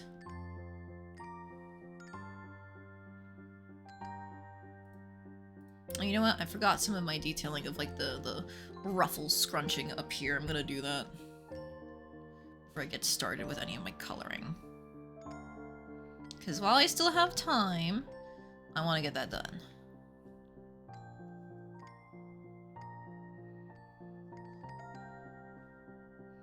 Ooh, this is the song that plays when you meet Harpy for the first time. I love you, Harpy. She's my favorite. I don't think I got any of the Pocket Mirror makeshift plushies when they were doing the things for them, but I almost did. Instead, what I ended up getting for the most recent makeshift order that I've done, it was all of Team Snakemouth from Bug Fables and the Bubble Cow from Harvest Moon Story of Seasons games. It has not arrived yet, but I've seen people getting their shipments already, so I know it's on its way. It is unfortunately going back to my old address, so I'm going to have to make the trip up there when the new residents let us know that the package arrives. I warned them ahead of time, like, hey, it's gonna be a big old package, so just please let us know when it arrives.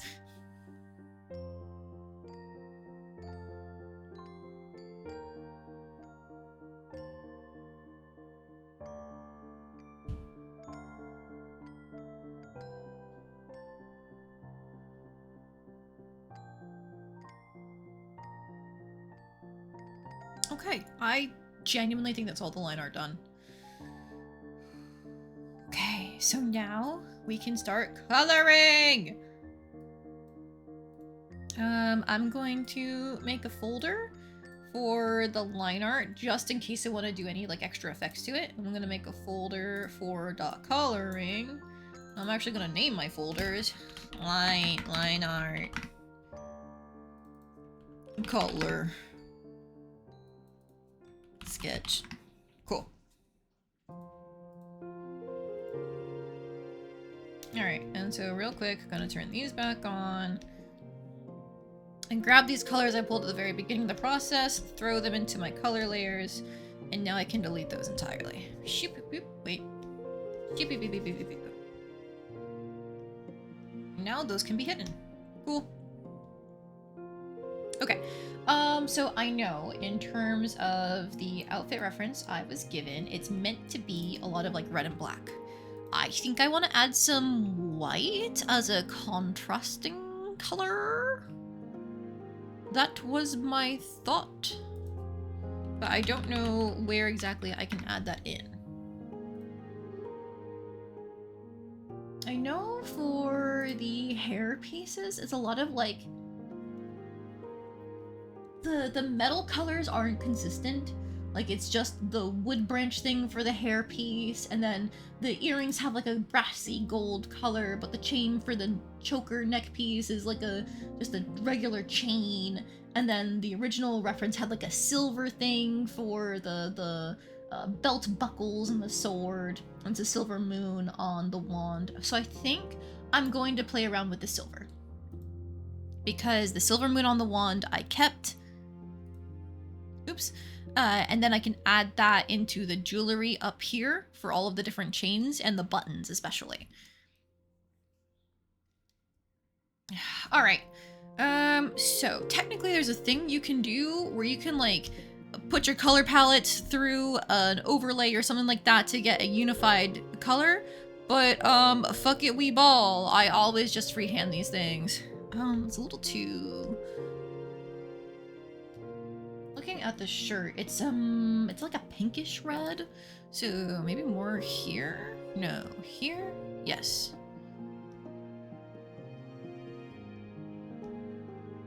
Yeah, like that, but the darker color I think is correct.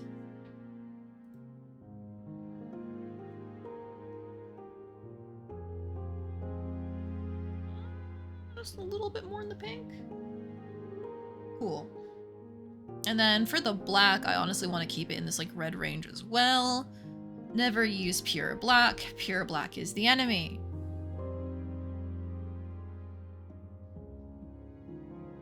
Cool. That looks black enough, I think. It's a little brownish. Yeah, and this pink, this hair color is more of like a pink, but it's still pretty warm. I'm keeping all of my colors warm on purpose. This is a pretty cool skin tone, all things considered. Like, it's still pretty orange, but like, the desaturation is cool. I might like just shift the saturation over. That's warm.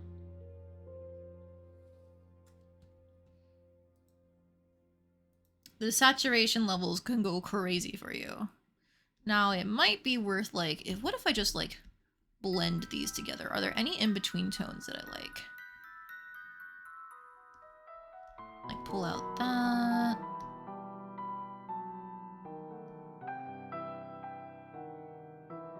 I might do that. No wait, redo.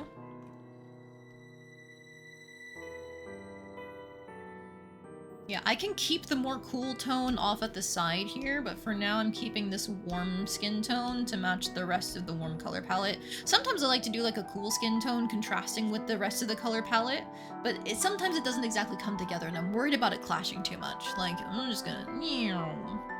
and then here's where the hair color goes. Oh, hang on. This needs to be normal. This needs to be hard light. There we go.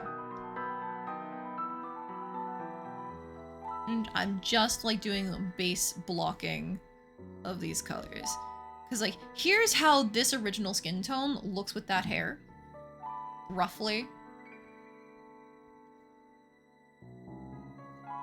And then we would like block in a lot of the red here.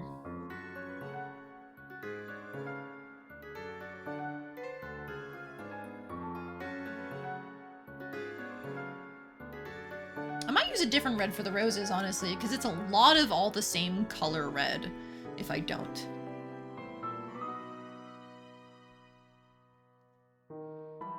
So yeah, I don't think the cooler desaturated tone works here. I'm gonna put in that warmer tone. And still, honestly, like, even though it's orange, it feels yellow when I grab this. What if I go further into... like the orangey pinks.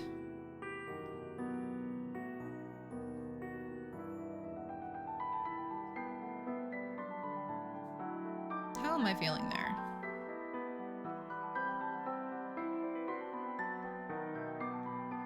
It could also be that maybe I just need to go like up, back. No, I don't like the lighter tone. I think I like the more like darker tone here.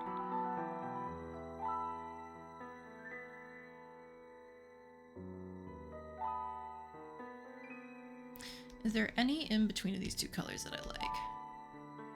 Blending it, blended it, blending it.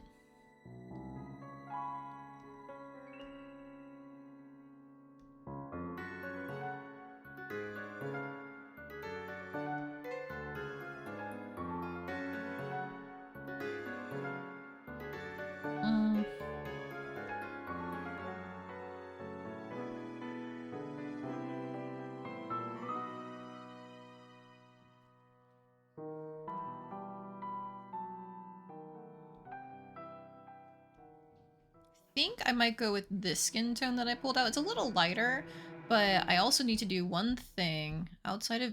Nope.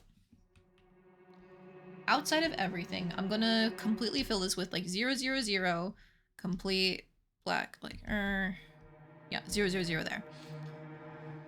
And the reason why we do this is because we can use this and set it to saturation.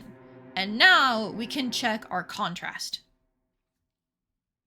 And a lot of these skin tones are very similar in terms of the contrast if we just take away all of our hue, I believe would be, in terms of like value and saturation. Because if we do hue, saturation, color, color is the same thing. But we're just trying to check the value contrast, and I can already tell right away that I should probably pick a different black. Or pick a different red, honestly. Because there is no contrast here going on between like that red and black, essentially. And the hair color. It's all very dark. The skin tone being lighter actually helps in terms of the value contrast. It's still like close to that tan that we had before. Well, I guess it's a tan or like a light brown. Like it's ambiguous with a lot of Mediterranean folks of like whether it's like a dark tan or just light brown. But in terms of like trying to achieve that ethnicity in the skin tone, I think that's still pretty good. I am going to take a look at our brighter reds now. If I go something like that, there we go. That's a nice bit of contrast compared to the dark hair and what would be the black pants.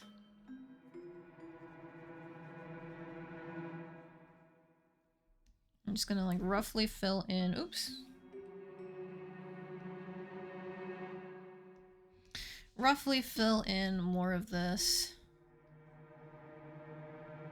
Just to give us more of an idea of how things are gonna look. Shoop, shoop. Yeah, see, when you add the red here, it stands out against the hair. If we were using a different red, it wouldn't.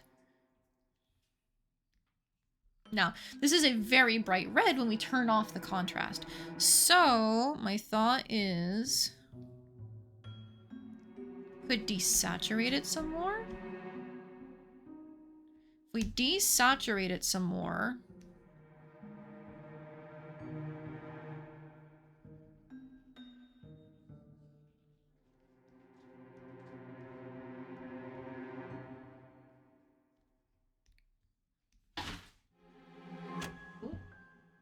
Morgana's trying to get back onto that desk.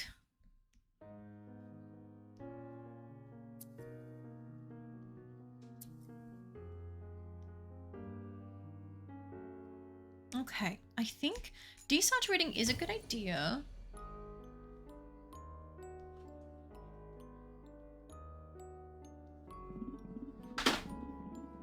Oh no, she figured it out. Red alert, red alert. She's gonna go back to eating my cilantro and basil.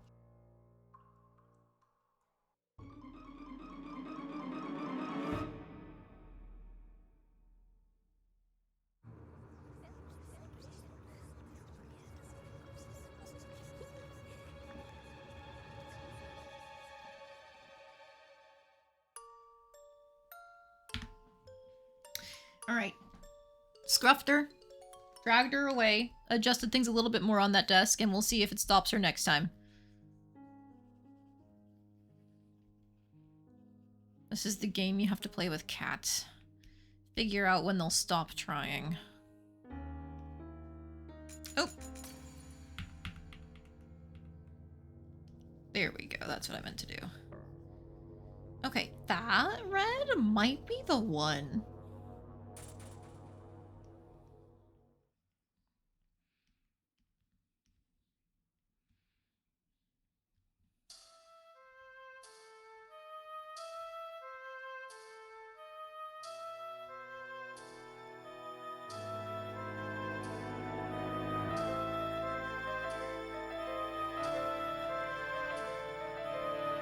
Okay, now the issue is this black color and the hair color are very, very close.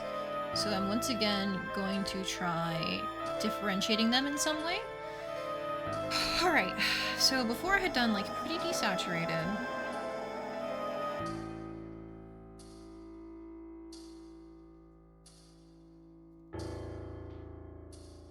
Alright, that's looking a little bit more separate.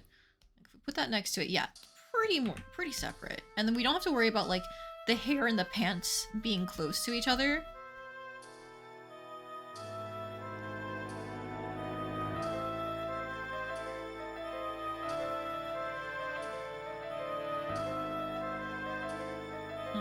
Some of the pants right there, and that's about it. Unless I add more of the black up here. Like, if we're going with the choker design that had the black on it from the original reference,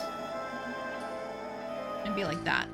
It still looks rather brownish instead of black, though, and that's the issue. I might have to desaturate this even further.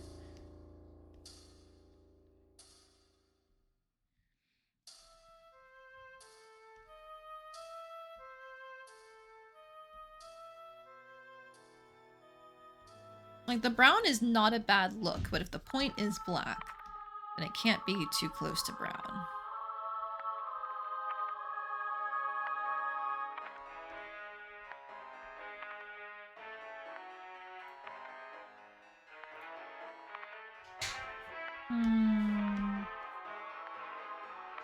The pants look fine, but because this is surrounded by so much red, it looks browner in comparison.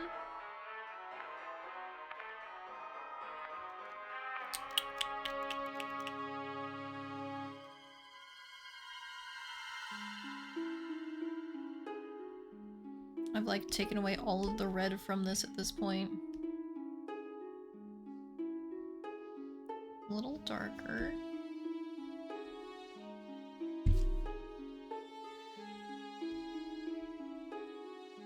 It's even lighter than before, actually. I can go a little darker.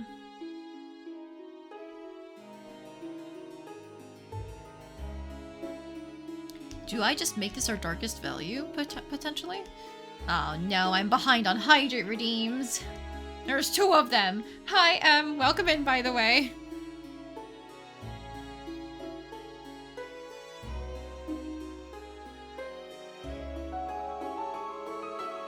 Okay, let's try this. See, I'm not able to catch up because I'm out of both my hot chocolate and my water. But I can't stream for much longer because my roommate wants to use the hobby room that I'm streaming from. So like, once I'm done, I should be done, you know? Boo, hydrate! No, I can't! But how are you doing today, Am? How's your day been? Oh, that reminds me, I am unemployed due to my job not letting me work at the office that I live the closest to, so I quit because I wasn't going to do an hour commute every day. But I'm going to be doing midweek streams. So are there any like days or times that would work best for you? I'm going to try and cater them to my existing viewers, but like it's partially due, the idea at least, is I want to, with my new times that I'm adding in, try to like make it easier for people from other time zones other than the US to be able to join in. So I'm looking at daytime. Absorb water from the atmosphere. Oh geez, if only. That'd be so convenient. Congrats on being unemployed. Thank you. I mean, I want the money from working, but it's nice to not be a part of corporate hell for a little bit.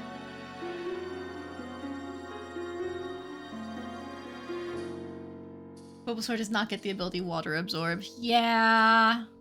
It wouldn't even be a good ability for Bulbasaur because, like, we already resist water moves.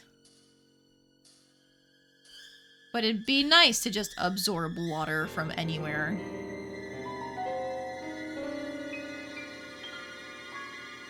Okay. I think Thought Contrast is working really well. This, I think it means I'm gonna turn this ribbon here black as well. And then from there, I'm gonna pull our silver before I end stream.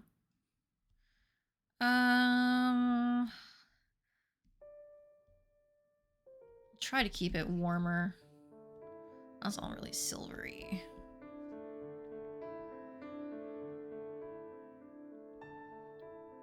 Definitely our lightest value by far, so it'll pop no matter what I do. I think I like this one. First, I think Overgrow or Chlorophyll are good abilities. Overgrow is good in, like, certain situations. I guess, like, because Venusaur is a tanky mon, Overgrowth is, like, or whatever the actual name of the ability is more useful than you think because you're more likely to survive a hit and be on low HP. For weak, like, defensively weak mons, it is not a good ability. Anything like Blaze or Overgrow, anything like that. Chlorophyll is really nice for weather teams. I always enjoy when a mon has something that synergizes with weather because I feel like in the base Pokemon games, you don't get to interact with weather too much unless it's like the game throwing it at you on a route, or maybe there'll be a gym leader that uses a little bit of weather mechanics. But I can't even think of the last time they did that.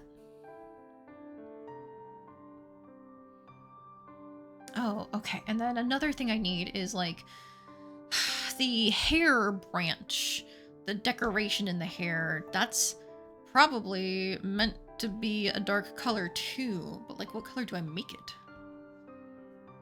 Hello again, AKG. How's it going?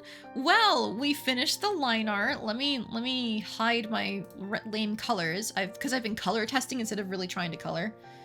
Here's the finished line art that I've been working on all stream. It took me about 3.5 hours. Commission's looking great. Thank you. Are looking beautiful. Thank you, thank you. I love praise.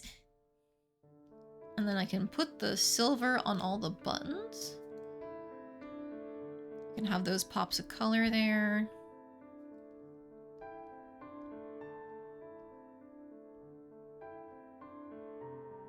Donut's back at the gate, meowing like a little baby. He wants somebody to hang out with, I'm certain.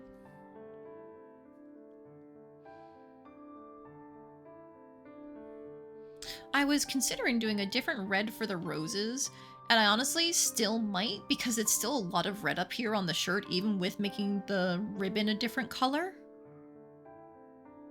Morgana's meowing now? Okay.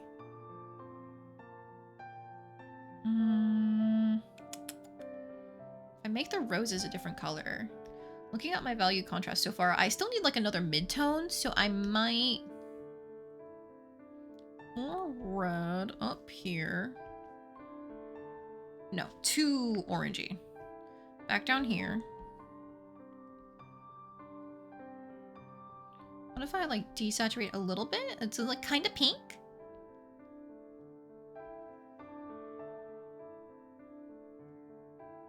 Deserve all the praises here. Take those. Yay, head pats. Head pat emotes are so cute. I love the way they bounce. It's so fun.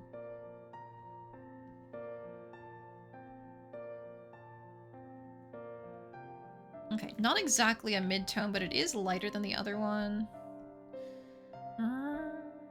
What if I do something like this? Nope, too bright.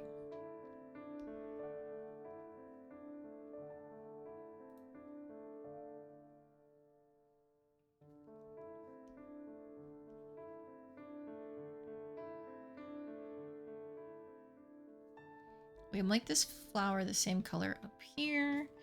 And then this rose, the same color down here. And then we need little rosebuds too.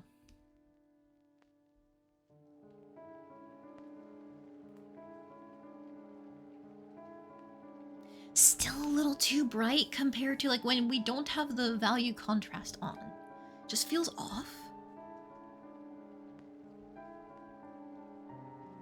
So what if I desaturate it some more? Go play around here.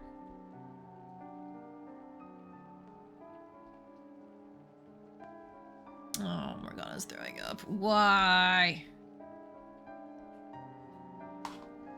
Oh, she's throwing up on a shelf too. Hang on.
Okay, I'm going to be ending stream shortly because I've got research to do about cat introductions and stuff like that. I just really want to figure out this rose color. I think this might be the wave though,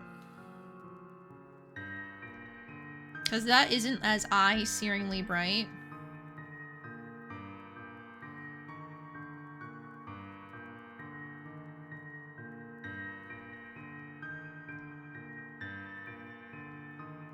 Oh, I don't even know what's intended for an eye color. Hang on. Right, reddish brown. Okay, if we are actually building in some brown into this, then I think I have a solution for the thorn hairbrush up here and the wand. The wand, the actual reference has it just be a regular black. I think. Yeah, but it's too much black. We need to balance out these values. So, my thought is, grab you, go up a little to like that reddish brownish color that we want for her eyes.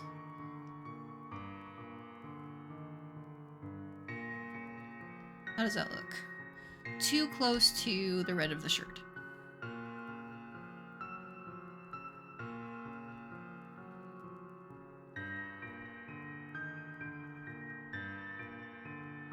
Okay, that's a darker value.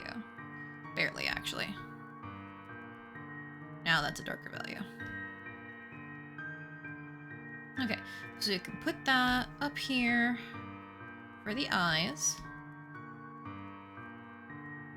And then while we're here, we can just like go down into this like brown area.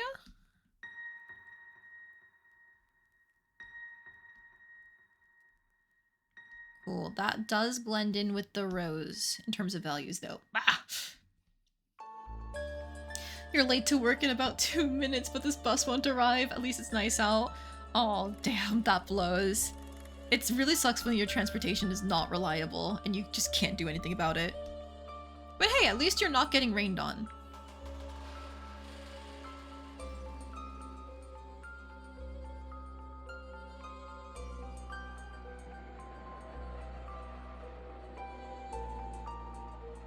Okay, solid contrast except with the red rose color.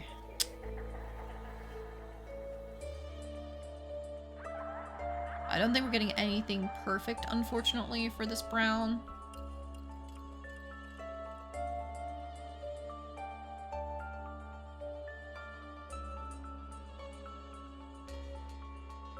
Because now that blends in with the eye color, but I guess they're not going to be near each other, so that's fine, actually. Alright, but now we can fill in the little, like, thorns up here, which should stand out against the hair. Yep. Okay, and that'll also be the wand down here.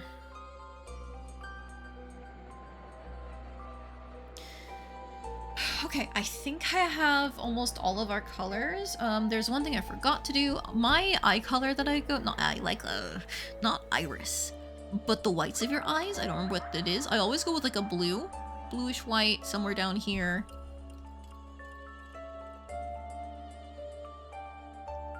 And normally when you put that up against a skin tone, bam. It looks so damn close to pure white, but it's not actually.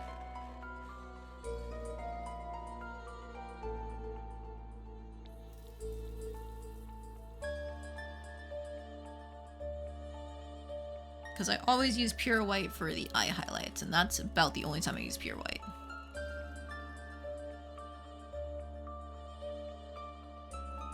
Yep, nice contrast around the face. Slara! Yes, that's what it is. Thank you.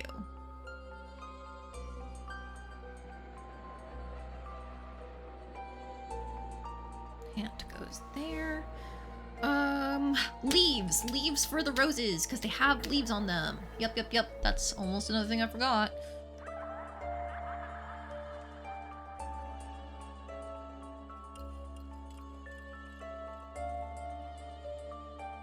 That in there. I don't think I was told about any sort of makeup look. Otherwise, I've completely forgotten, and I'll have to fix that next time I start coloring. Okay. Oops, that's my bad. Hold the color when the grayscale is up.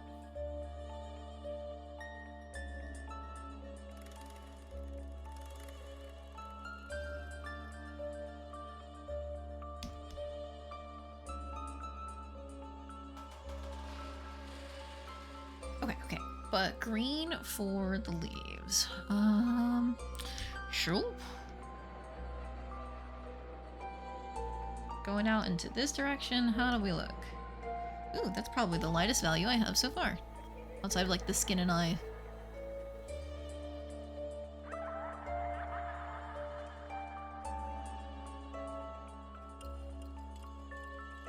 Let's see how this looks. And we zoom in.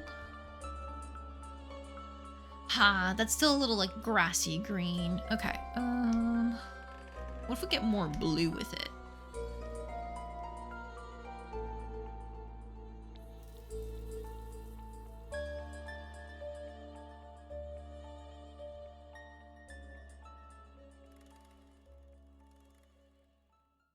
That's not bad.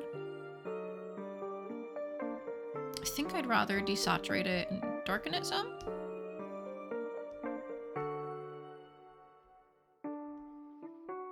Now we're back into these midtones that I love so much. Ugh.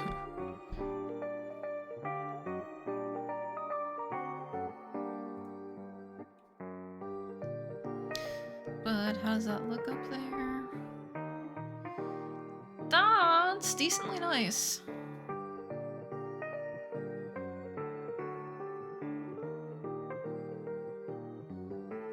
We can put it over here with these leaves too.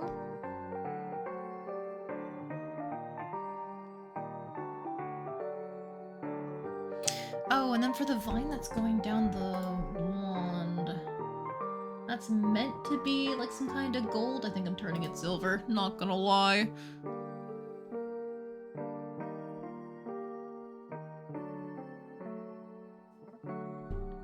Oh, and then the belt straps that keep that wand on her hip.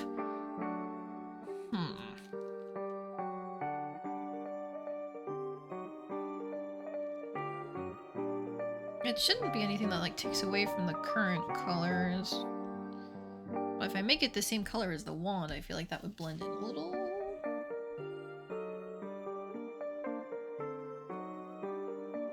Oh, and then these ribbons should be black as well.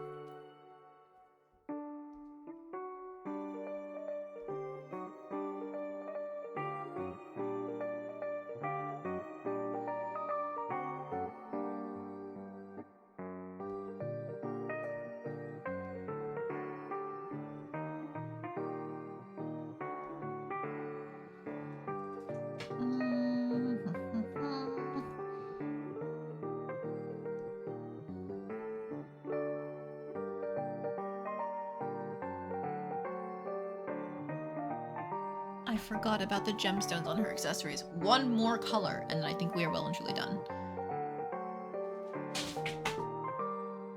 She was repelled by my adjustments onto the desk. This game of chicken isn't over yet, but I feel like I'm getting closer to winning.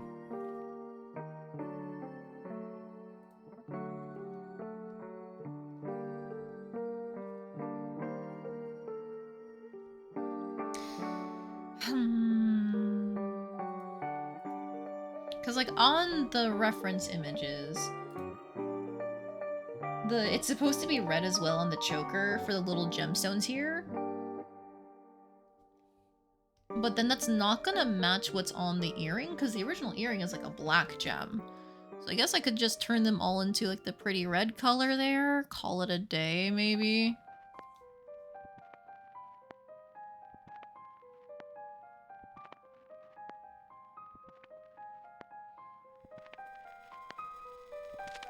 No, I want something brighter. Okay, maybe turn this into like a rare hint of pink, like just straight pink instead of red on this. Like, it's bold, it's dangerous, perhaps a little too girly. However, I think that's cute.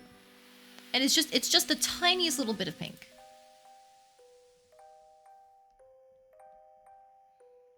And it's another light value. Not as light as the silver or the white.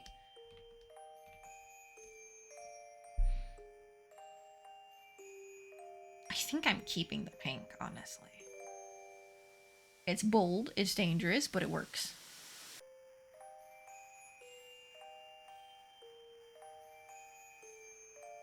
Am I missing any other colors? The black and the hair still do not really contrast with each other, but at this point in time, I'm not really willing to fuck with that.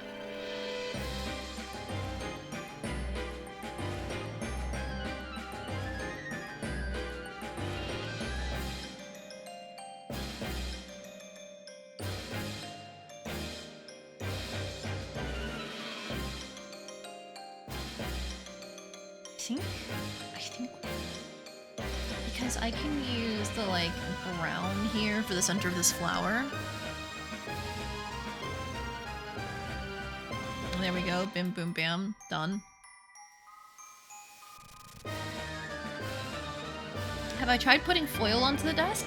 No, because that desk isn't my desk. It is our roommate's work desk, and I don't want to like change anything of its positioning without his express permission. So it's basically just been like, how can I slightly modify it? Like by pushing things to make it so that way she can't jump onto a ledge, for example, without changing where it's actually located.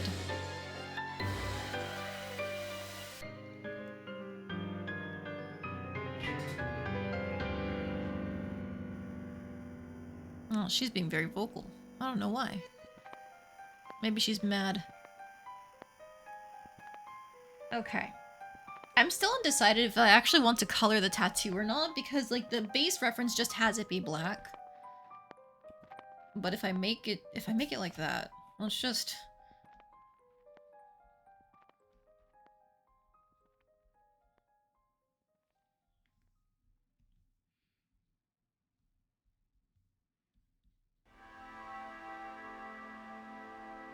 Oh, this song is one of the best songs in Pokemon.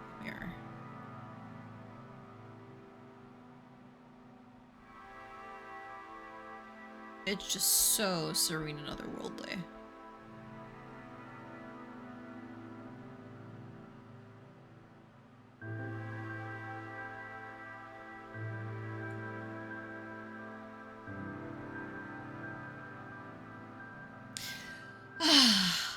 don't know if I like that tattoo in black.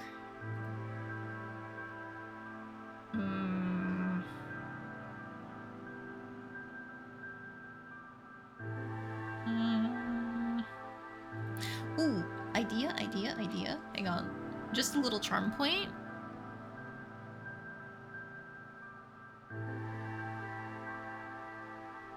Like red nails? Red nails? Red nails.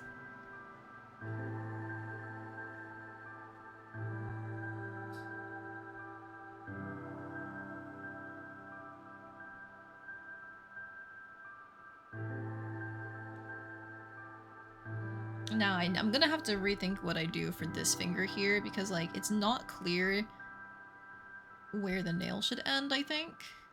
It should be like right there, I think, if that.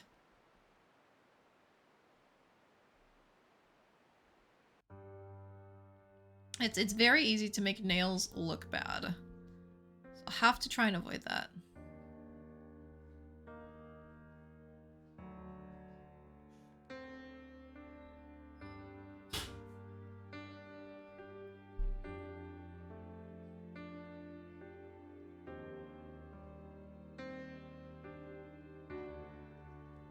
Hang on.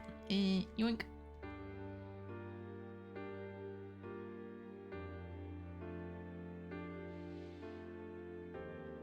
There we go.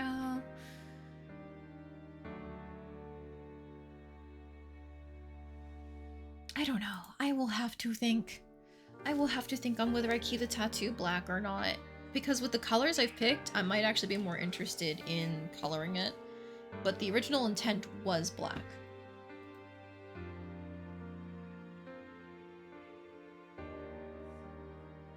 Although there is meant to be, like, the rose isn't entirely black. So it might be instead where I do a skin tone thing for the rose. And we just, like, gradient it.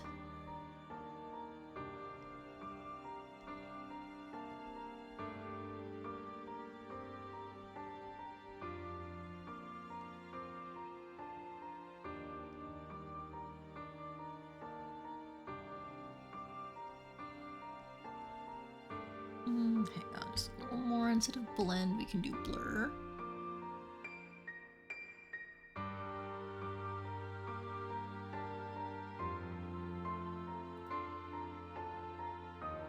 That looks a bit better. Offer a slightly green black. Interesting. Like, that's too green.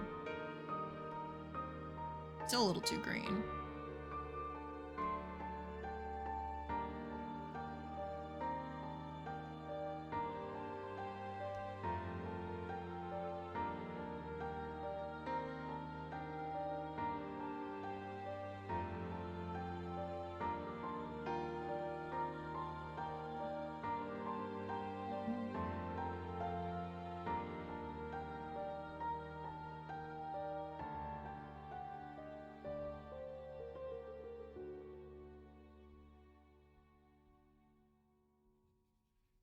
I'm just gonna color it in with that green black first and see how that goes.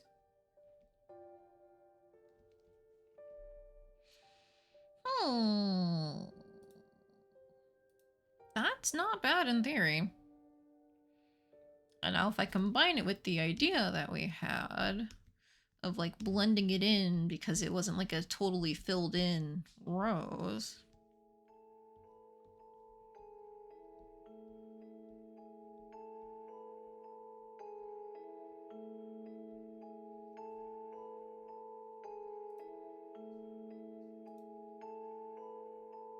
We will come back to this.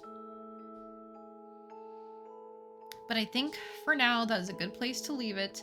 I have roughly figured out all of my colors, which is great considering we only got to the coloring phase like 45 minutes ago, if that. So we take those.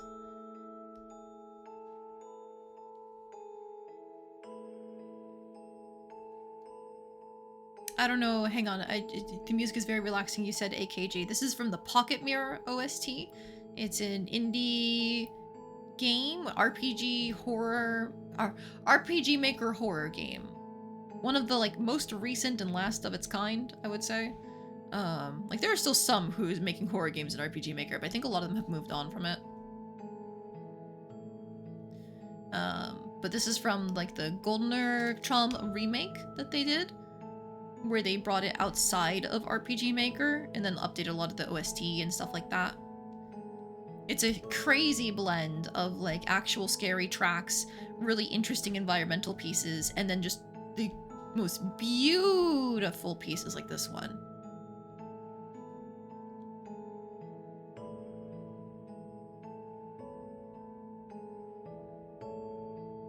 Okay, I think this is where I call it for now. Once I am done placing all my flat colors, it'll be on to shading and highlights, and then we'll be done. What was the name again? Oh, no worries. It's Pocket Mirror. Pocket Mirror is the game. And this is specifically from the remake called Goldener Traum. I could spell that, but basically just remember Pocket Mirror and you'll be able to find it. Darn evil brain frog. It really is bad. There are some days where I just can't do anything and it's like, oh god, am I just gonna be like this forever? And then inevitably I'm not. I go to sleep or do something else and I recover, but sometimes that brain fog do be hitting.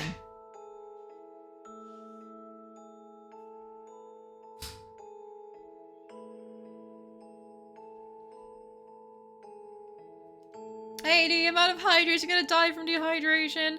I need to wrap up stream anyway. Because I gotta clean a thing. Oh, jeez. I have, like, 4 hydrates to get through. Okay. I was already out of water, guys. I'll do it after stream. I promise. I will catch up on my hydrates.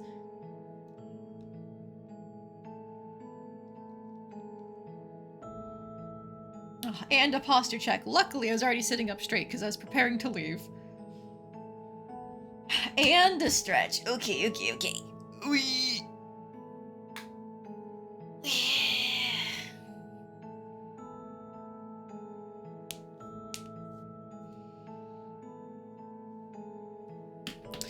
Alright. I'm gonna hit save.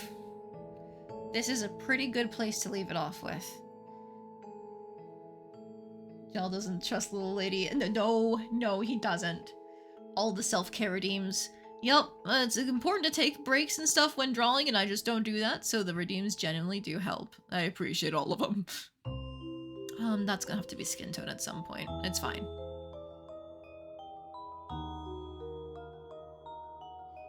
Yeah, I'm still a little worried about the shirt, because, like, the black on the ribbon portions is definitely necessary, but it's just all so much the same color. I don't know if it's gonna work in the long run. But that's how the original shirt was, so wow.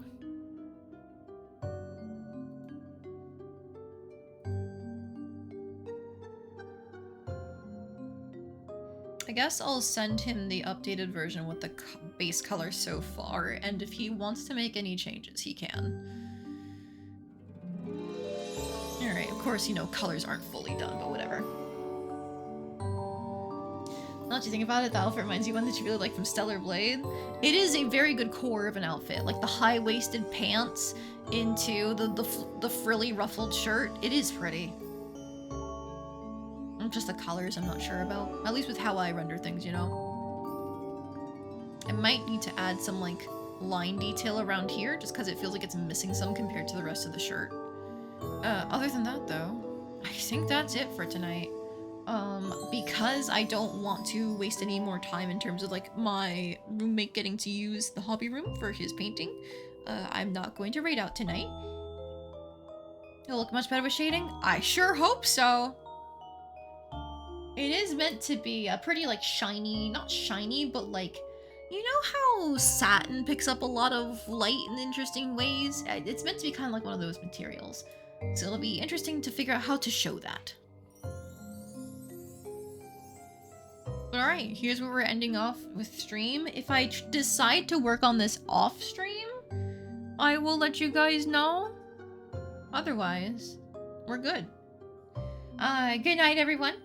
I will see you sometime this week as I figure out what I'm gonna do for my midweek stream times. That could be when I pick up with working on this again. Who knows? We'll see. Good night or good day to everybody who's hung out with me today. Bye bye.